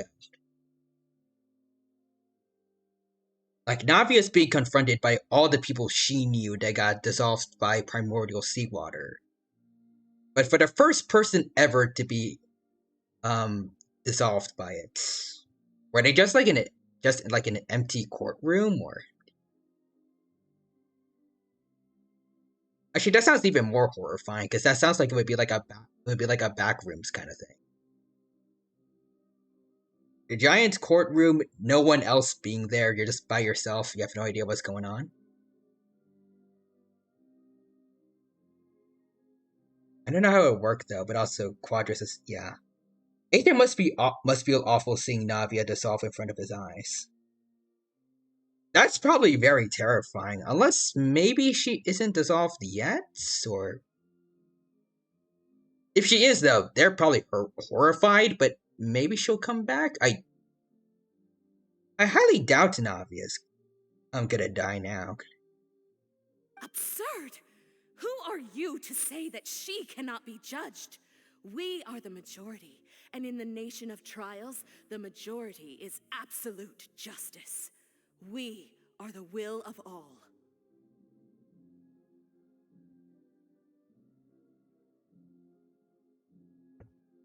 Don't let them escape! We shall keep Navia here with us! Oh, Jesus, okay. But also Quadras is Tin Young.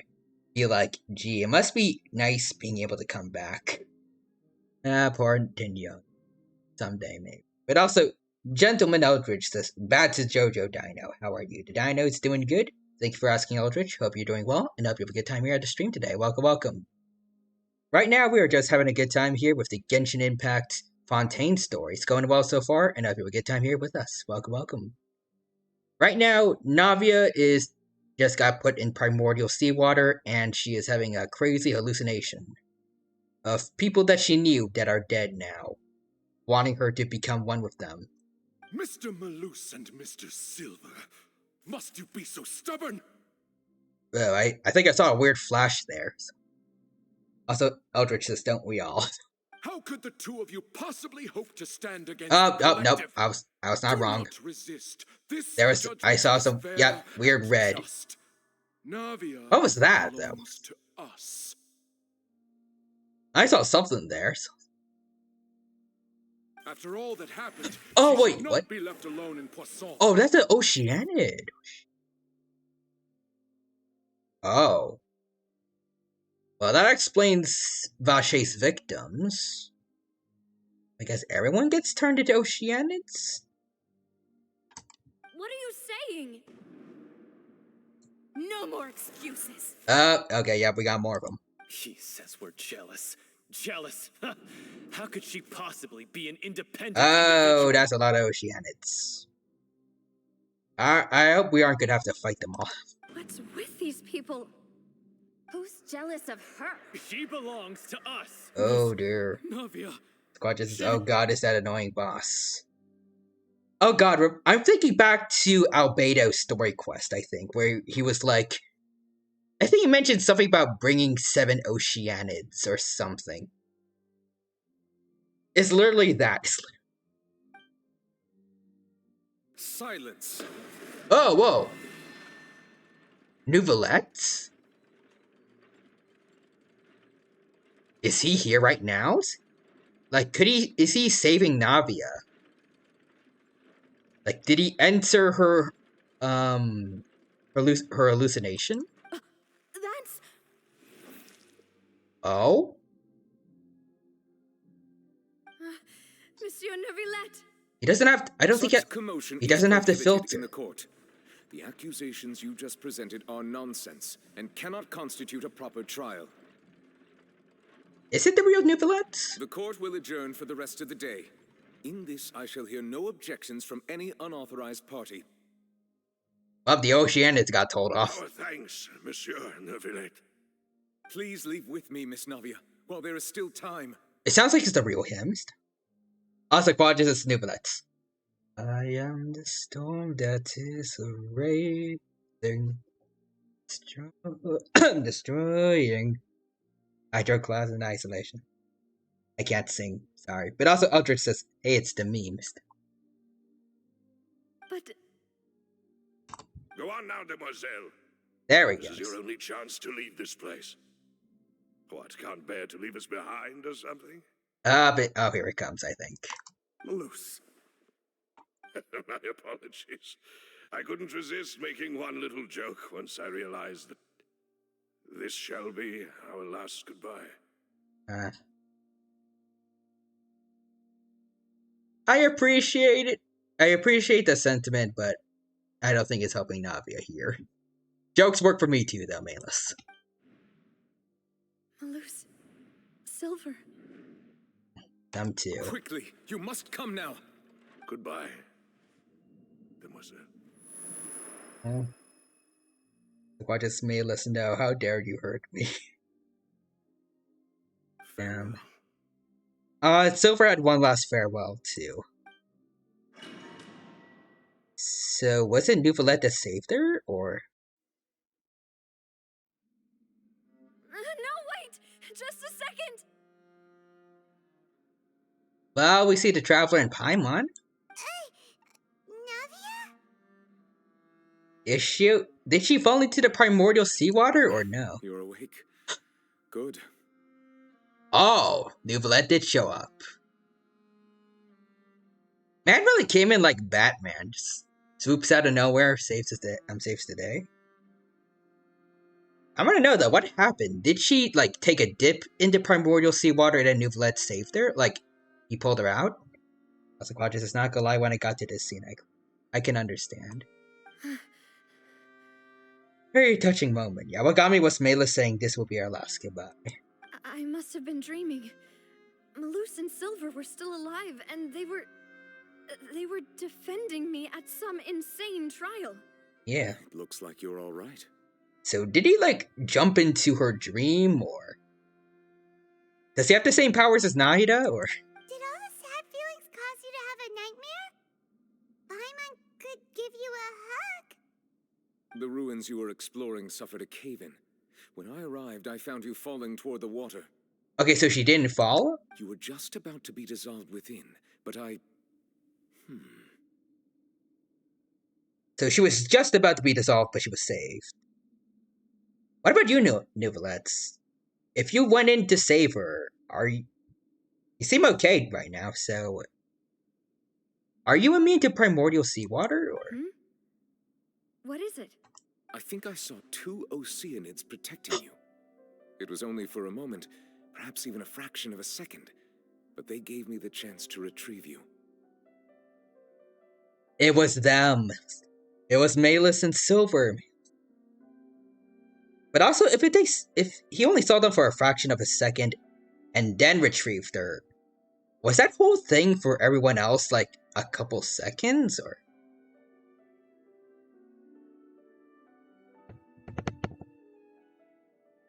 But also Quadra says, I think Neuvillette is fine because he's a Hydro Dragon. I mean, it makes sense. I did say there was always I did always consider that maybe he should be fine. Like, he's not necessarily a human Fontanian, but it's fine to be sure, since apparently, according to some previous dialogue from him, he isn't the Hydro Sovereign. Or at least, like, he's only the reincarnation of the one that fought the primordial one, I think. Or a reincarnation of him. Basaquatch no, Neuvillette, stop. I am hurt. Were it not for their intervention, I would not have been able to rescue you before your consciousness dissipated. Oh no. Wait, did you say Oceanids? You mean like what happened with Vache? Seems like it. So the people that are dissolved become Oceanids? Perhaps those 2 Oceanids were the people you saw in your dream. Yeah, pretty sure they were. So in other words, to survive primordial seawater, just hope you have some very good friends that also got dissolved before you. Which is not necessarily something you should be hoping for, but on the off chance you get primordial seawater on you. Also, Aldrich says, always contemplate with style. I always told them that they didn't have to protect me. To think that they'd keep doing so even after death. As I said, Navia, they are your Uncle Ben's. Please come with me. Alright, let's go. Neuvillette, are you okay? Is it gonna rain in here? Oh, I am quite all right. Perhaps there's something we could chat about? Honestly, look at the time. I kind of worried I hope we're going to be able to finish the Archon story today, but I don't know if we will. The Quadus. Maelus and Silver as Oceanids seeing Nuvolets. Fist bumps each other.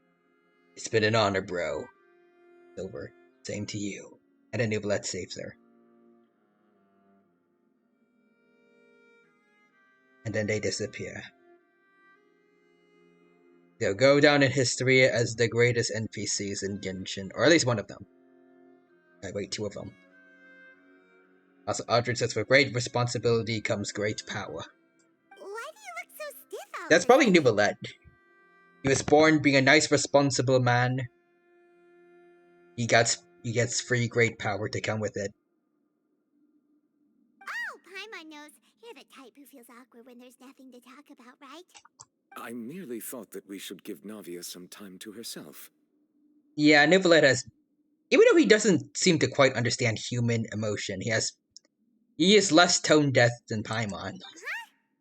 Why didn't you just say so then? Don't you think it's even more awkward to call us over like this and then have nothing to talk about?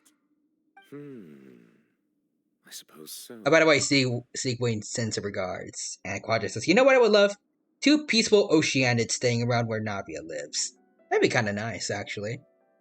I'm pretty sure we get baby Oceanids, as, like, event followers.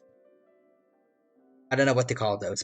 Plus, there was that one lady from the amusement park event who was a friendly Oceanid in disguise. Well, I'm pretty sure was not in primordial seawater. She seemed to be very much okay and alive. Maybe they could be like her. Also, Quadra says Nuvolet. I don't understand human emotion. Also Nuvolet. Please leave her alone, she's mourning. And then Paimon's just like, wherever you want to talk to us, Navia, I'm gonna keep bringing up how your friends are dead right in front of you. Ah, Sigewin. It'd be very tone deaf. deaf. I hope all is well with her these days. Her work in the fortress of Meropide has not been too much for her, has it? No way, don't worry. She's doing fine down there. She's an amazing head nurse. I see. At the very least, I feel like for the most part in these cases, the best thing you can do is just, like, be quiet, like, sit next to them if they need you around, and just, like, be there to listen. Like, it is their time, not yours. If they want you to talk, then you can do so, but otherwise, like, let them have their moments. Oh, and the Duke also says hi. Even though Seedream made him do that. He hopes that you haven't been overwhelmed by all that's happened lately. Thank you. I have indeed been busy lately, and I also hope that everything is going well in the fortress of Meropide. He still doesn't know what to talk about. Right. Just gonna skip Paimon's stuff. Anyways, Quadra says, yeah, again, I like how Nuvolet looks tough and stereotypical no-nonsense, but in reality, he'd compete with Welts for best dad. If they fused, they would become the perfect dad. This isn't going anywhere. Let's try something else. How did you find these ruins? Did the knave tell you? Yes, in fact. Oh. I had arranged to meet you in Poisson, but when I arrived, I discovered that the Fatui were helping the residents evacuate. They had even transported a large quantity of supplies to the area. Amid my astonishment, I ran into the knave, and we had a chat. She informed me that she had asked you to investigate the ancient ruins here. Yeah, we originally planned to meet up with you, but we thought you might still be busy with all those official documents. Yeah, just skip all that. There we go. Love is destructive. I'm sorry to have kept you all waiting like that. It's not. It was very helpful in this situation. I guess we should get going again. Will you come with us, Monsieur Nuvolet? Quadra says Nuvolet. Yes, I am neither Nuvolet nor Welts. I am the one who will raise you. Call me Perfect. Let's get going then. Perfect Nuwelts. Amidst their fusion, they also added Perfect Selin. Oh. Hello, buddy. The show begins. Ah, wrong one. There is no... Hi. Hold on. Let me get the things out. Make yourselves at home. Boom. I triple crowned you. I have to show your worth. Night up. Oh, there we go. That was easy. Only a couple seconds. Good job.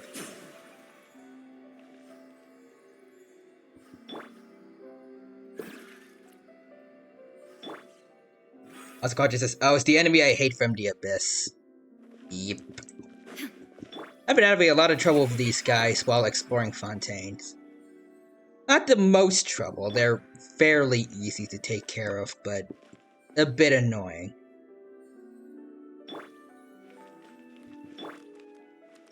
At least they're not as bad as, like, concentrated beasts.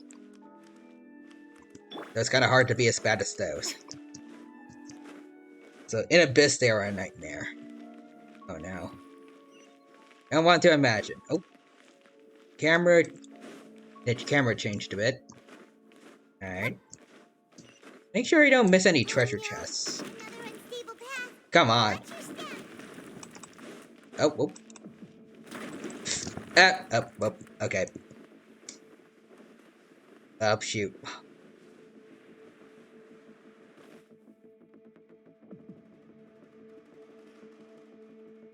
It was very unnecessary, but okay.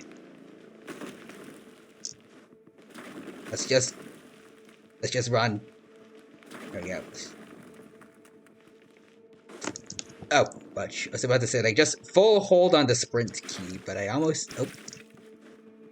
Come on. Here, too? Jeez.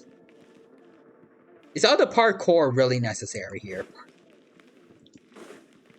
I don't know if I'd call it parkour, but still. Okay, so... Boom. I'm kind of busy right now.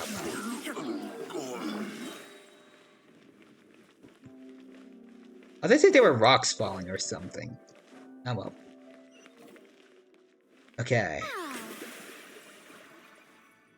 I feel like these are gonna crack, so just heal everyone up. Probably keep someone tall at the front, or okay, yeah, that works. What the heck?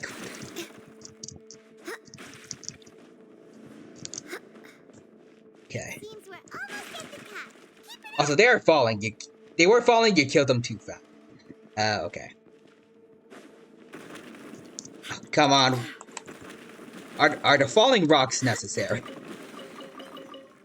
Okay, there we go. Got the treasure though. Okay. Yep, there we go. I figured. You might gotta do it right here in front of you guys. Here. I see everything. Booms. Boom. Alright. Get the fanfare up. Up. Also, alright. Night up. Oh boy. Okay, that was close.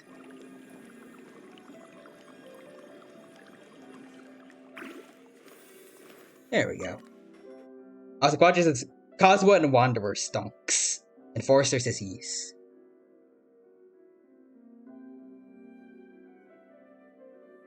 What's that? You know what? I wanted to be mostly in Farina. Or this story. Just... Let's have Farina helping out with saving Fontaine. Help prove Archelino wrong. Also, Quadras is now about to set off super destructive blooms. Everyone hold hands. It's like Klee adorably saying boom boom bakudon as she's about to nuke the entirety of Mondstadt.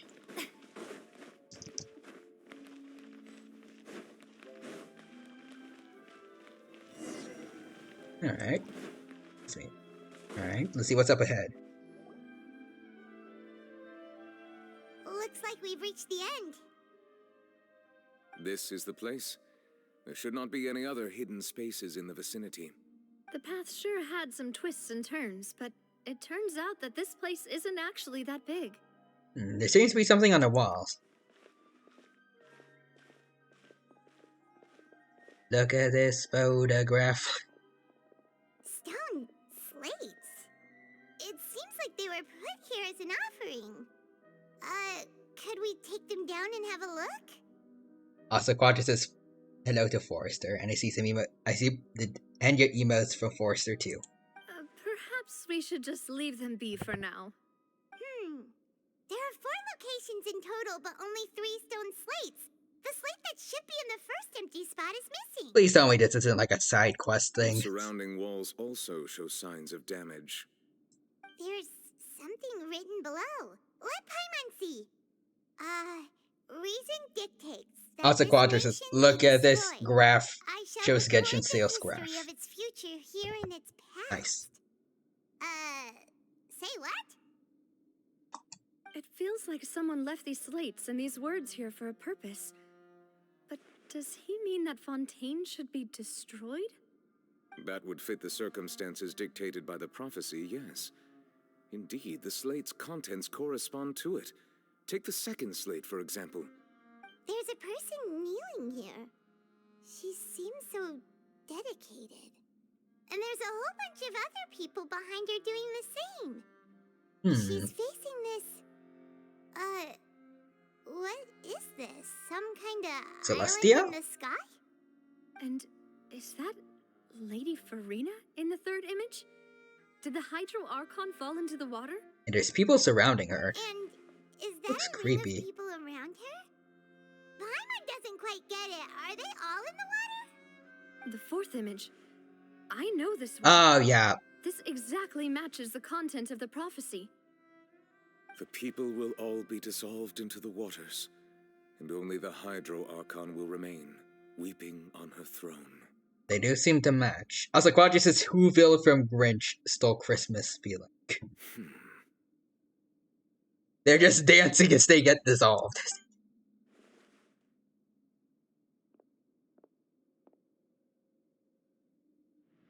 Oh?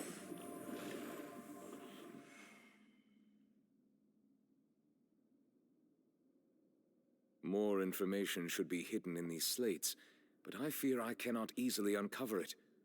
We gotta go find the first one, I guess. Slate. I am very sorry. Don't blame yourself, Monsieur Neuvillette.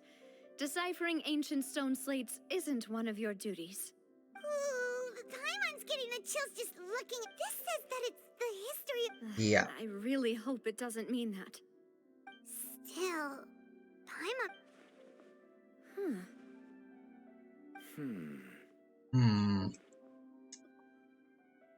The issue is the order of the third and fourth That's image. right!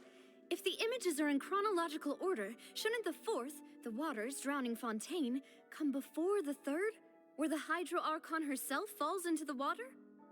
And yet the order is reversed here. Second image is also quite concerning. If we go by timing, Lady Farina only emerges in the third image. That means that the person in the second image might be the previous Hydro Archon. Also, Quadra says, just say a threat of 4 stars who should be 5 stars. And a head call, that is correct. Egeria, then. I had never met her, but her appearance here does match the records.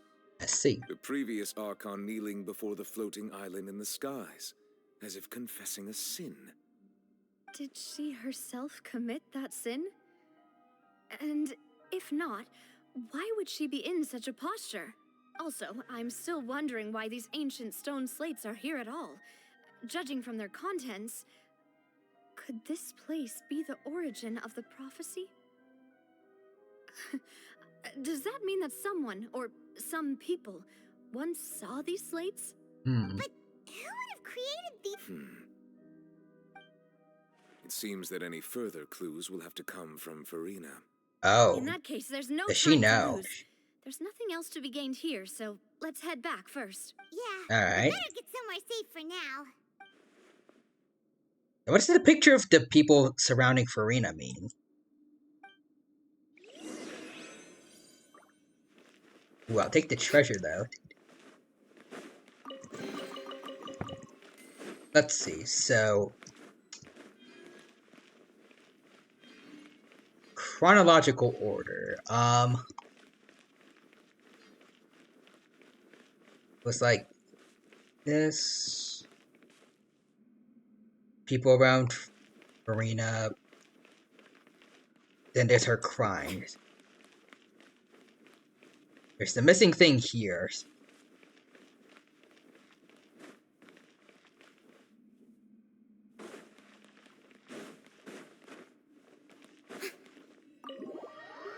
Alright. Trying to put together what that means.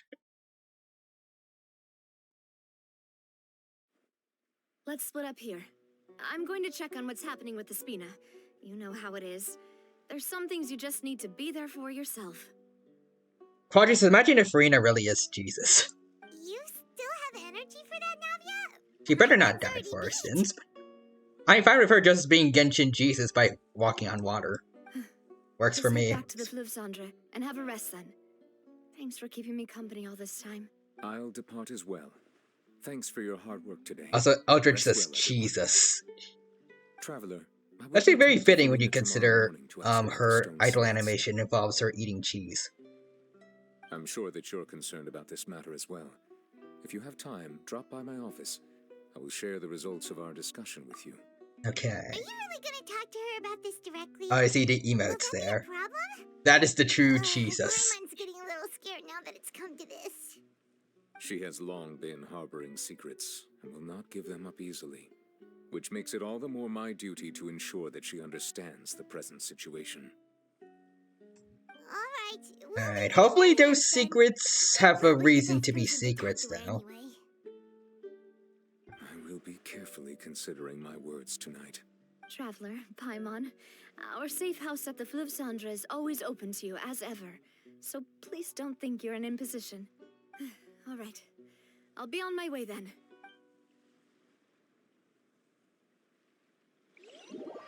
Alright, so they left the pot.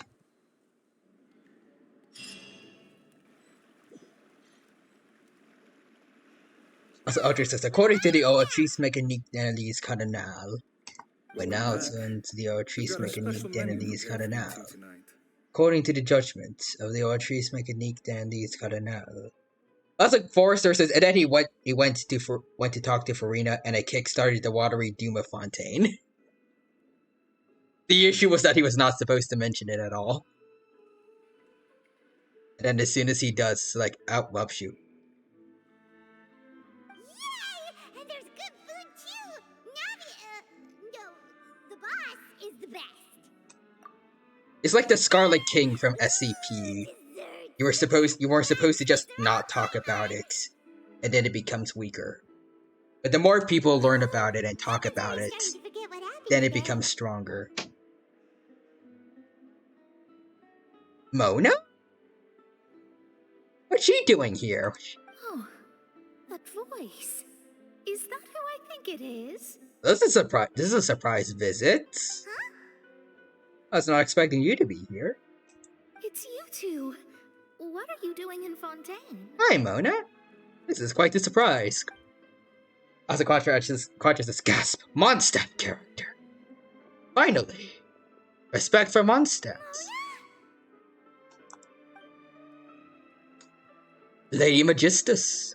Seriously, nobody just uses a scry glass whenever they've got time to just see who they'll meet on the road. Still, we didn't expect to see you here. Wait, you're not a Fontanian, are you, Mona? Please do not be. You're going to be in big trouble if you are. Well, I have some business to attend to here, so I booked a hotel in the city. I was just out for a stroll when I bumped into you. Quite unexpectedly, if I might add. I see. But still, kind of cool that she showed up, even though she's out of nowhere. But I remember this fun fact, Quadra. Yeah. Mona's VA also voices Asta. And funny enough, they're both astrologists, I'm pretty sure. Extra fitting. I think I was from Fontaine, though. Is that because Magistus doesn't sound much like a Mondstadter surname? It sounded fitting for me. Like I can't tell. I'm pretty sure she might just be here because I think I remember according to some lore she does some writing for the thing Charlotte works at. I forgot what it's called. Yeah, let's go with that. Well, I used to have my own surname, which was, well, some other thing. Either way, the old hag told me when she took me as her disciple that the first step to being a great astrologist's pupil was to change that name. I see. There was nothing for it, really. She really is amazing at astrology, so I changed my name to what it is now according to her wishes. To my surprise, however, Megistus is not the name of some ancient house or clan. Is this... Just want to make sure this isn't like, what happened with Charlotte and that one lady who really likes cameras, right? Like, we aren't on a weird random side quest amidst the main story? Just want to make sure. It isn't? It'd be cool if there is an event here in Fontaine with Mona, but... Nope. Although it is used by us in place of surnames, it generally just means great. So, Mona the Great, basically. Wow! Imagine including a boast in your name. Wait, are you gonna have to put that into your genealogy as well? I reckon so. In any case, I'd give my disciple a name like this as well, if I were to take one. May I ask what your master's name is? Astromancer Barbeloth Trismegistus. That is quite the name. Whoa, that's a long one. Does it also mean... From what I remember, she's also friends with Alice, right? My name means Mona the Great Astrologist. As for the old hag, hers is, in plain speech, the thrice as great scholar of the stars. Just take it as a title specific to astrology. So did she know she was gonna have an I mean, I guess if she could see the future, she might know that she was gonna have an apprentice that calls herself the Great Astrologist. So she just called herself the thrice as great. And consciousness, yeah. Thrice as great? That's so petty. I know, right? That's just how she is. She used to call herself Megistus, actually, but when she took me in, she changed her name to Trismegistus. Wow, that is just rude. Talk about excessive. Megistus is thus the calling card of our school, so to speak, which makes it about the same as a surname. It's all right if you don't get it. You can look into it further should you need to study astrology more. How about deeply. Triple Strength Traveler? That sounds terrible! How dare you, I like it. But anyway, you're not Fontanian, are you, Mona? You're from Mondstadt, right? Please be. Otherwise, you are going to be in big trouble if the prophecy happens while you're here. Well, I was born in Mondstadt, yes. My parents migrated to Dorman Port, and I traveled with the old hag for a while, after which I settled down in Mondstadt City. Oh, that's a good thing then. At least we know you won't be dissolved by Fontaine's waters. Weird thing to bring up to someone out of the blue, but does she know about it? I feel like people are openly speaking about the prophecy every now and then. Speaking of that, I'm sure Oh, you're yeah, she does aware know. that a bunch of things have happened here in Fontaine, right? I know you're not a local, but I'd avoid getting too close to any water that looks strange all the same. Yeah, we figured. Also, Quadrus, she's Mondstadtian, thank goodness. It would be very terrifying for her if the prophecy does happen while she's here. Like, she's gonna be just chilling. Especially since she can walk on water herself. At least a little bit with her sprints. But in the meantime, she's gonna see a bunch of people around her dissolve into oceanids. And then on top of all of that, she's gonna be seeing Irina crying on her throne. And be a very awkward vacation for her. There's something ominous about it. Well, the water, I mean. Yeah, we noticed. Did you come to Fontaine because of the prophecy? That was the main reason, yes. Just a while back, the Steambird Yeah, that was it, the invited me to Steambird. take part in a panel and speak about the circulation of the prophecy as an astrologist. The invitation was sent quite early on. I don't think anyone expected Fontaine to be in this much trouble. Mm-hmm. What do you make of that prophecy, Mona? Just tell us what you think as an astrologist. Your word would go a long Also, way Quadra, I to want to make things know, more certain and less is she going to be, scary. like, permanently part of the story from here on out, or is she just a cameo that will be gone, like, after this? I hope not. I hope she gets plenty of relevance, but that's just me thinking. Because I want more Mondstadt representation. What I can tell you is that I'm an astrologist, and that this prophecy What is it I won't concerns the say? fate of Fontaine, Alright. even that of Altivat. Now that I think about it. Ascertaining this is akin to reading the fortune of the whole world. Forrester says, asking for future game spoilers, Dino. Tisk. I'm not asking for anything major. I just want to know, like, is she gonna still be here? Like, in the near future, or is she gonna head out? I'm afraid that this is not something that just anyone can do. If I could do it, Is you she, would like, no longer call me an important, astrologist, or just but a cameo? visionary. But on the flip side, the prophecy is so huge and powerful that it must surely come from a powerful visionary. Its contents involve the fate of the world. Disregarding it would be a mistake. A visionary? Sounds really powerful and all, but does such a person really exist? Of course. The old hag could do it. And I bet there are others amongst those Hexenzirkel colleagues of hers who could do something similar. Need to ascertain the accuracy of the prophecy. Huh? Are you sure? Yes. All right. I'll help Also, you. yeah, really look at the time now. It see you with really such a doesn't serious seem like look I'll on be your able face. to do I'll that tell one you event once I hear off back from stream, her. like on stream. It's a shame. Again, I think it's supposed to have Yoimiya in it. I guess I'll have to skip through a lot of dialogue, maybe, to not get spoilers about the Archon quest, but oh well.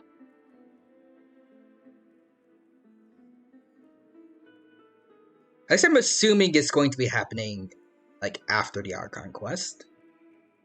Like, canonically. Thanks, Mona. You're amazing as always. Oh, well, this is something only I can do after all. So yes, your praises are quite welcome. That's the Gorgeous, yeah, sadly. Of all the people we know, you know the stars. I really don't want to skip dialogue, or, like, skip quests with, like, voice dialogue, but I feel like it's going to be, at least with, it's going to be at least partially necessary so I don't get spoiled, so I can have, like, as genuine of reactions as I can. Like the next time I stream Genshin. Indeed. That's the spirit. Maybe, unless, if I stream for, like, the next 2 hours, like, to 1 o'clock, maybe? Hopefully. Oh, sorry. I came to see what all the commotion was about. If there's anything you need, do not hesitate to inform the Spina di Rosula. Oh, whoops. Guess we were getting a little too carried away there. Well, I'll go tend to my own business now. If I receive any news, I'll be sure to come find you two again. Again, extra sad because it has, I think it's gonna have Yoimiya in that event. Does it, Quadra, or does it? And there she goes, quick as rushing water. At least this whole event, so the whole event currently going on for like for like 1 more day. It looks like it involves like a movie, maybe, because Farina's in like a director's chair. And according to a recent trailer, or fairly recent, I guess, it looked like Yoimiya was pretending to be dead for a movie or something.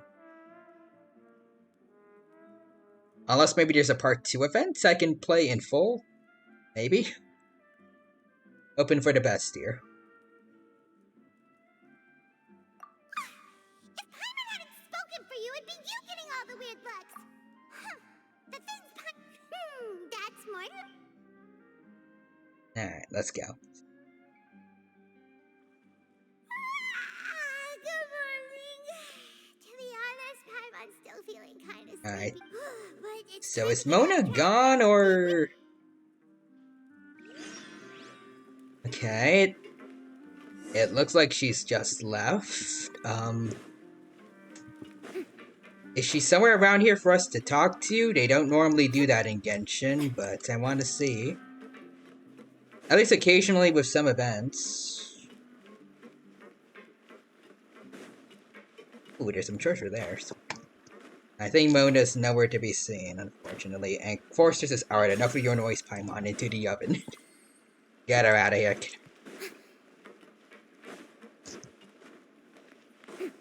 Okay.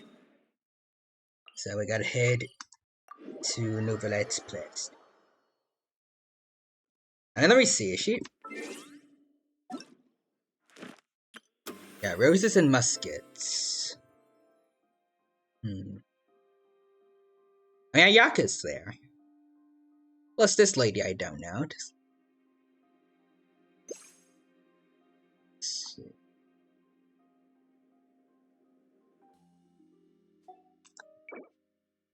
See a Steambird, yada yada yada. Is Yoimiya in here, or... I don't know how I can really tell from this alone, but... I guess I'll have to find out off stream when I play the event. Quadras is serious if I recall correctly. Oh. I would have loved to play this quest for you guys then, but... Oh. Maybe I should have done more Genshin streams, I'm not sure.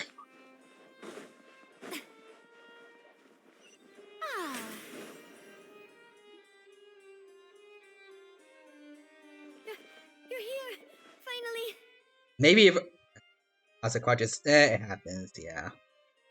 Maybe if I didn't take the 3-month break, I could be fully caught up with the story. Is something wrong?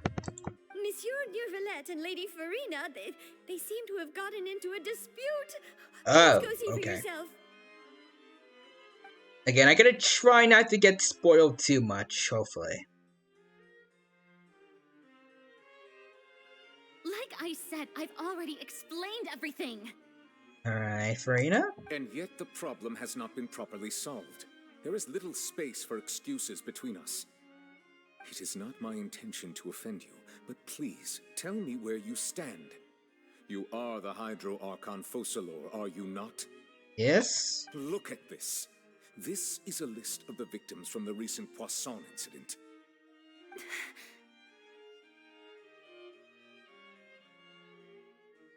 You mean...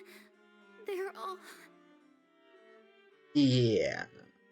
You need to do something about that. We did not arrive in time to avert this disaster, and I will not have it happen again. I will say this once more. You must tell me everything you know. Yesterday, I found 3 stone slates in some ancient ruins near Poisson. Do you know anything about those? Seriously? You're questioning me like this is a court case now. I don't know anything about that. But you found them in some ancient ruins, you say? That's correct, which is why I came to ask you some questions. There should have been 4 slates, but one of them was missing. The other 3 feature different images that seem to correlate to the prophecy. Is Nouvelette trying to imply that she did something with them, or...? The prophecy? The second of these slates depicts the previous Hydro Archon Egeria kneeling before a floating island in the sky, as if confessing something. Do you know nothing? Why does no one assume it might be Celestia, though? Like, that perfectly fits Celestia's appearance. I've never seen such slates. I'll ask you again. Do you really have no information regarding the previous Archon? My deciphering of the slates indicates that the Hydro Archon Egeria once had to confess to, or apologize for, a certain sin. If anyone would know about it, it should be you. All gods don't have the same secrets, you know. She was herself and I'm me. Is it really so strange that I know nothing? I mean, I guess it makes sense if she's not, like, the, Argeria, or whatever the name of the previous Hydro Archon is. She's not like Nahida, who's like a reincarnation of the previous Dendro Archon. I understand your concerns, but I'm sorry. I just don't have anything to tell you. Forgive me for saying this now, Lady Farina, but I have long known of your various secret investigations into certain matters. Okay, so she has been doing stuff behind the scenes about the prophecy. There are several indications that you have been investigating the prophecy on the sly. This is not strange in itself, considering that you are the Hydro Archon. But it is strange that you should also claim to not know any of Egeria's secrets, as well as do nothing following your inquiries. You have never been as superficial as you have presented yourself to be, nor are you a fool. And yet, your behavior is very inconsistent. Okay.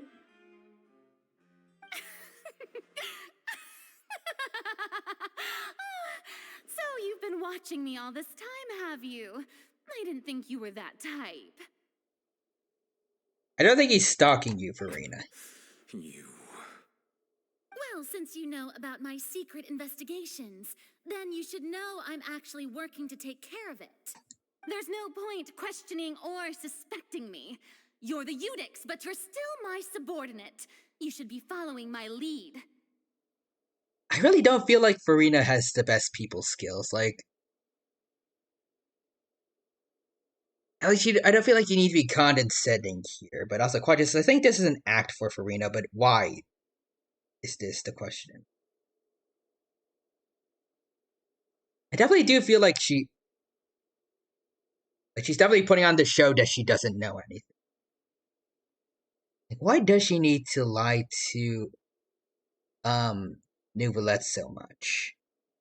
But at the very least, why can't she at least hint that he's in the right direction and say like I have something in mind, but I just can't say anything about it yet. Just trust in me. You're Archon, and do as I say. Never mind whether you can truly convince yourself to or not. It'll all turn out fine. That's all I have to say. We do not discuss this matter again. Oh, the opera's about to start. Toodles! Okay. Yeah, Farina. Like, she screams liar and insecure, but it's not malicious. But why?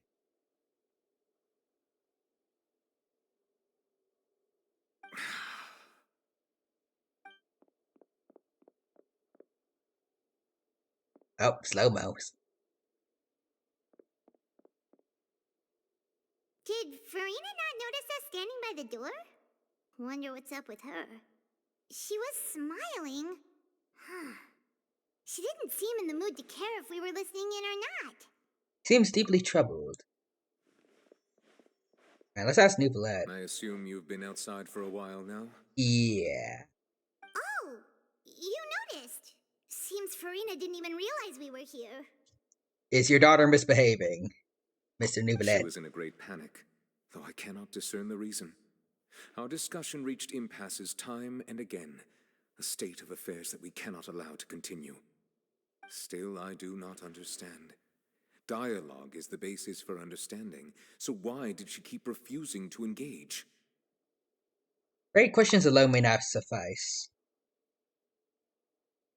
We need to make her understand how dire the situation actually is. I feel like she knows. Everyone in her inner circle has noticed that she is hiding some secret. The issue is her attitude. I fear that she will not reveal anything unless absolutely forced to. At the same time, though, like, is it the right decision to force her to do so? Like, could revealing it at the wrong time make things worse? We may have to create a situation in which she will have no choice but to speak. Oh? Like what?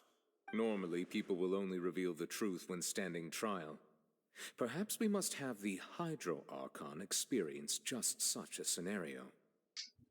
That's a bit much, Nouvellette, but okay. Like, Farina's seen so many trials, and she's really good at dodging questions. How do we make sure that she won't just slip away at the first chance she gets? We will need to consider this thoroughly, join forces with various parties, and then do what we can.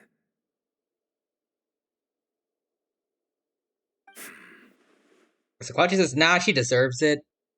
I don't know, like, Like, thinking back to what her conversation with Archelina was like, she definitely has an idea of what's going on, a plan for it. She just can't tell everyone. Like, there has to be a good reason why. And Quadra's, yeah, I wonder if it's like the Scarlet King where she knows something, but the moment she says it, Armageddon happens. Like, if she provides, like, anyone knowledge about the thing she knows, whatever disaster is gonna happen, it's going to be worse. Like, the Scarlet King becomes stronger with every bit of knowledge there is about him, or the more people know about him. Like, the more knowledge of him exists, the stronger he is. She could be dealing with something like that, I don't know. If at all possible, I would prefer to recuse myself from this affair, but we must prevent the prophecy from coming to pass. This may be cruel to her, but all Fontaine is in crisis. The information a god possesses is too precious, and so we must take a chance on this. Okay, Novelette. Seems a little messed up, but I mean, if everyone's in a crisis, we at least need to try to help her, like, open up a bit. But who will lend us their aid to do such a thing? Find a way to... Maybe find a way for her to get us the information about triggering something? I don't know. Watcher says, I don't disagree, but we have no choice. Few days on a boat somewhere in quiet Poison. Well,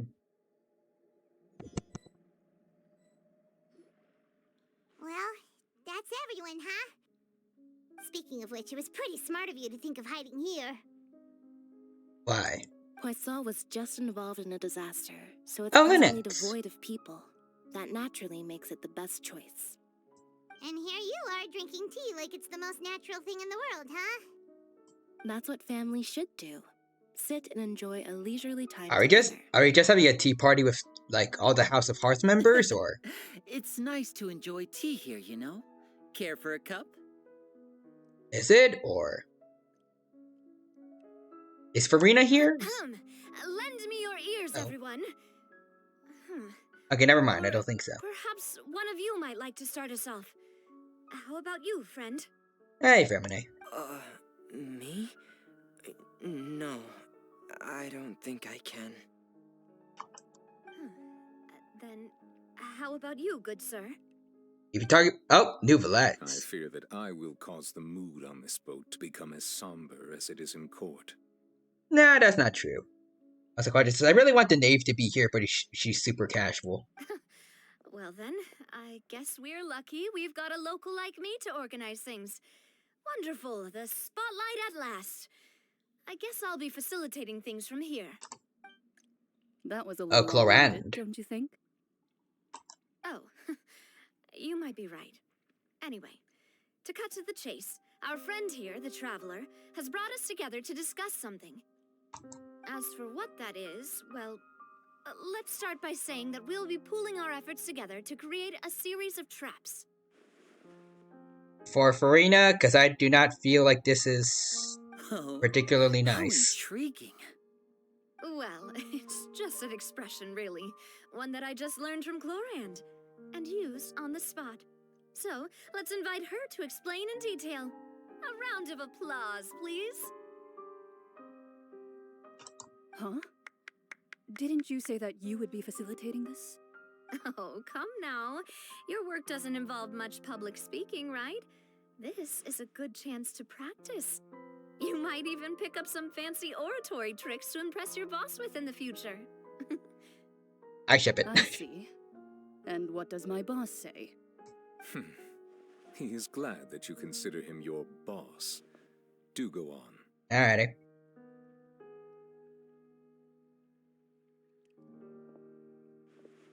In that case, do any of you have experience hunting?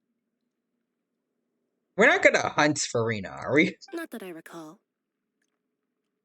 Weird for a cat, but okay. Fremine and I once used a wooden stick in a basket to catch wild rabbits when we were younger.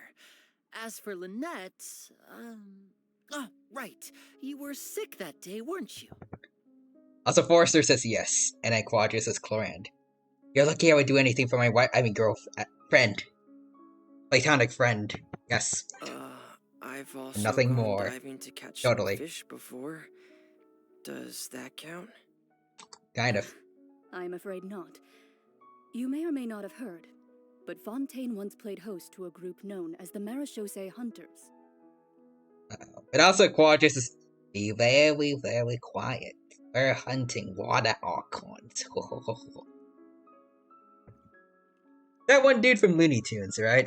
Though that was their name, be they very did not hunt quiet. animals, We're hunting but for rather various rabbits. monsters left behind by the ancient dynasty of King Remus. Also, Forrester says yes. Today, Fontaine's monster population has already thinned greatly, so the hunters have blended back into society, taking up arms in other lines of work. They even left a unique methodology of hunting in their wake. Okay. A trap comprises of the following components: bait, a trigger, and a containment device. Sometimes a lethal implement will also be necessary to deal with the prey. We do not need that here, I hope. If we were to build a trap together, right now, what would you choose to build it with? For me, I would prefer something basket-shaped. Pigeons and rabbits will see the bait and naturally enter the snare. Our line of work requires a deft hand, and we're some of the best in the industry, so you can count on our techniques. Alright. You used some of those techniques while moving the people of Poisson, didn't you? My subordinates mentioned that you even performed some magic for the bawling children. Aww. Yes, and I even managed to gather some intelligence in the meantime. I'm quite the multitasker if I do say so myself. I'm afraid I can't claim that as my strong suit. I prefer more stable methods, like placing bait in the water and waiting for the fish to come within reach. That's the kind of method I would count on. Clever. Calm and steady. Exactly the kind of person who would catch loads of fish. And I can be their assistant. Lynette, you're more than that. With discretion, I'm sure. I'd probably use some sort of mechanical animal. Papa once bought me some small clockwork squirrels, mice, and such. When placed in the forest, they can attract others of their kind.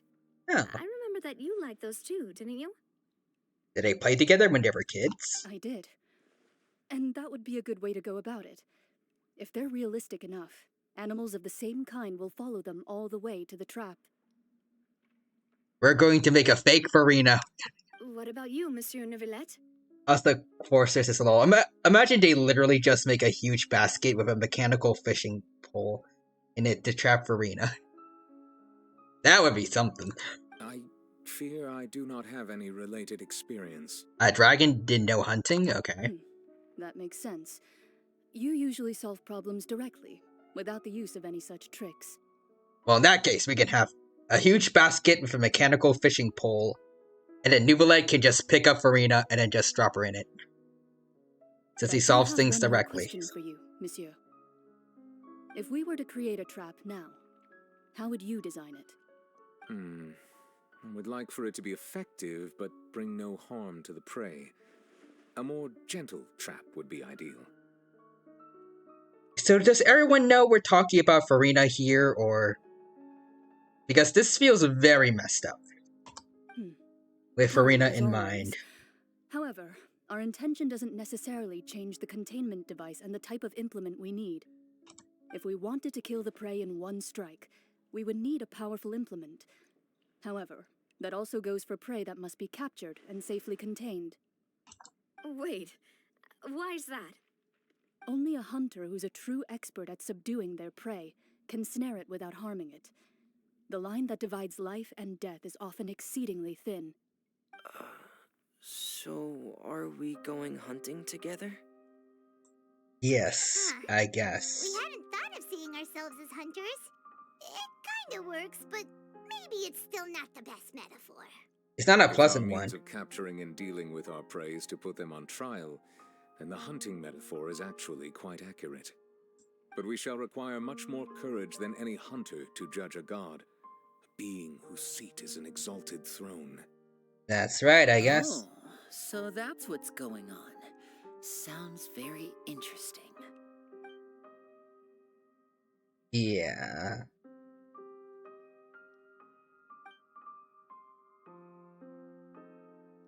You need is simply the secrets she is keeping. Attempting to take her secrets is an act of sacrilege disrespect, but must be done.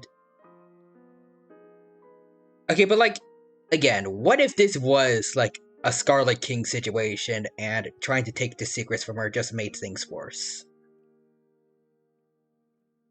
Then what? Neither hunter nor prey, but there must be a trap. This is what you'll need.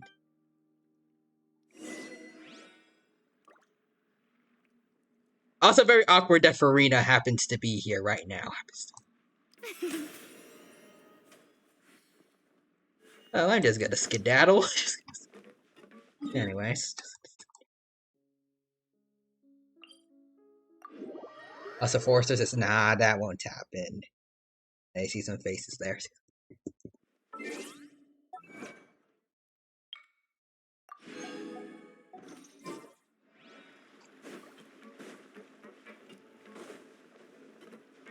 Are we gonna see Mona, or?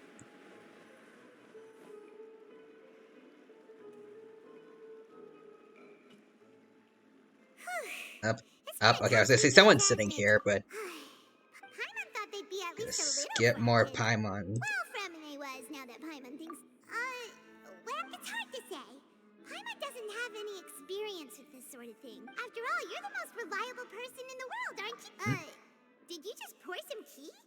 Paimon didn't notice you doing that at all. No? Then what's that? Paimon's never seen that cup before. Who put that Don't there? be frightened. I'm just joining you two for tea. I merely refrained from saying anything till now. Hello, Mrs. Ghost? Who's that voice? Ah, have you forgotten me already?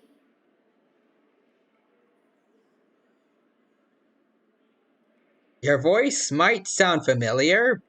Wait, you are familiar. You're the voice we heard from the sky in Sumeru. Wait, what? The voice from the sky, I fear that description is wrong. Though, not completely wrong. Alice? Or... You're feeling lost now, just as you were feeling previously. Oh? I sensed that confusion Who is and this? thus came to you. Guiding people is an irresistible hobby of mine, after all. Who are you? Consider me a passerby, just accepting a commission from my friend's disciple on a whim. Okay. So what if a friend of Mona's master, and I'm guessing also Alice? The prophecy. What do you think? Yes, what has been prophesized will be fulfilled. You may view such things as the history of the future. What? Then is there any way we can stop it? I believe you have witnessed a failed attempt with your own eyes. Can everything in Teyvat so easily be changed? Can there really be no exceptions? Ah, so you've caught on. Just as prophecies are usually only the future as seen from the perspectives of the gods, could things be happening in hidden corners where the gods' gaze does not fall? Where do you go to the underworld? Are the things that you shall see different from the fate that the gods perceive? What is she talking about? It all sounds really impressive and Gods can be wrong, Paimon. That's about it. I believe that you understand, right? Some things are insignificant, but others you must reach out to change. Ultimately, fate shall serve as your only guide, no matter what will happen in Teyvat's future. All you need to do is to play your part. This was good tea, by the way. Thank I mean, you it's not for your ours, but hospitality. you're welcome. Well, And that'll be all for today. you don't look... I mean, I don't know what you look like, but you definitely don't seem like... or you don't sound like you're the guy from Pokemon. Or a different N. You wake up, someone seems to be outside. Hello? Hey, it's you who's getting... Well, I see I Oh, caught doing Mona! some lively banter. There we go, she's finally back. Have you been? Fine, just fine. I went to take part in that Steambird panel. It turned out to be more interesting than I expected. Cool. Not all Fontanians are pessimistic about this. One journalist mentioned that sitting around and waiting for the end to come would be wrong, and that they should make their own rescue preparations. I agreed, so we had a brief chat with her. Again, just pull a Noah's Ark, like, what Risley seems to be doing. Just make a big boat to save everyone. Did she have pink hair by any chance? Oh? Why, yes. It was Charlotte. Oh, You they remember talked. her, right? That daredevil journalist. Shame we didn't get to see that character interaction. I'm in full support of her view. Prophecies are very important, but how can people allow their lives to be commandeered by just a few words? That's right! Paimon's glad to hear something sensible for once. Ah, yes. About what we had discussed. I was like, force us to see. Yeah, can't they just, you know, evacuate Fontaine? I'm afraid I couldn't reach the old hag. Apparently they don't want to. Tonight, but I wouldn't if they haven't tried yet. So someone already came over. Mysterious guest, yes. Goodness gracious. Are you serious? Yeah. She said that even the god's gaze has blind spots. Pretty bold if you ask Paimon. Most people would believe the gods to be all-knowing. Also, just want to say, there are tiny airships, basically, all around Fontaine, which I found while I was exploring. People could just use those to ship people out of Fontaine, but for some reason they don't. Like, they don't even have to touch the water, but like, nah, we'll just die, I guess. Is incredible, and that she loves guiding those who are lost. I don't know. But I've never met Strange. her. And if she were still alive, she'd be... Well, suffice it to say that the hag's at least a few hundred now, and N's been around for longer than that.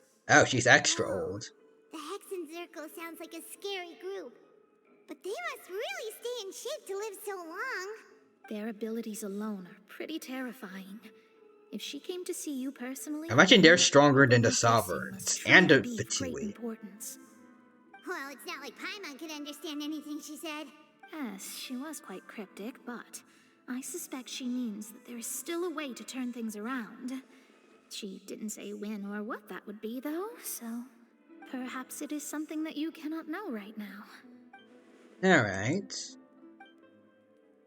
Traveler, Paimon, are you two alright? Yes. We're fine. We're just a little down right now. It kind of feels like the end is coming, you know? It quite literally is kind of for this game. We only got like... We got 2 regions left before it nears the end of at least this part of Genshin. Apparently, people say like there's a Teyvat chapter, meaning there's going to be like other worlds the travelers might visit. I don't know how to feel about that. I kind of hope that the travelers will stay in Teyvat after all they've done here, all the people they've met. Maybe they can just make this place their home. But also, Quadras is up, getting to head to sleep for now. Dino, have a good night. You too, Quadra. Take care. I guess you could consider me someone who has And hope you had witnessed fate. So far as I have seen, it cannot be swayed. But even so, I still hope for and believe in miracles. Astrology is eternal and rational, but fate may not be. It is cruel, but it can also be beautiful. Perhaps that's what En was trying to tell you. Not to lose heart, and to believe that what you are seeing playing out before you is not yet set in stone. Also, Foresters says, and then they saved Fontaine, but what they didn't know was that there was a disaster coming from space. Suddenly, a strange cylinder fell from the stars, and that was it. And then the Trailblazer pops out and is like, ah, shoot, we crashed the Astral Express. I did originally think of steering clear of all this, but I couldn't. Even if this is all futile, I still wish to help everyone. If we don't struggle to the last, then how can we face the end when it comes? Huh. You do have a point. There I go, talking about astrological principles again. That is your Sorry job, about though. that. The moment I start talking about work-related stuff. I need to get going. Alright, don't worry about it, Mona. It was worth And trying see to ya. comfort you, even if only a little. I believe that you'll help those who are struggling in the same way I did. I suppose that might be why we always seem to meet by coincidence. Paimon feels kind of moved by what Mona said, but also kind of sad too. I just want to say I'm kind of happy that we. Well, I mean, I'm actually I'm very happy we're finally getting more Mondstadt representation here. Hey, Traveler. Paimon suddenly feels like going outside for a Miss walk. Venti, though. Let's go. I don't know when the last time he's been in an event was. Let's walk around the city, shall we? There's a few spots we always like to walk by. Alright, so when you go. Is it indoors or outdoors? It looks like outdoors. I'll take it. Alright, let's go to the newsstand.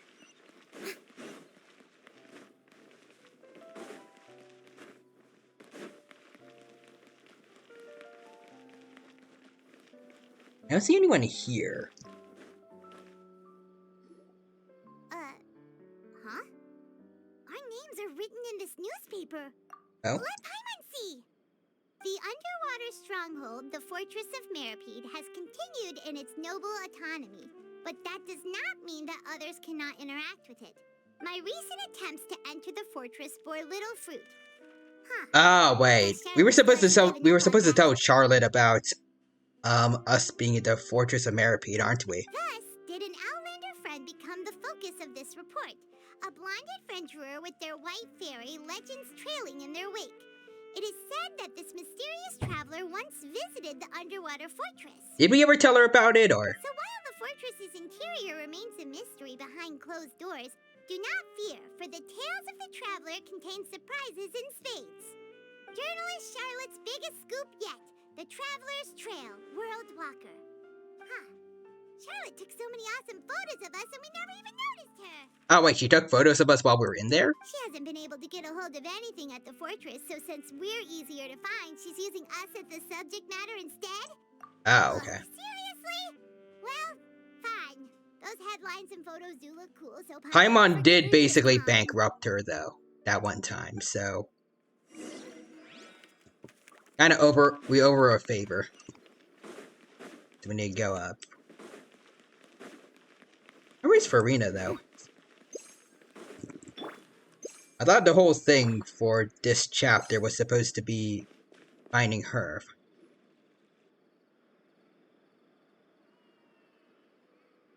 We're here! Paimon's hungry. Should we go in? Yeah, I know, Paimon, you're hungry.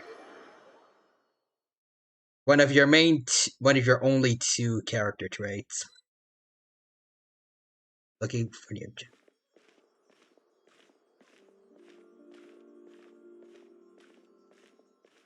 Hello? Hey, quick! Look! That's the limited edition only 16 slices a day cake! Oh, okay. It was so delicious the last time we tried it! Yeah, I'm just gonna pass Paimon. Please. Someone showed up after all!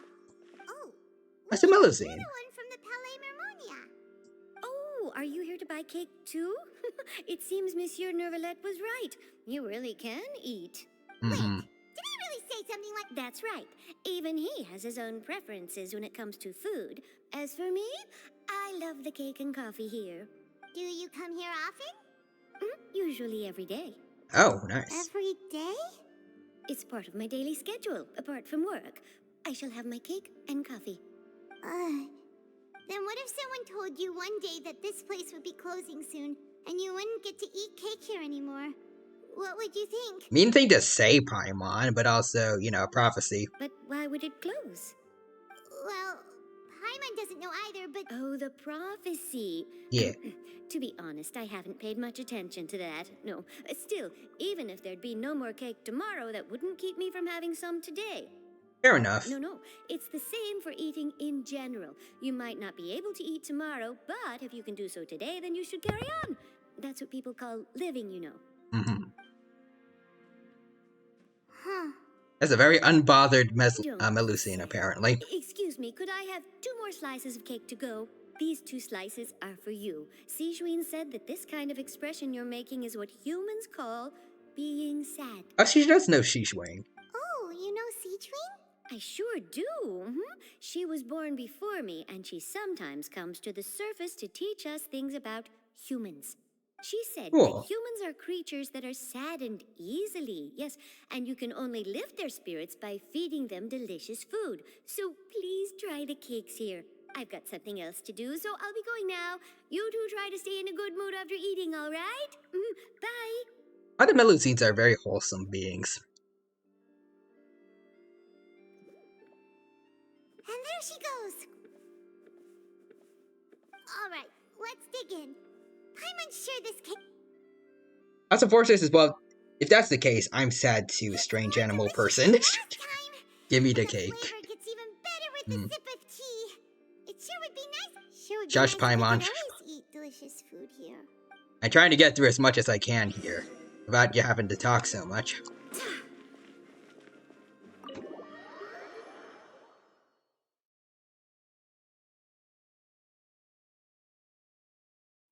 Also, again, wondering,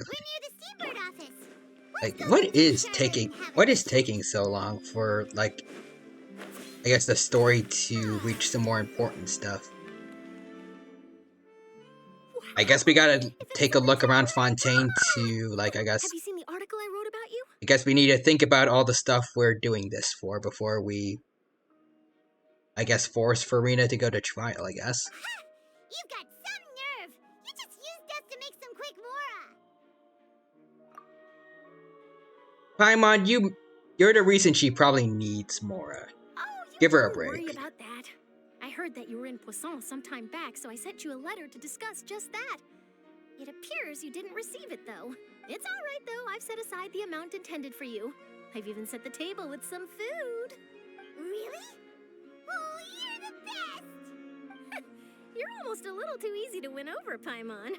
If I were a journalist with ulterior motives, you'd be in trouble now, you know. Oof. Oh, Paimon knows you're not like that. Or is she? Still, what brings you here all of a sudden? Were you looking for me? Whoa! We thought of coming to see you at work. I see. It seems you've already bumped into Mona here in Fontaine. Also, Forrester says, you literally just ate Paimon. She doesn't care. If she's not being annoyingly talkative, she is stuffing her face. It's one of those two only. So she mentioned me? What did she say? She said that you're a real daredevil of a journalist. Nice. In which case, can this daredevil journalist dare to request an exclusive interview with the legendary traveler and Paimon? Me, yeah, sure. Paimon, nah. So your article in the paper? Oh, of course it doesn't. That was more like live photography. What I'd like to do is dive deeper and ask you to talk about the things you've seen and experienced. Alright. Yeah, are we even qualified enough? Pretty sure we are. Why not? If I say you're worth an interview, then you're worth it. But not right now, of course. I'll need a few days to prepare. Oh, in that case, we'll just chat. Oh, so that's a yes? Ooh, splendid! I'll tell the editor-in-chief immediately. I'll have to apply for lighting, a venue, some props, and... Probably. So much to get done now. Talk to you later. Alright, see you, Charlotte. She's very dedicated to her job. Paimon's still got a question for you. And what's that? If, just for example, Fontaine were to be flooded tomorrow? Yeah, I feel like we're just trying to ask everyone about the whole prophecy thing so we don't feel as bad as what's gonna happen to Furina, I'm guessing. That's the prophecy you're talking about, isn't it? I mean, I do hear about it often, but I've never once thought that the day could be tomorrow. If you're seriously asking, then I might try and think of a way to leave Fontaine. More people should be doing that, like just evacuate. That means I have a duty to be reporting from the scene. And secondly, I wouldn't forsake my homeland that easily. From what I've seen, most people don't know what they'd do should the worst come to pass. In truth, it might be better just to behave like normal rather than worry over such an end. I don't know if that's the right way to think about it, but alright. So in all likelihood, I'd probably still be prepping at the office for that interview of ours. I know what you're thinking. That sounds a bit sad, but I've always believed that it's best to do what you enjoy. Just think about it.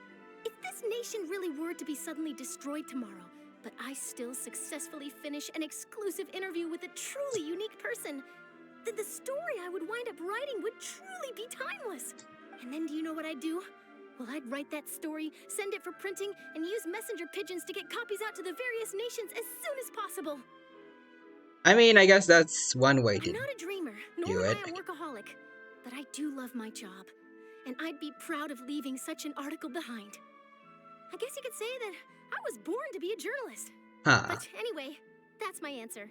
And on that note, I'll get back to my preparations. That's so nice. Anyway, let's go and take a look at the sea, shall we? Alright.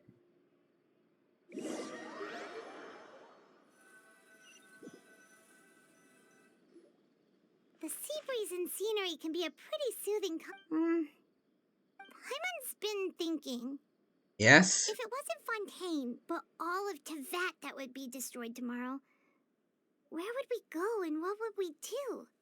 I think die if the entire planet is being destroyed. Paimon should ask, if you could choose, what would you like to do? Go to Honkai Star Rail. We've always been moving to the next destination. You mean Shush. Still traveling? Cherishing every single moment, that's why I have to look upon this world. Huh. Wait.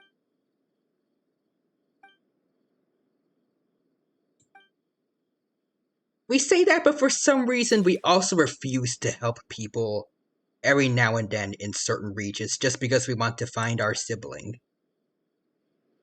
I don't think we can say we just want to cherish every moment we can traveling. If we're just gonna chill out while people are getting hurt.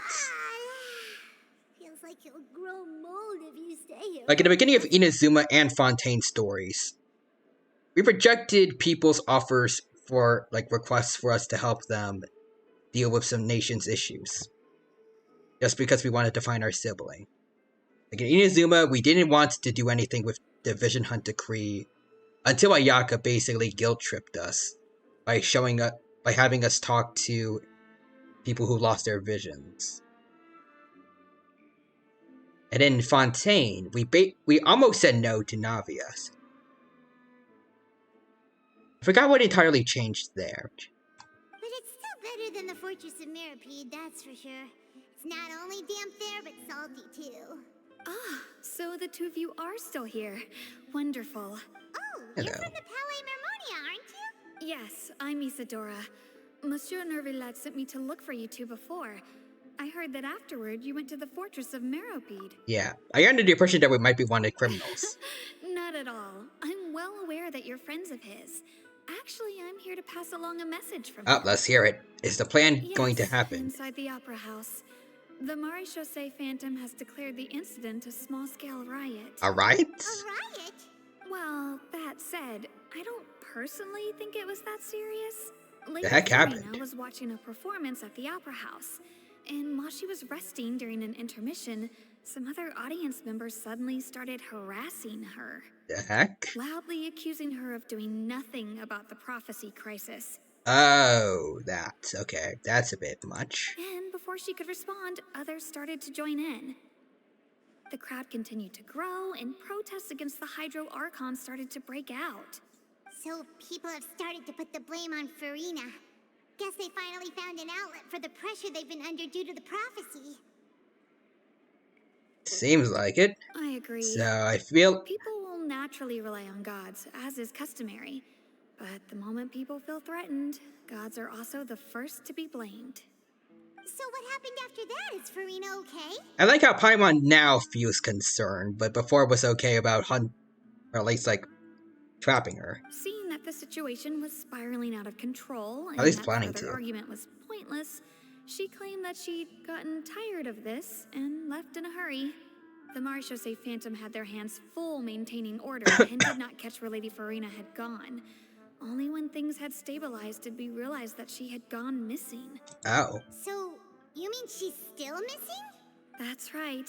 The marechaussee has dispatched many people to search for her, but we don't have any leads yet. That said, I don't think there's much to worry about. She is a god after all. Even if she were to fall into the hands of rioters, what could ordinary people do to her? Fair enough. I understand the situation. Good. Monsieur Nervillet sent me to tell you about the situation, but he didn't say anything else. Then again, based on what happened with the Archelino attempted assassination, I don't know if she actually has all that much power. Don't worry, this is more than enough to go on. Thanks for keeping us informed. Is that so? Well, all right then. In that case, you two take care. I'll be heading back to the Palais now. Well, sounds like we should hurry over to Poisson then. Alright. If we know Farina, she won't try to fix things in this situation. Instead, she'll look for a place to wait out the heat. And, as we also know, she may be when Nervillet was talking to her in the Palais Mermont, So this is part of the plan, I'm guessing. Poisson, she couldn't hide her sadness and remorse. It would be hard for her to ignore being accused by the public today. Paimon thinks Farina's probably taken the opportunity to slip away to Poisson and try to relieve the sense of guilt that she's feeling. Huh.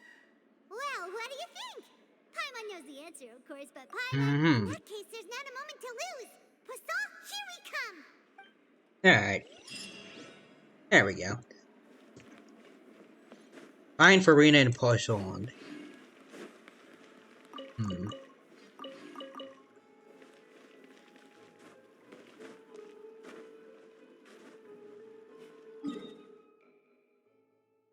Alright, here we go then. I kind of wonder though, it is getting a bit late. And I don't know how much story we have left for Fontaine. And we know for a fact that no matter how much I keep going on, we aren't going to be able to do that one event, so... Do we end things here, or...? I could keep going, but at the same time, this does seem like a good place for, like, a cliffhanger, I guess. Maybe. I don't know if that's entirely what I want to do, then. What do you guys think? Should we keep going, or...?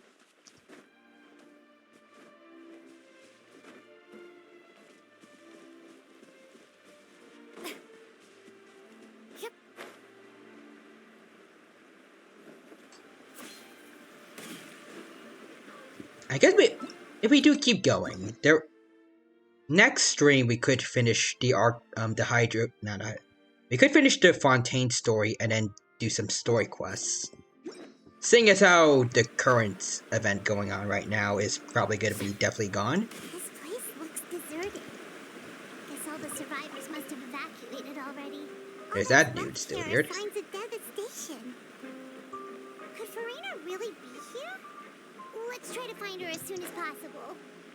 Oh, I see her down there. I think we can keep going a bit longer.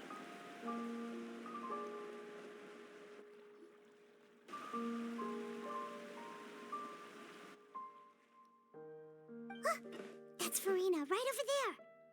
She really is here all on her own. But just, yeah, a little longer won't hurt. Alright.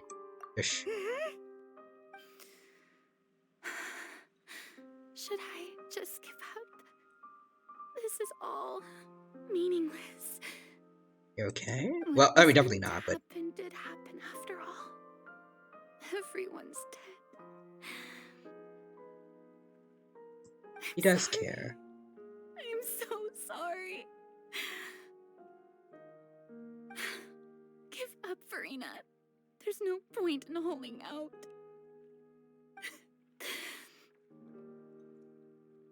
I'm sorry. But what can I even do other than to repeat meaningless apologies over and over? Who's that? Oh, hello. Don't worry, Farina. It's just us.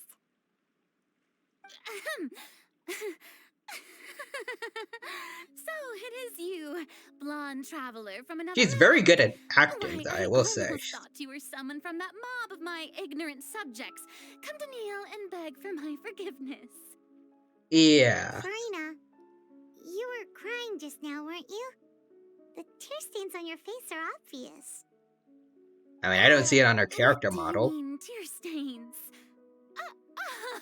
Oh, I remember.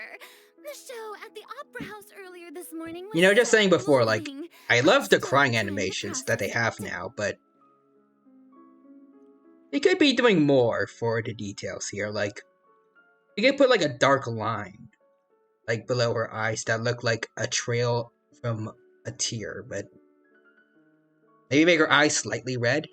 Who did that uncivilized rabble think they were, disturbing my enjoyment of the arts?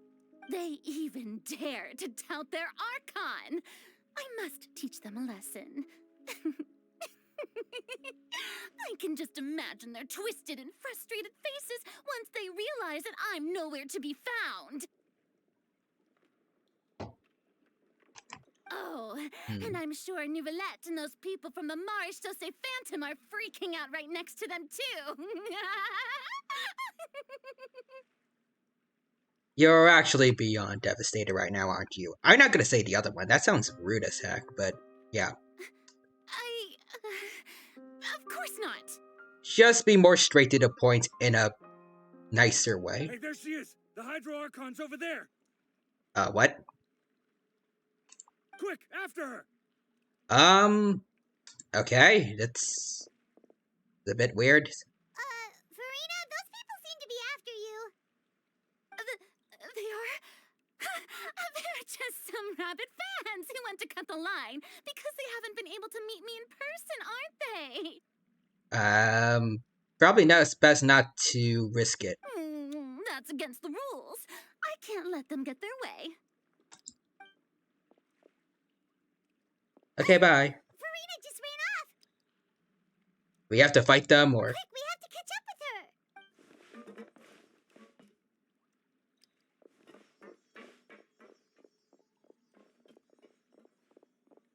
her. Okay, they're following us.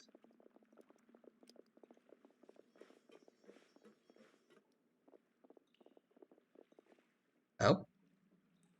We lost them, apparently.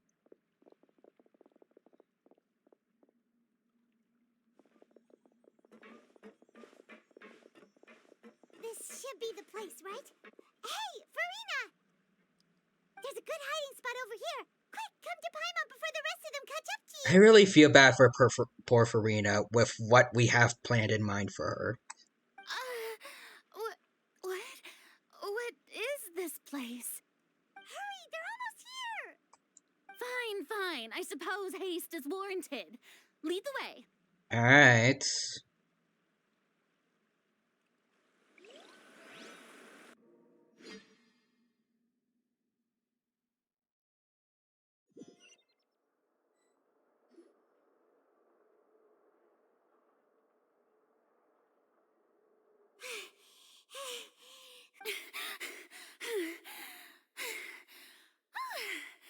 I'm so tired. I totally thought they had caught me. Yeah, I mean, they're NPCs. Well, they're random NPCs. They're not like Medus or Silver. What can they do? No, I mean, I merely gave in to the sheer enthusiasm they displayed. You might want to lower your voice to stay hidden. This place is not what I'd call soundproof. No, I'm gonna go with this one. Sounds nicer. You're right. Yep, that's a good girl. Paimon, that's a weird thing to say to anyone. Unless it's a dog. Oh. What's happening? The ground's shaking. Is it an earthquake?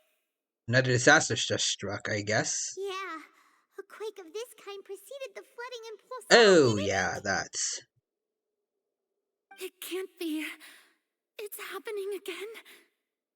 Well, there's no need to worry too much about that. Nouvellette's made some emergency plans, so the evacuation should go a lot smoother this time. Yeah, I hope you're right. But the people of Poisson, they've already... I mean, most of them are okay. They've already evacuated, I think. Marina already reached her limit. Now that she's talking about her actual feelings, she's starting to look far less stiff. It's true. I've been investigating the prophecy for hundreds of years. Oh, she's opened up to us now. I once had informants all over Teyvat, searching for clues and feeding information back to me. I've tried all kinds of ways, too, to hold back the sea. Anything to keep the coastline from advancing. But all my efforts proved to be futile in the end. Really, the truth has been clear to me for a very long time. We cannot make an enemy of the divine. No matter what we do, the will of the heavenly principles will have its way, and the prophecy shall be fulfilled. Okay, so it is Celestia that's doing all this, but you haven't given up, right? Give up. I do love the sound of that phrase. It would mean finally coming to terms with fate, but also for me to finally be free. Would also mean all hope is gonna be gone. Indeed. For everyone. I've thought about giving up so many times, especially after we almost lost Poisson. Fate is really unreasonable, isn't it? It has no heart and obeys no rules. The prophecy has only just started to come true, and so many people have already lost their lives. But just now, it all became clear to me. I still don't have the right to come to terms with fate on behalf of everyone else. As long as the final moment hasn't come, it's still not too late. Don't worry. What is the final part of the prophecy, though, that I will we can keep hope alive for everyone until the very end. I don't think that's part of the act, hopefully. Well, that's enough for now. I got the impulse to play the stricken maiden, but honestly, alright, back to my playing her act station, then, I guess. That wasn't a good fit at all. Don't take any of what I just said seriously. How could I possibly let Fontaine fall to the whims of trivial prophecy? Again, she is very good at acting. Come on! Paimon could have sworn you were actually being honest just now. You don't need to tease her about it, Paimon.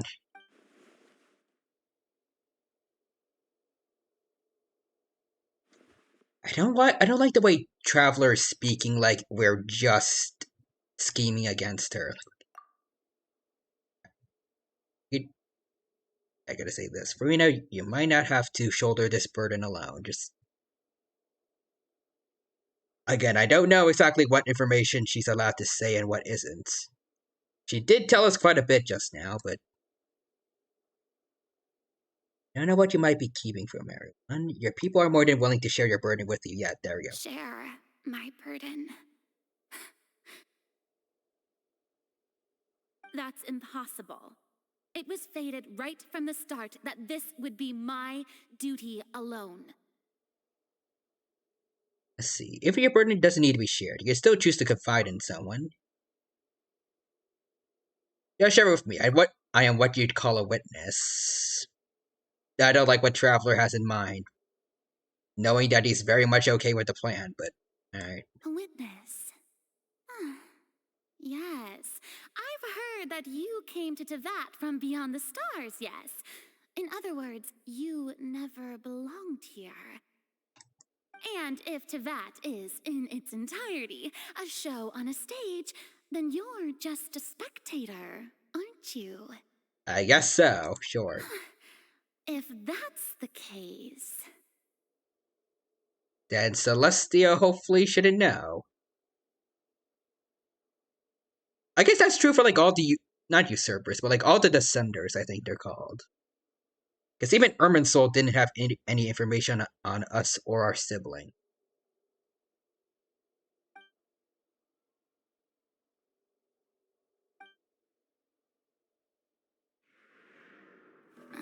We rendered cutscene?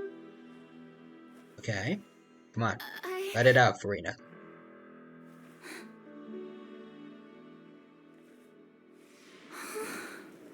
Oh no.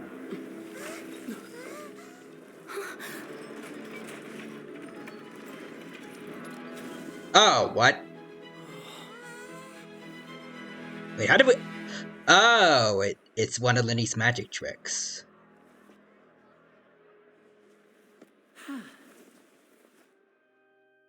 Oh. Okay, I was not expecting that. Ladies and gentlemen, this concludes my opening performance. Okay, so we were in court apparently this whole time. How did Lenny do that, though? Like, the magic trick before, it involved like a tunnel underneath the courts. How do we get, like, how did you make something that connects us all the way from Poisson to here? Now, without further ado, we may proceed. I love the attached like a teleport waypoint waypoint there. Did the boat thing we were in. So, this is what it is. Yes, you deserve praise for the effort you took to raise the dramatic stakes. I really do feel bad, like, Farina was like just about to open up to us and then we do this.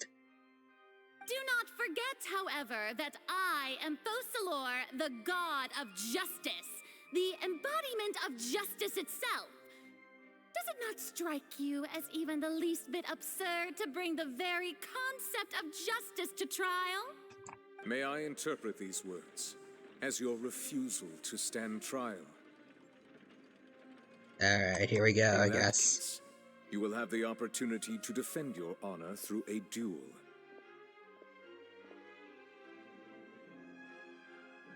Coloran, please tell me you're not being serious about that. Like, just... You would draw your blade against a god?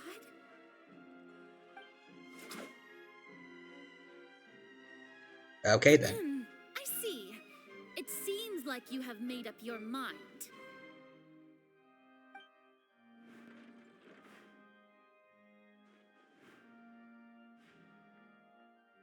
Alright. Paimon can't believe it.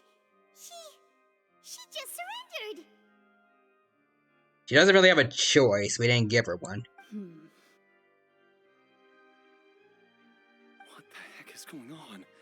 Did I just see an Archon surrender to a human? Wow, how utterly humiliating. You don't need to be rude, but... What is the meaning of this?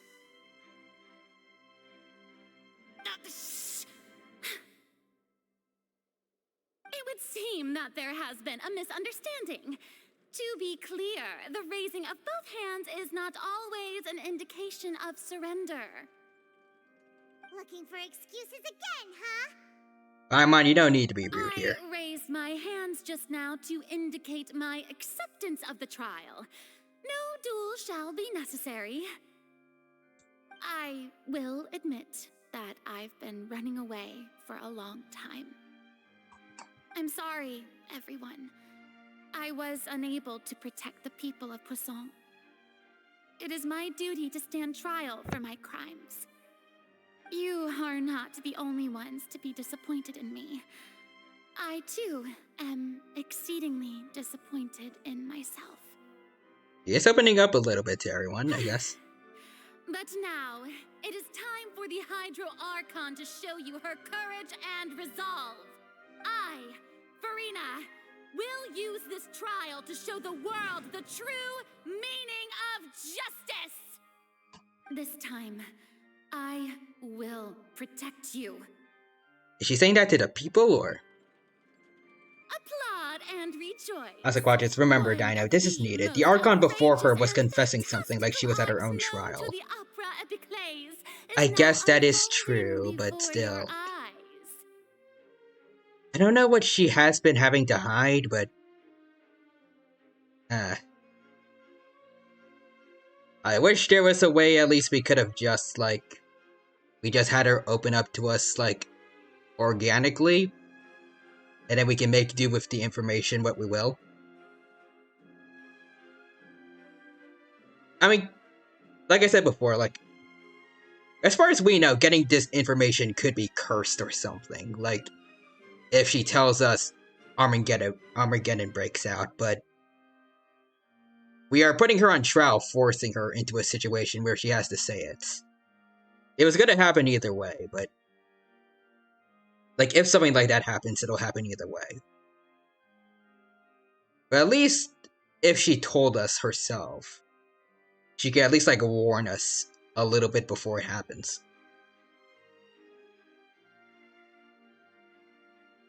Mark my words, this shall be one of the most exhilarating and brilliant shows ever to grace the stage of Fontaine. The trial of the Hydro Archon, Focalor, will now begin! Alright. Yay! Now we're making history! Why does it feel like Furina just took over the whole thing? Like, come on! Didn't she just get forced to stand trial for her crimes?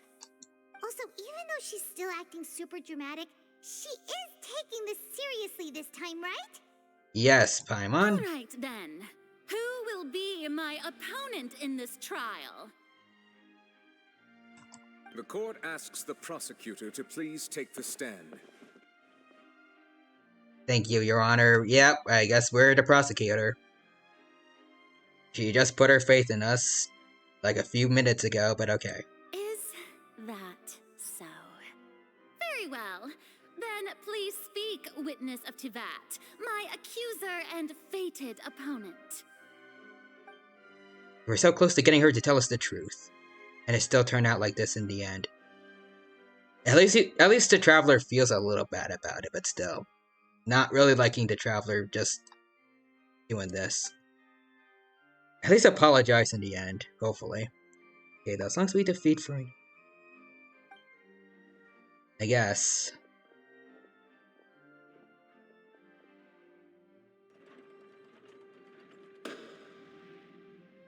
Also, please allow me to ask, as a final question before the trial begins. Just how much work did you do to force me onto this stage? A lot, apparently. We did do a lot of prep after the meeting that day. I came over the tasks assigned to the Spina di Rosula, since they were rather straightforward and easy. Navia, the president of the Spina di Rosula. Most of the people who participated in the disturbance this morning were my subordinates. Oh.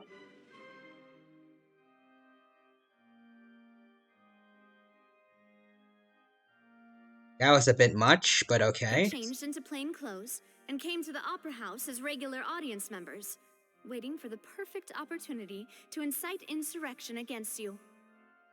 I like Navia, but like... I don't know.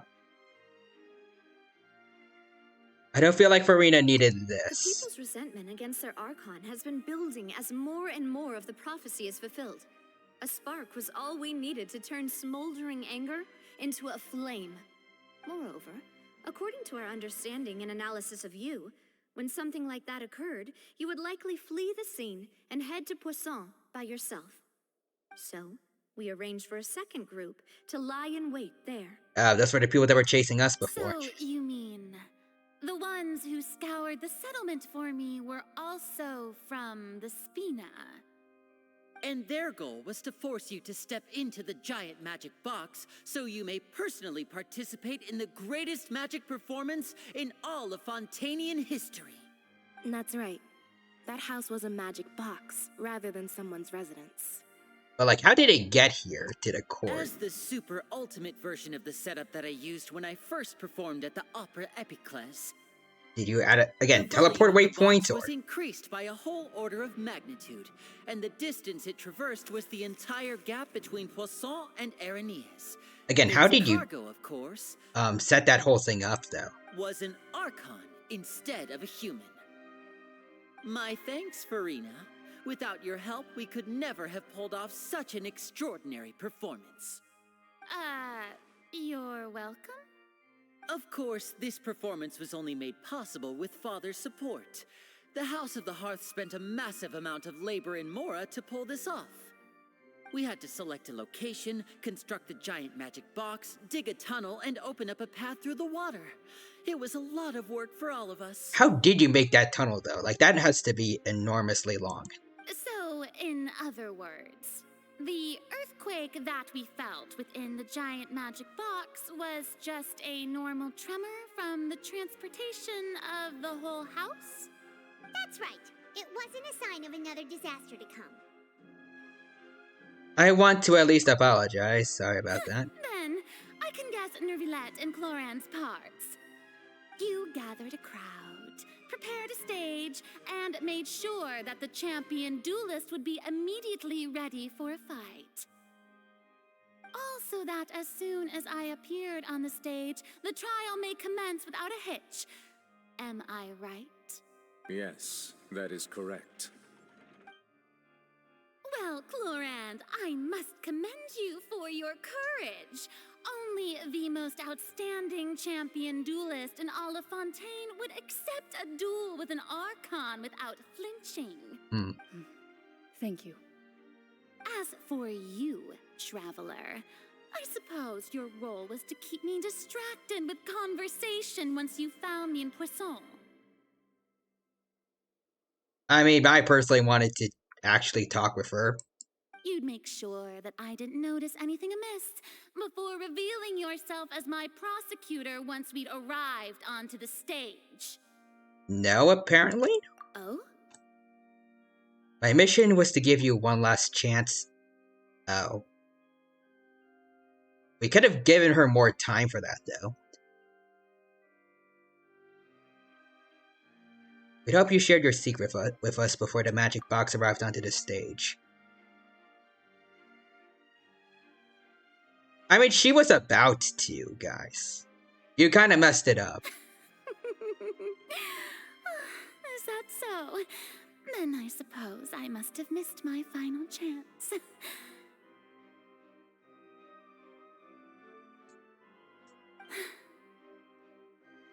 It's fine. It matters not. What's done is done.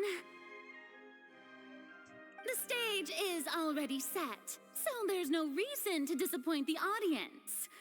Let's see this trial through to the very end.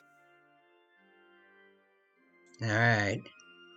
One thing we can do now is judge the Hydro Archon. Can't help but feel a little bothered by that conversation earlier. What did Furina want to say for me right before we arrived on the stage? And why does no one else want to give her a second chance at least? She was going to open up to us Sir about Prosecutor, please allow me to pass this along. Okay. This is a document that Miss Charlotte applied for and received permission to share with you during the trial. According to her, it should speed up the proceedings. Huh? Charlotte wanted to give us something? Oh, so she's here too! Hey, Charlotte! Hi. Oh, Lep Hymancy. Isn't this the exclusive interview that she did with us before? So she's already finished it, huh? I guess so. Wait, then that means this document is a perfect timeline of everything that's happened ever since we stepped foot in Fontaine. So in other words, we can refer to this anthology of evidence every time we want to use something from our journey as evidence for an argument. Nice. Let's quickly confirm the information in it. Just think of it as a refresher, alright? I really hope that... You defeated the Hydro Archon in the very first duel you took part in at the Opera House. That's one for the history books. That's true, yep. Okay, just going to... I need the words of someone as extraordinary as a witch. Yeah, just gonna skip all that. I really do not... I do not like this part of the story. The prosecution and the defense are both in position. The trial shall now begin. Oh, come on, Nervilette. There's no need to repeat all the unimportant legalese. Just fast forward to the part where the prosecution lays out my offenses. As the defendant and the lead actress of this performance, I still haven't even been informed of my supposed guilt in all of this. Alright. Of course, it is only natural for humans to struggle to understand the actions of a god. However, you will need more than that to convict me of a crime. That's true, but my charge here is I'm talking, to your okay. conduct as an Archon. Alright, Traveler. I would like to charge you as a fraud who's never been the Archon in the first place. What? Wait, what was that? Lady Furina's a fraud? Hey, I came here thinking that we were going to try the Hydro Archon for forsaking her duty, but did I hear that right? She's not our Archon at all? Charge accepted. What? Is there like a third party who's the Lady actual Farina, Archon, or? Do you plead guilty to the charge? Lady Farina. I plead not guilty. How can I be guilty? There is no way that I, Focalor, otherwise known as Farina de Fontaine, a member of the Seven and the Regina of all waters, kindreds, peoples, and laws of Fontaine, As a Forcer, this might be spectacled maiden. True Archon. Yeah. Even though Lady Farina can be rather eccentric, isn't it going too far to doubt her very identity? Yeah, I've never questioned her identity either. Sure, Lady Farina can be super irresponsible, but what grounds does that prosecutor have to make such a huge claim? I have cause to believe that common sense will prevail in this case. Many of the members of the audience have known me as the Hydro Archon ever since they were born. There would be no fooling their memory. I mean, if we just say that she didn't have her gnosis on her, like that applies to like every other Archon right now that we know of. So. See, even the Oratrice has decided to show me its favor. It is part her, though. You want to commit to a charge that will never be upheld? If you wish to drop the case, I can promise you as the god of justice that you will not have to face trial for making a false accusation. We will treat everything that's happened as a dramatic spectacle and move on with our lives. What do you say to that? An argument with near impossible odds, huh? We have to not only refute Farina's claims, but also overturn the long-held beliefs of the people. People only see you as their Archon because that is their long-held belief. Well, I tried to give you the chance to surrender. If you must persist, then let me ask. If you believe I'm not the Archon, then what manner of being do you think I am? And if I Human, was not I guess? the Archon, then how did I manage to live for over 500 years? Very old human, like the witch, I guess. Let's think carefully. What do we know to be special about Farina exactly? Alright. Afflicted with some sort of curse. Okay, well, we can bring that in, right? First of all, you may be a member of another long-lived race, which would allow you to naturally possess an extended lifespan. And second of all, even if that wasn't the case, there could be other ways to extend your life. Such as a curse, even though that was just hypotheticals from Archelino. She doesn't know her that personally. Was it the knave? You'd sink so low as to use a harbinger's words against me. Doesn't matter who gave us the information, I think it does in a court case. Like, are they a good source of information? But alright. What matters is the veracity of the claim. A curse? I once thought it possible that the aura of an Archon might naturally resemble a type of curse. Why, though? But in light of this claim, perhaps what I sensed was not your divinity, but a curse after all. Neverlet sensed it too, huh? This feels very out of nowhere, though. Like, I don't think so far we haven't once considered that Farina might not be the Archon. Let's see. So, instead of an Archon, could you just be a cursed human? Lady Farina is actually a human?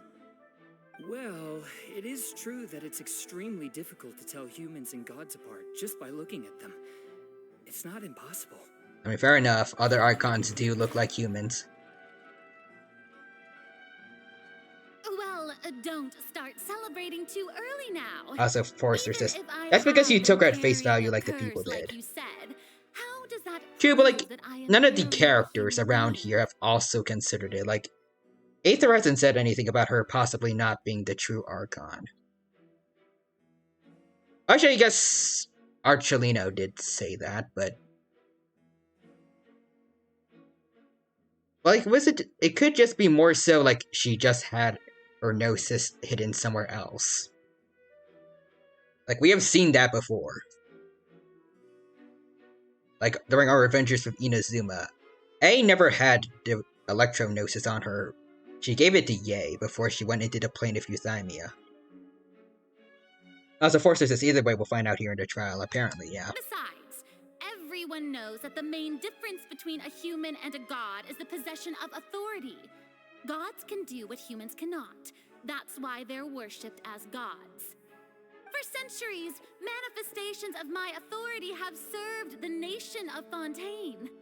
One need only to turn their eyes towards the Oratrice Mécanique d'Analyse Cardinal in this very opera house, or consider the endemnitium that is used in every aspect of life. But she was confused why the Oratrice made a certain statement earlier. Yeah, one trial proved that was wrong. She has no control over it. Where's child's conviction? There it is.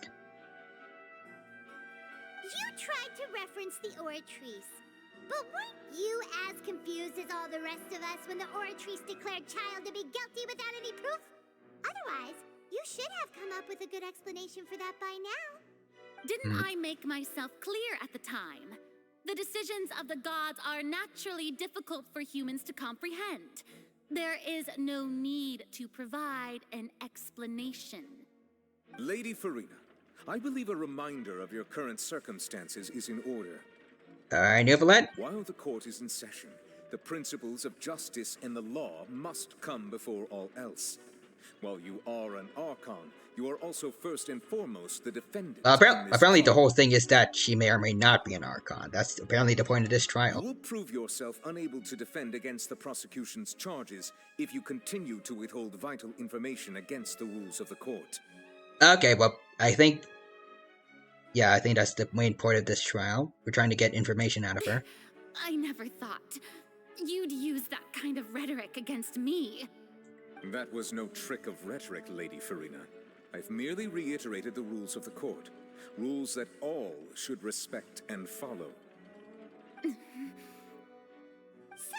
you neither knew why Child was declared guilty, nor did you understand the structure and operations of the Oratrice. Instead of having been created by you, the manifestations of authority you mentioned have been made by the real Hydro Archon, haven't they? The real Hydro Archon? Well, now you're really losing me.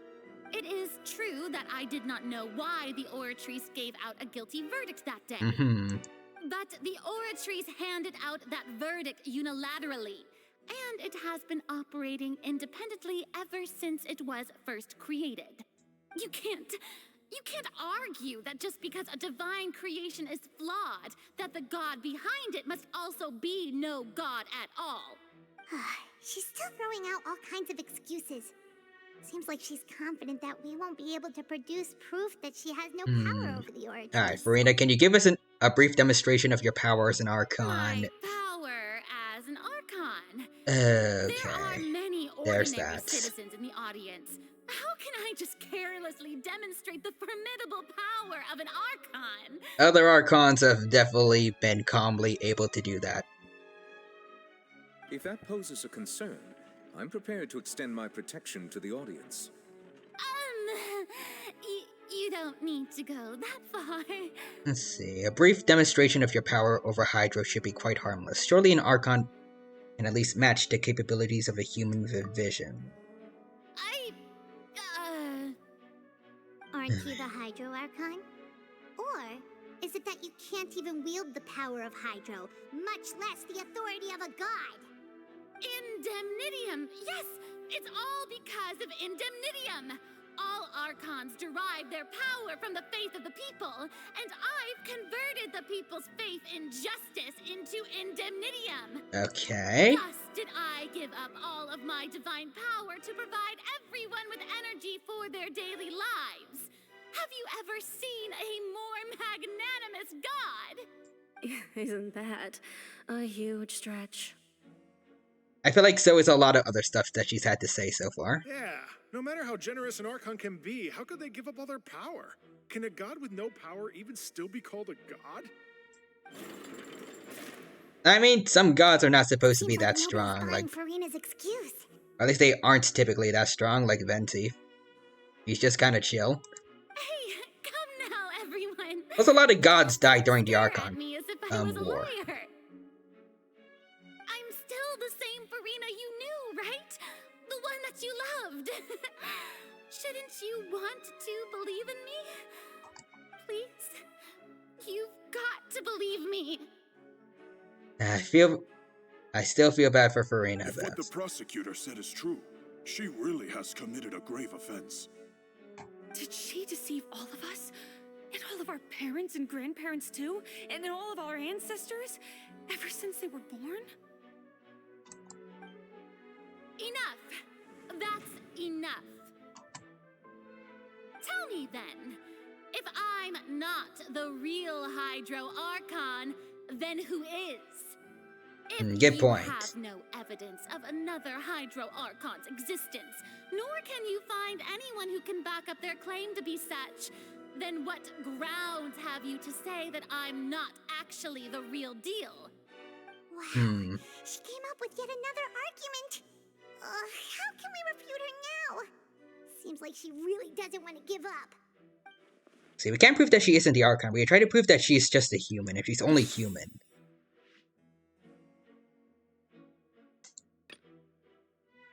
Okay. We push back by Nouvelette's power.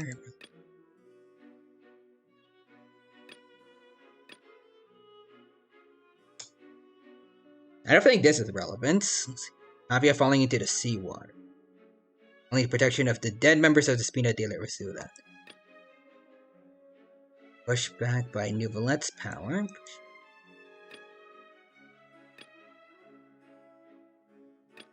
Are we bringing up the primordial seawater for this, or?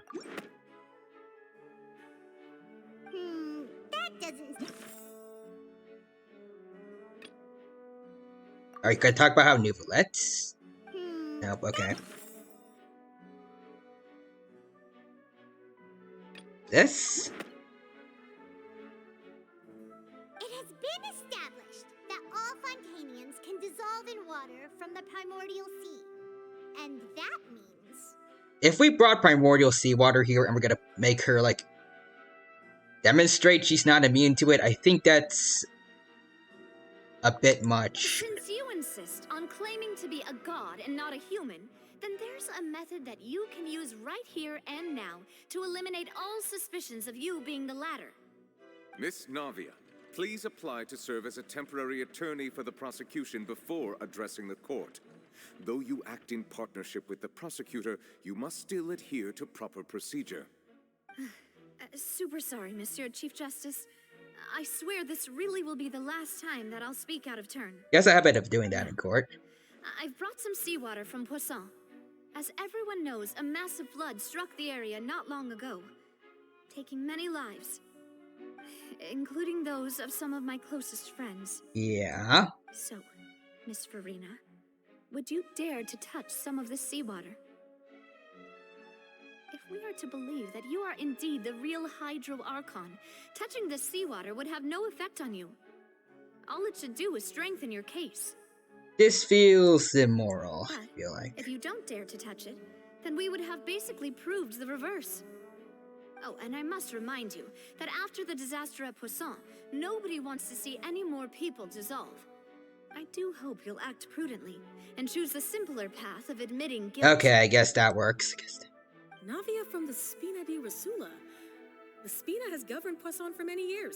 I guess her suggestion is valid. If Lady Farina is indeed just a human, she's probably Fontanian like all the rest of us. Would she really dare to try? Oh, no.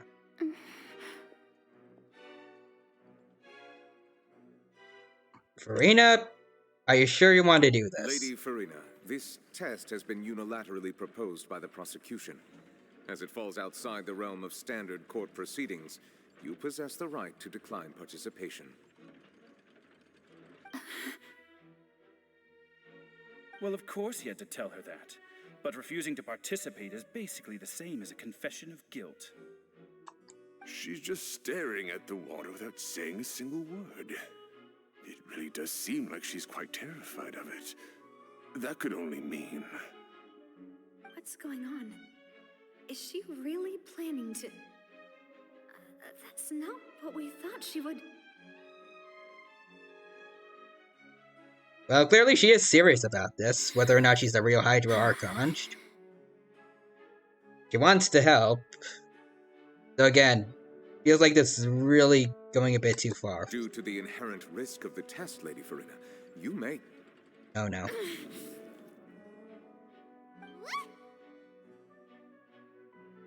Maybe you should be showing more concern, Aether. Hey!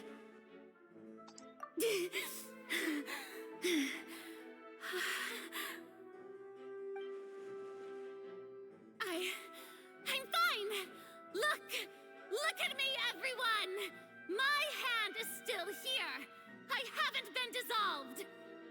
Okay. Will you believe me now? I really am your Archon!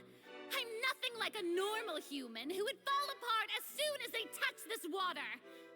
Really, was this not the most obvious thing in the world?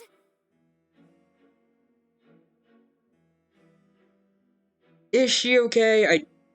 I don't want like her hand to fall Miss off or Siegwyn? something. If you're present, Miss Siegwyn, please come forward and okay. attend to the defendant. Siegwyn?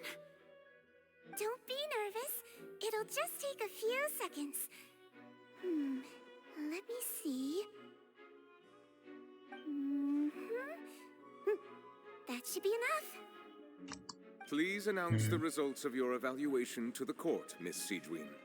As everyone doubtlessly saw, Miss Farina was displaying symptoms of hyperventilation and flushed skin. These indicate that she was experiencing the adverse effects of exposure to primordial seawater.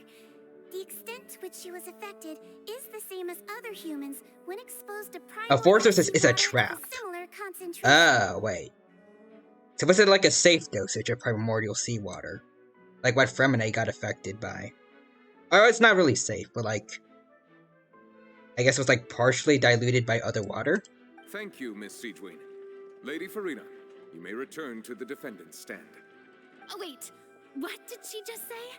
I didn't get dissolved. Shouldn't that be enough to prove my innocence? Well, considering your tendency to run from your problems, we did originally prepare a direct sample of the seawater around Poisson. We brought a fake then. However, after extensive discussion, we exchanged it for a sample that is not concentrated enough to dissolve an actual human. After all, on the off chance that something entirely unexpected might occur... At least you cared enough to do that. We don't want anyone else to lose their life to the sea. Yeah, so out of regard for Farina's life, you secured a low-concentration sample and asked the head nurse to serve as an expert witness. It's a great thing that the direct sample wasn't actually used. Farina could have... You don't need to say that, Paimon. I can't believe... You... What's going on here? Farina can't have not known the consequences of touching that water as a human. Yeah, they wouldn't actually put her in that kind of danger.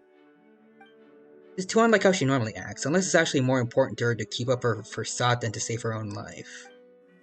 Hasn't she given up on everything a long time ago? Maybe there's a good reason she's keeping up her facade, which she should have asked about before all this. Listen to me, everyone. Please don't give me such cold and disdainful looks. What happened just now didn't prove a single thing. Think about it. How can you conclusively prove that an Archon can't also be affected by the primordial seawater? Nouvelettes and... Also, if I was really just a human, why would I dare to just put my hand in that kind of water?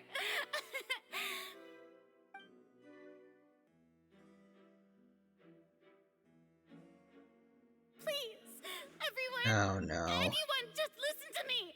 I swear, I really am your Archon.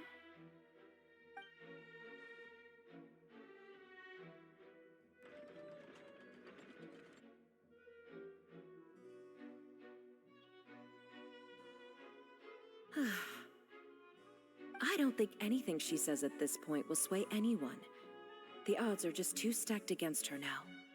With all the things that have been said, Paimon doesn't think there's any way left for Furina to win.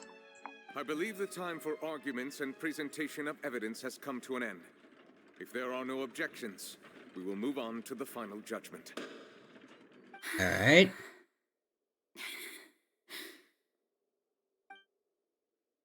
That's a lot of red around here.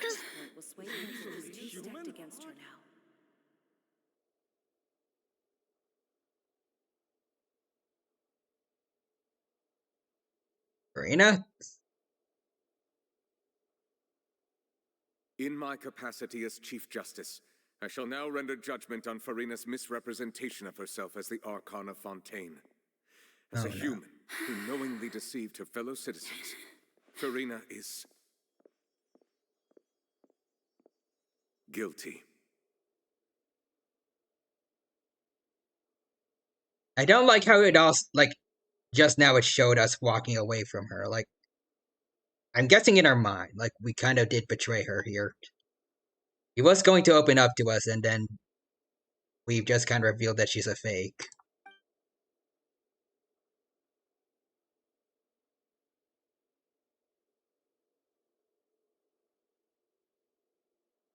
Oh, wait. Oh, wait. We shall now turn to wait, is she crying the same way that she did in the slates?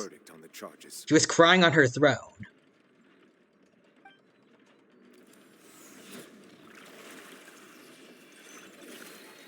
Is that what the prophecy was actually about, then?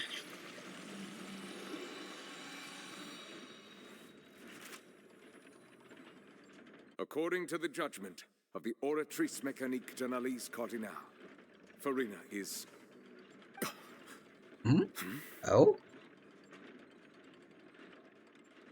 It is... What's wrong? What's the Oratrice's verdict? They're declared to be innocent, maybe? No. The Oratrice also displays a guilty verdict. Ah, okay. I was wondering, like... Is there something we don't know? Like... Is she, like, a host for the Hydro Archon, or, like... Isn't that correct, then? However, the exact wording of the verdict is thus. The Hydro Archon, guilty, to be punished via the death sentence. Oh. The death sentence? That's actually one of the available sentences? I've always thought that it was just a myth. Oh, jeez. The one and only time the death sentence has been handed out at the court, and it's been given to the very person we've worshipped as the god of justice? What an unexpected twist. Furina's been sentenced to death by the Oratrice? We just wanted to use the trial to show her the seriousness of things so she'd tell us the truth. Kind of everyone's fault here, just saying. I also don't like how Aether doesn't seem to care that much. This outcome is indeed quite strange. According to Fontaine's current definitions of justice, as well as its recommendations for criminal sentences, is this sentence really appropriate for the crimes that have been committed? Yeah, even Vache wasn't sentenced True. to death by the Oratrice. You know, the real evil mastermind behind the serial disappearances case. Also, instead of Furina, the Oratrice rendered judgment on the Hydro Archon. Even though we've mostly been proving that she isn't it, so... Indeed. Not only is Furina's sentence overly excessive, the very point of our trial today was also to prove that Furina has never been the Hydro Archon in the first place. So, she's alive, I think. But now, the Oratrice seems to have deliberately invoked the title of the Hydro Archon. What does this mean? Huh. Strange indeed. Excuse me, if I may interrupt. Oh, Feminine? Also, Forces is judging the Archon, not Furina, perhaps? Like, what is going on? Is the Archon, like, some kind of evil mastermind, like, forcing Furina to be, like, its puppet, or, like, where is the real Hydro Archon if it's not Furina? Is the trial still going? Yes, it is, Remine, or it's kind of just ended. Fremine! You finally made it. I assume this means you've completed your mission? Is he gonna find, like, the first slates? Any mission Father assigns to me will always be. Because we're still missing that for the prophecy thing. Yep, there it is. Stone slates. Again, it might not be charging Farina at all. First prophecy slate? Oh, what? It looks like the first Hydro Archon. See, gave something to this person over here in front of all these Oceanids. Huh. So the knave privately arranged for Fremine to try and find the missing slate. I looked everywhere and finally found it at the bottom of the sea. It took me a long time to get around some dangerous stretches of water. I see. But has the trial already concluded? Then... Don't worry, Fremine. Doesn't that mean I've come too late? Oh no. Father will be disappointed in me. Thank you for your hard work, Mr. Fremine. Please allow me to review the record left on the slate. What about the other ones? Traveler, I believe that you have already seen the other existing slates. I would like you to come here and confirm their contents. Alrighty. Huh? So what do you see? What is it? This looks like the first Hydro Archon releasing her divine power and turning the Oceanids into human beings. So wait. It's the opposite of what the primordial water does.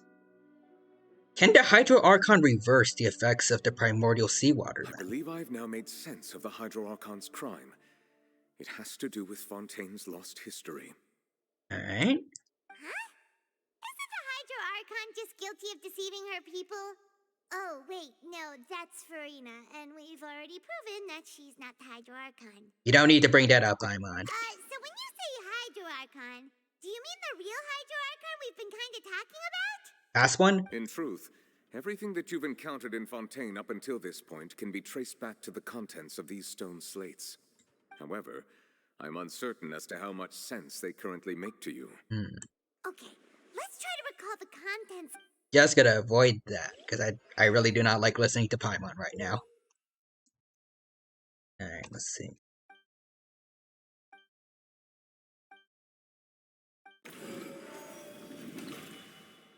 See, real events based on... The first stone slate does that mean that Fontanians are transformed Oceanids? Oh! Oh, Paimon wasn't expecting that. But so Fontanians were Oceanids originally, okay. The second stone slate shows Celestia floating in the sky, and the Hydro Archon and her people worshipping it together. So did she turn Oceanids to humans and then Celestia got upset at that? This must be the point when the Hydro Archon and the Fontanians were branded with their original sin. First Archon made them into humans, that was a sin, so they have to be turned back into what they were. Sin are the same thing? Okay, that actually makes good sense. The third slate shows the I'd imagine Celestia probably doesn't like that. Surrounded by many people. Yeah. Well, the fourth slate is the prophecy of the Fontaine. Yeah, that's Farina crying right now. Such a crazy disaster could happen at first. Let's see. Shows the former Hydro Archon. Yeah. Verify the truth. Let's see. And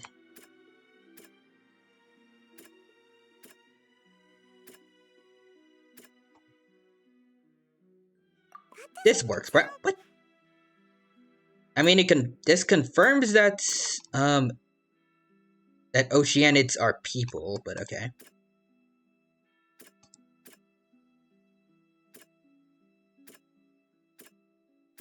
This one?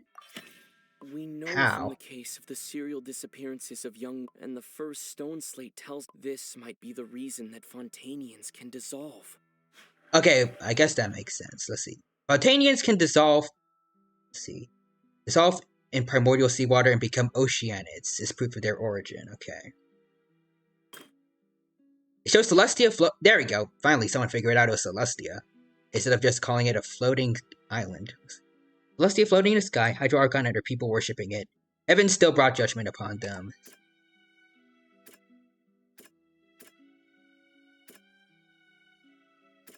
Let's see. Judged him as guilty. Hold on. Hydro Archon sinking into the sea, surrounded by many people. Basically identical to that described. Spontaneous will some. It's actually this, or nope. Okay.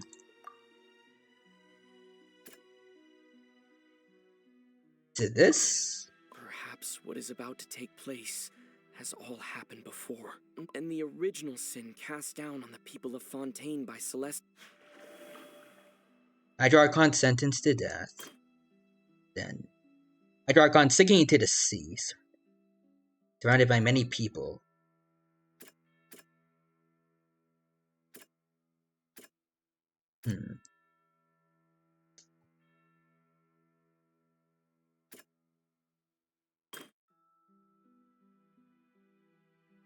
What does that have to do with anything, though?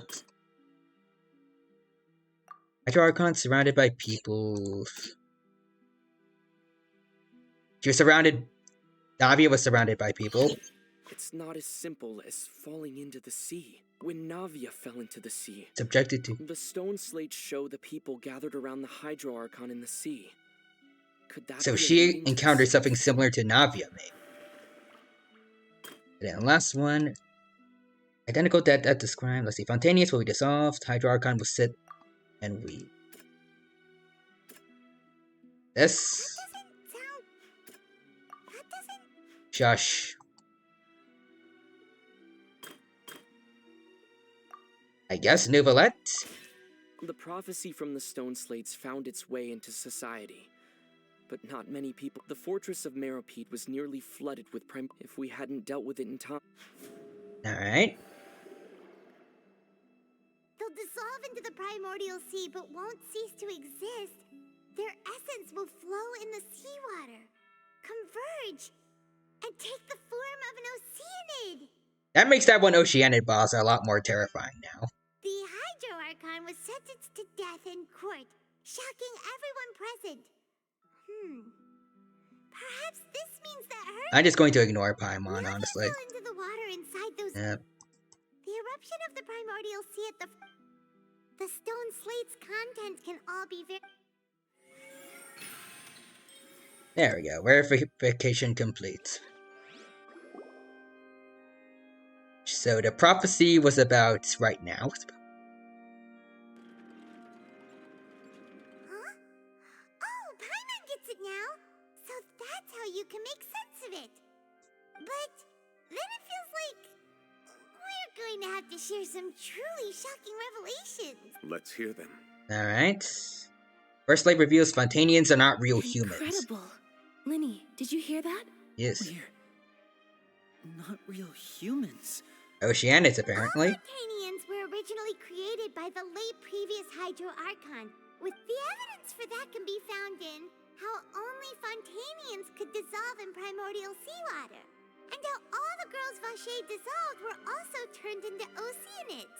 Oh, and according to Navia, when she was about to get dissolved, she also saw everyone gathered around for a trial, all of them in the shape of Oceanids. Indeed. Second slate. The crime was her creation of Fontanians from Oceanids. It follows from the content of the first slate that she probably Why did she do that, though? by creating humans without prior permission. That could also explain why the Oratrice judged the Hydro Archon to be guilty. It's to account for that ancient sin. The Hydro Archon's true sin was creating us? And yet, after Apparently. many hundreds of years, the Hydro Archon's creations have turned around to try to judge the Archon within the Opera Epiclese. As for the third one, I'm convinced it should come after the fourth one. Isn't the image here just like when Navia fell into the sea? So wouldn't it be trying to show the image of the Hydro Archon also falling into the sea once the prophecy has been fulfilled in the fourth slate? Let's see. Fourth one depicts the fulfillment of the prophecy as already widely known. In the end, the people will all be dissolved into the waters. Did Paimon get all that right? You've made some keen deductions. I must say, given how much you still don't know, it is impressive that you've already managed to connect so many pieces of the truth. However, While you were able to decode all the information on the slates, they've also been etched with an additional layer of hidden information using a different power source. Oh. When we were at the ruins, I tried to decipher the I hidden remember information that. recorded in the slates. But since we only had 3 slates at the time, I was unable to come to a full conclusion. Is it going to explain who Farina is, maybe? Now that the slate collection is complete, I shall make another attempt to decipher the narrative recorded within. And we have nothing to do. We have no idea, like, finally be informed why is she pretending to be the Hydro Archon and where the curse supposedly that she has came from.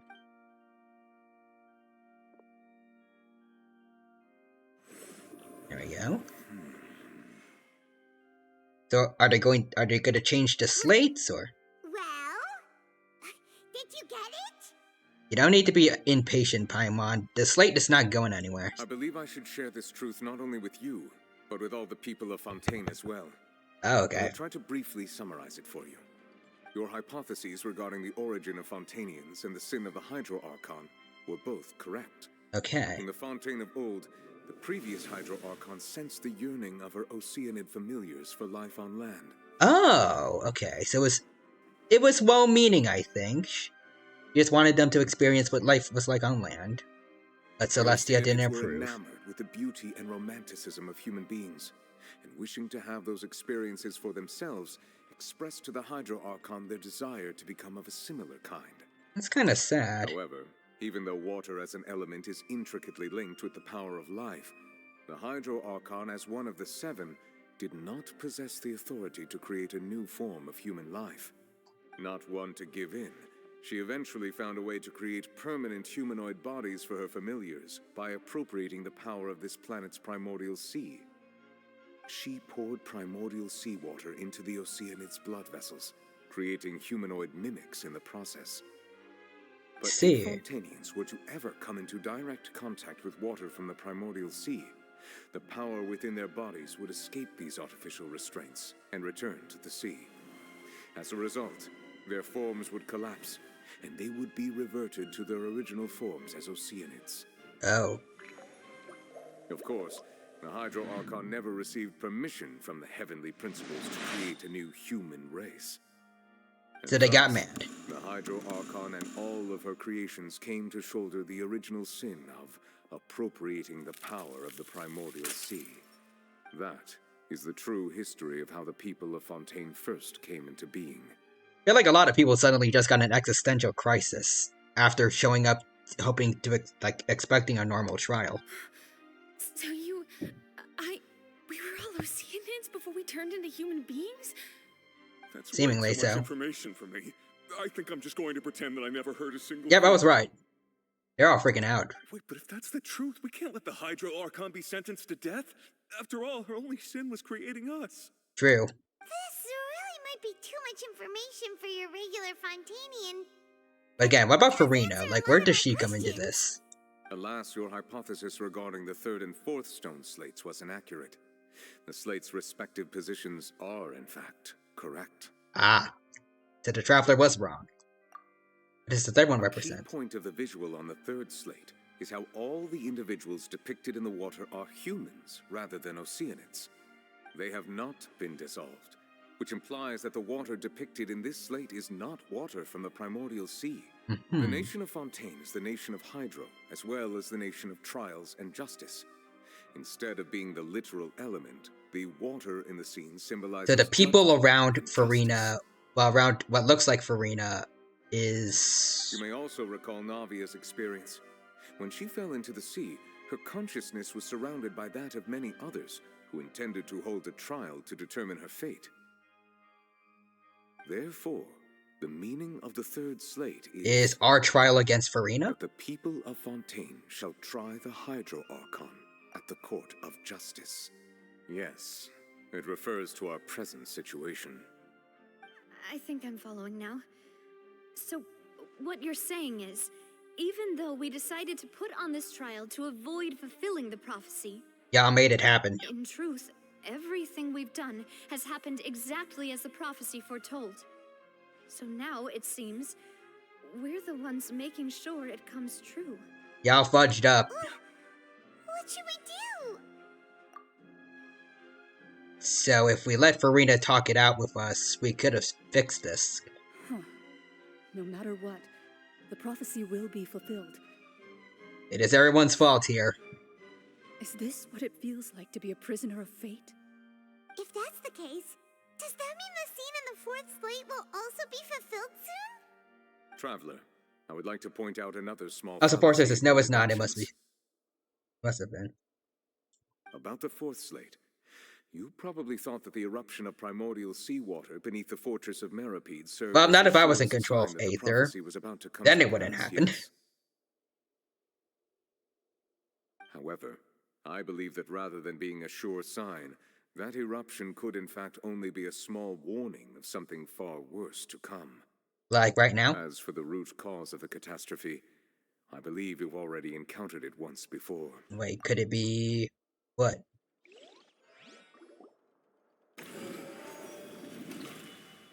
That's what is the true source of the catastrophe. This eruption was just a small warning of the things to come.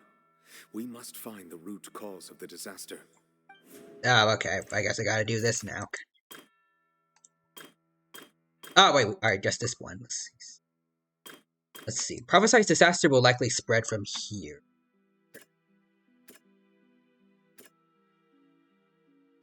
Oh, wait. This is new. The whale from the dream? Wait. It was both dream and reality. Oh. If we're talking about a true culprit, that could only So, the big whale's gonna come here and kill everyone, basically. The truth, the original sin, the trial, and the root cause of the disaster. Oh, that is creepy looking.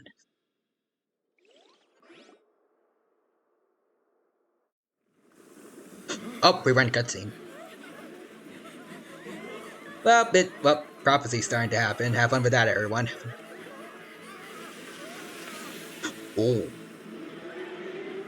Oh, there it is. Niblette, you should do something about that. Ooh. Can he fight it? Oh, it's breaking his shield.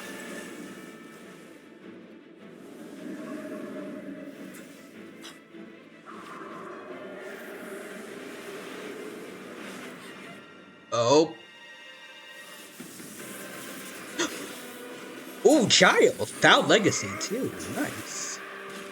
Also kind of saved people. I don't know if it was intentional, though. Damn, that's cool. I miss seeing Child in action. And he's teamed with Nouvellette.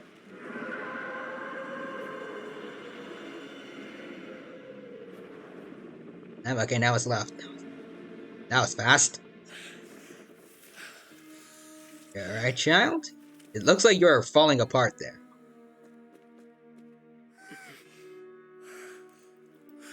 You should probably...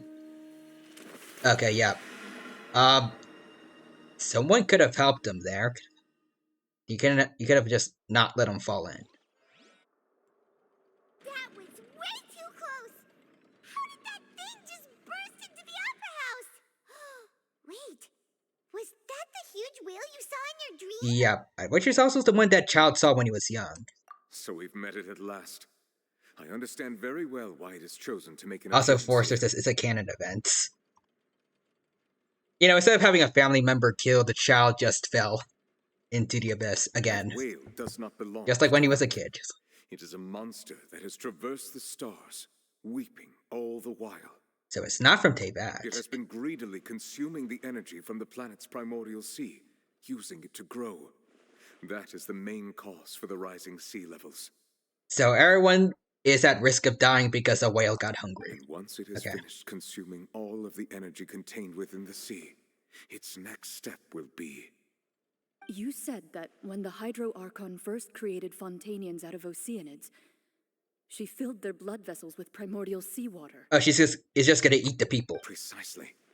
That whale finds the blood of Fontanians nigh impossible. That's what she was trying to... It was trying to eat people just now. Therefore, when it left the primordial sea, it decided to make its next stop a packed opera house full of food. Food in the form of Fontanians. And who gathered all of them here together? I wonder who that could be. Perhaps us. We just barely managed to push it back, right? In that case, won't it come back to target the people again once it's managed to recover its strength? That is correct. Indeed, it is more accurate to say that we should thank that Harbinger for buying us some time. Without him, the whale would have likely come onto land far sooner. You could have thanked Child by not letting him fall, but From okay. the way he looked, he must have been fighting the creature for quite a long time.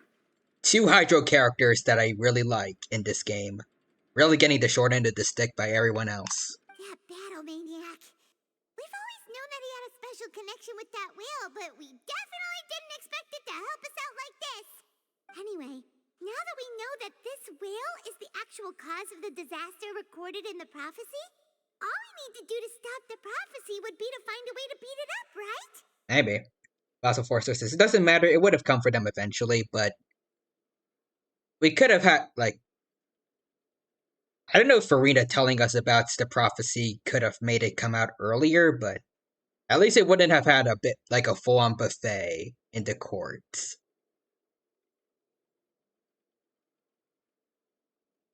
Plus, we have fought Archons and Harbingers before. We could have handled it and long enough for Newflet to come help out. Then we could have tag teamed it. But also Forrester says King Whale Dora. Wait, actually, it's also from space. King Whale Dora. I mean, considering the big horn on his head, it also works as like Destroyer too. Plus, the whole thing is destroying. Plus, it was originally a sea creature.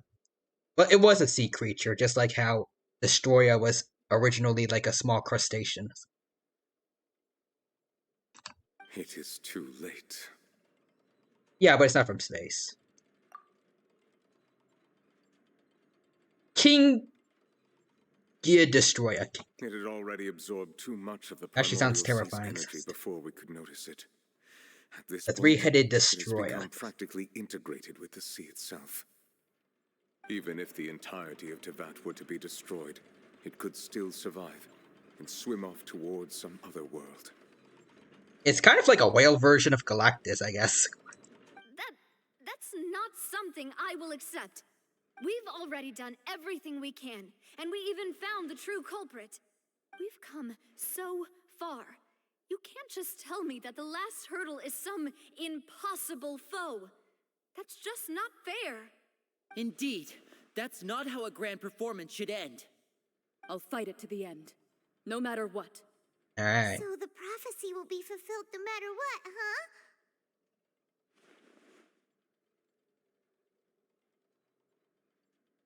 The prophecy. Yes, what has been prophesied will be fulfilled. I mean,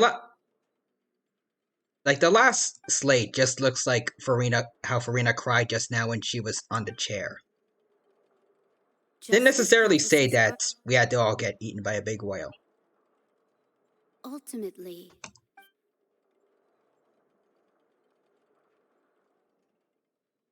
Let's see. When the prophecy is fulfilled, will there be a way to save everyone? Did I miss something? You've missed multiple things. Let's see. I forgot about Farina. What was it that she wanted to say to me at the last moment in the giant magic box? We should have given her a chance to say it. What's her real secret? Can we go find her and tell her? Like, ask her? Oh, we're going to cutscene also. Oh. What's happening with the oratories? I believe it is preparing to carry out the death sentence. Farina, you should probably get out the way. Thank you for finally showing concern for poor Farina. No, I still need answers. And that's the only reason you want to help, I guess.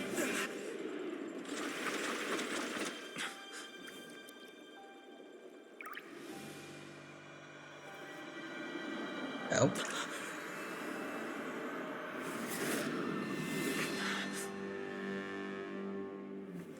Farina's tears be causing some wild stuff, apparently. Oh, well, what? Wait, who was that?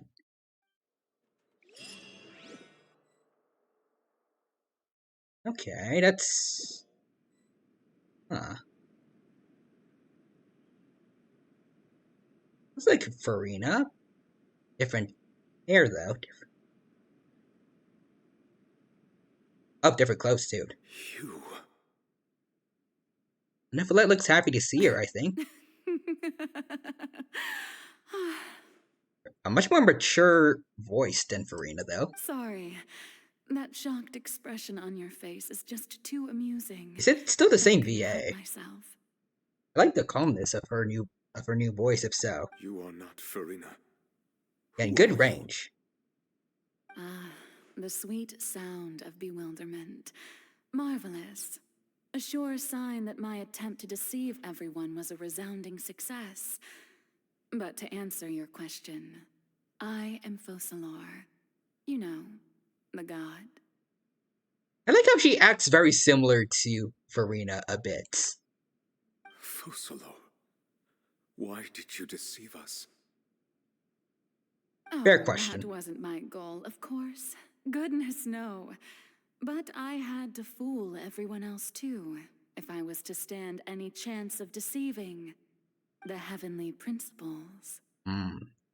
Deceiving the heavenly principles? She fooled Celestia itself. It's all because of that pernicious prophecy. Dreadful, wasn't it? Everyone doomed to dissolve. Fontaine condemned to be flooded. Yes. One was not amused. In fact, one was positively bemused when that problem was thrust upon me by my dearest predecessor. I like how she refers to herself as one, like Cloud Retainer does. It hardly gets more disastrous than a preordained national catastrophe. Now does it? Yeah, that doesn't sound like a nice thing to have on your shoulders. She knew full well that the prophecy would surely come to pass. And as one of the seven, she also knew full well that one defies the heavenly principles at one's peril. So yes, as you have no doubt surmised, it was a rather impossible situation that I found myself in.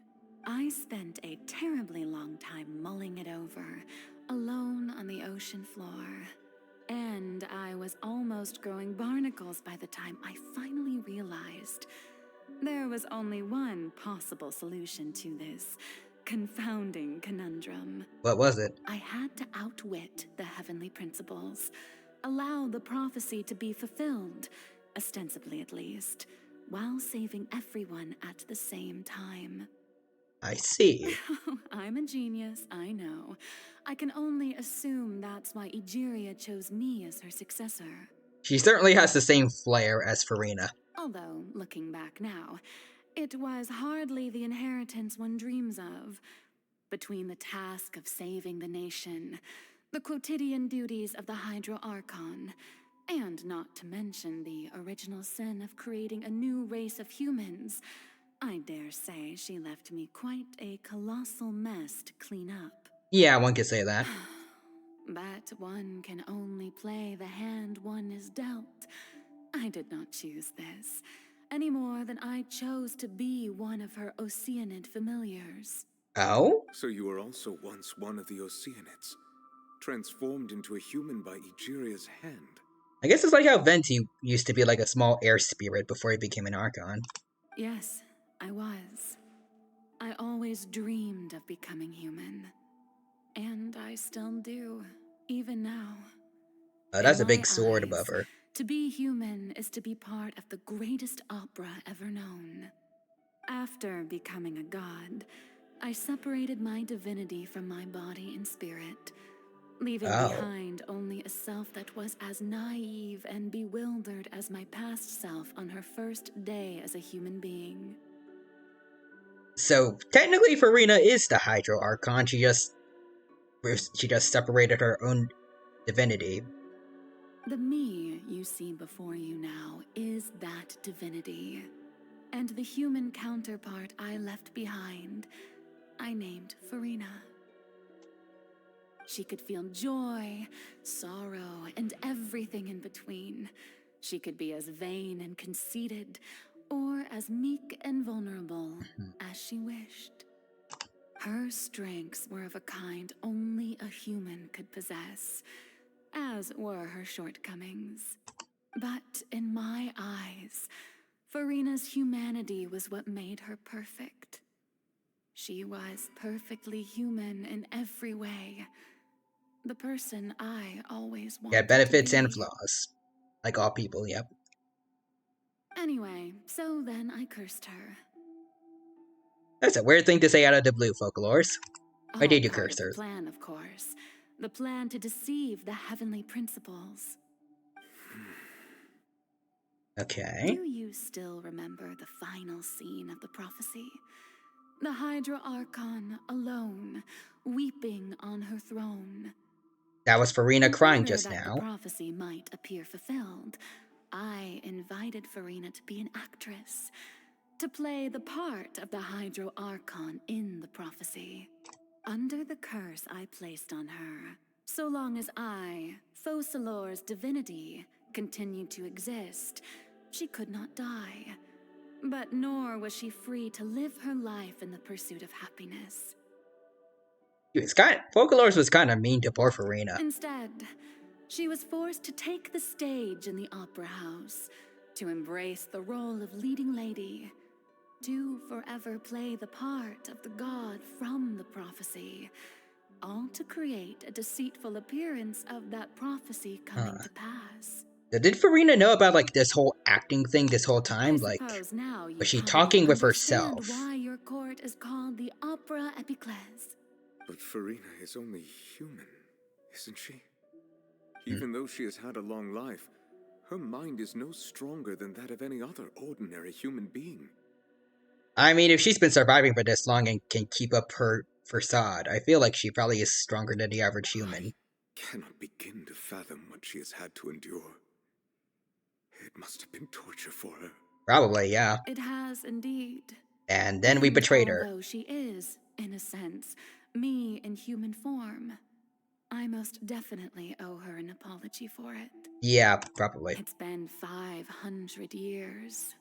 Dang. And all along, she's been playing her part in the most unimaginably long, unbearably lonely, and agonizingly painful opera of all time.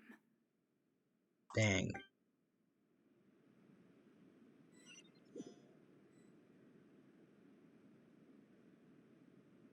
Oh, did the traveler see all that too, or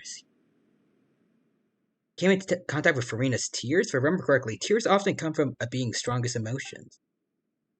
Okay. This be Furina's inner world. Me on stage. Wait, that probably isn't Furina. It's more like a reflection of her inner self. Because to directly speak to that self, I might be able to easily get what I wanted to know. Answers. I guess that's all you care about, traveler. Alright. Alright, but also, if you leave, you have to experience the content again. Do you wish to leave? Yes, because it is very, very late. I feel like now is definitely a good time to stop here. Plus, we have a very interesting, apparently the portal for the whale isn't here anymore, but I think we have a very interesting cliffhanger here. Like, I guess, who is Furina? Alright. Plus, we have that whale to take care of. Yeah, I think this is a good place to end here. Then while I find someone to raid. I want to say thank you to everyone who stopped by during the stream today. I hope you had a good time here, and I hope you enjoyed an extra long Genshin Impact stream, and I hope that you enjoyed my antics as I went through the Fontaine story. Shame we still won't be able to go through this event here. Roses and Muskets, but I guess I'll do it on my own. I'm in my own free time, and hopefully I will not get too spoiled. We'll see. Before I start with all the T-Rex Poggy modes, and indeed. Alright, let's see. Who we got to rank? Let's see. I will try to find someone who's also playing Genshin. Let's see. Who we got?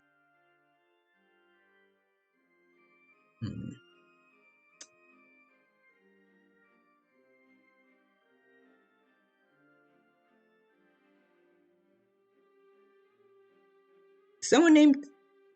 Let's go with... Kitsuchu here. Ooh, they're fighting a Geo Bishop right now in Genshin. Alright, let's go check that out. There we go, put the raid command in. As you go for watching a dino playing Genshin to a Dragon Fox, I think, who's also playing Genshin. But, alright, again, before we head off, just want to say thanks to everyone who stopped by today. Hope you had a good time here. And I hope to see you next time that we play Genshin. And I hope to see you in some of the other streams as well, where we just have a good time. Just hang out, chill, play video games, and just be pals. But until then, have a good rest of your day, take care, and bye-bye for now. I see Forrester says later, Dino. Good night. Night to you too, Forrester, and take care. He's Hydra? Okay, so no, that means no E, right? I just...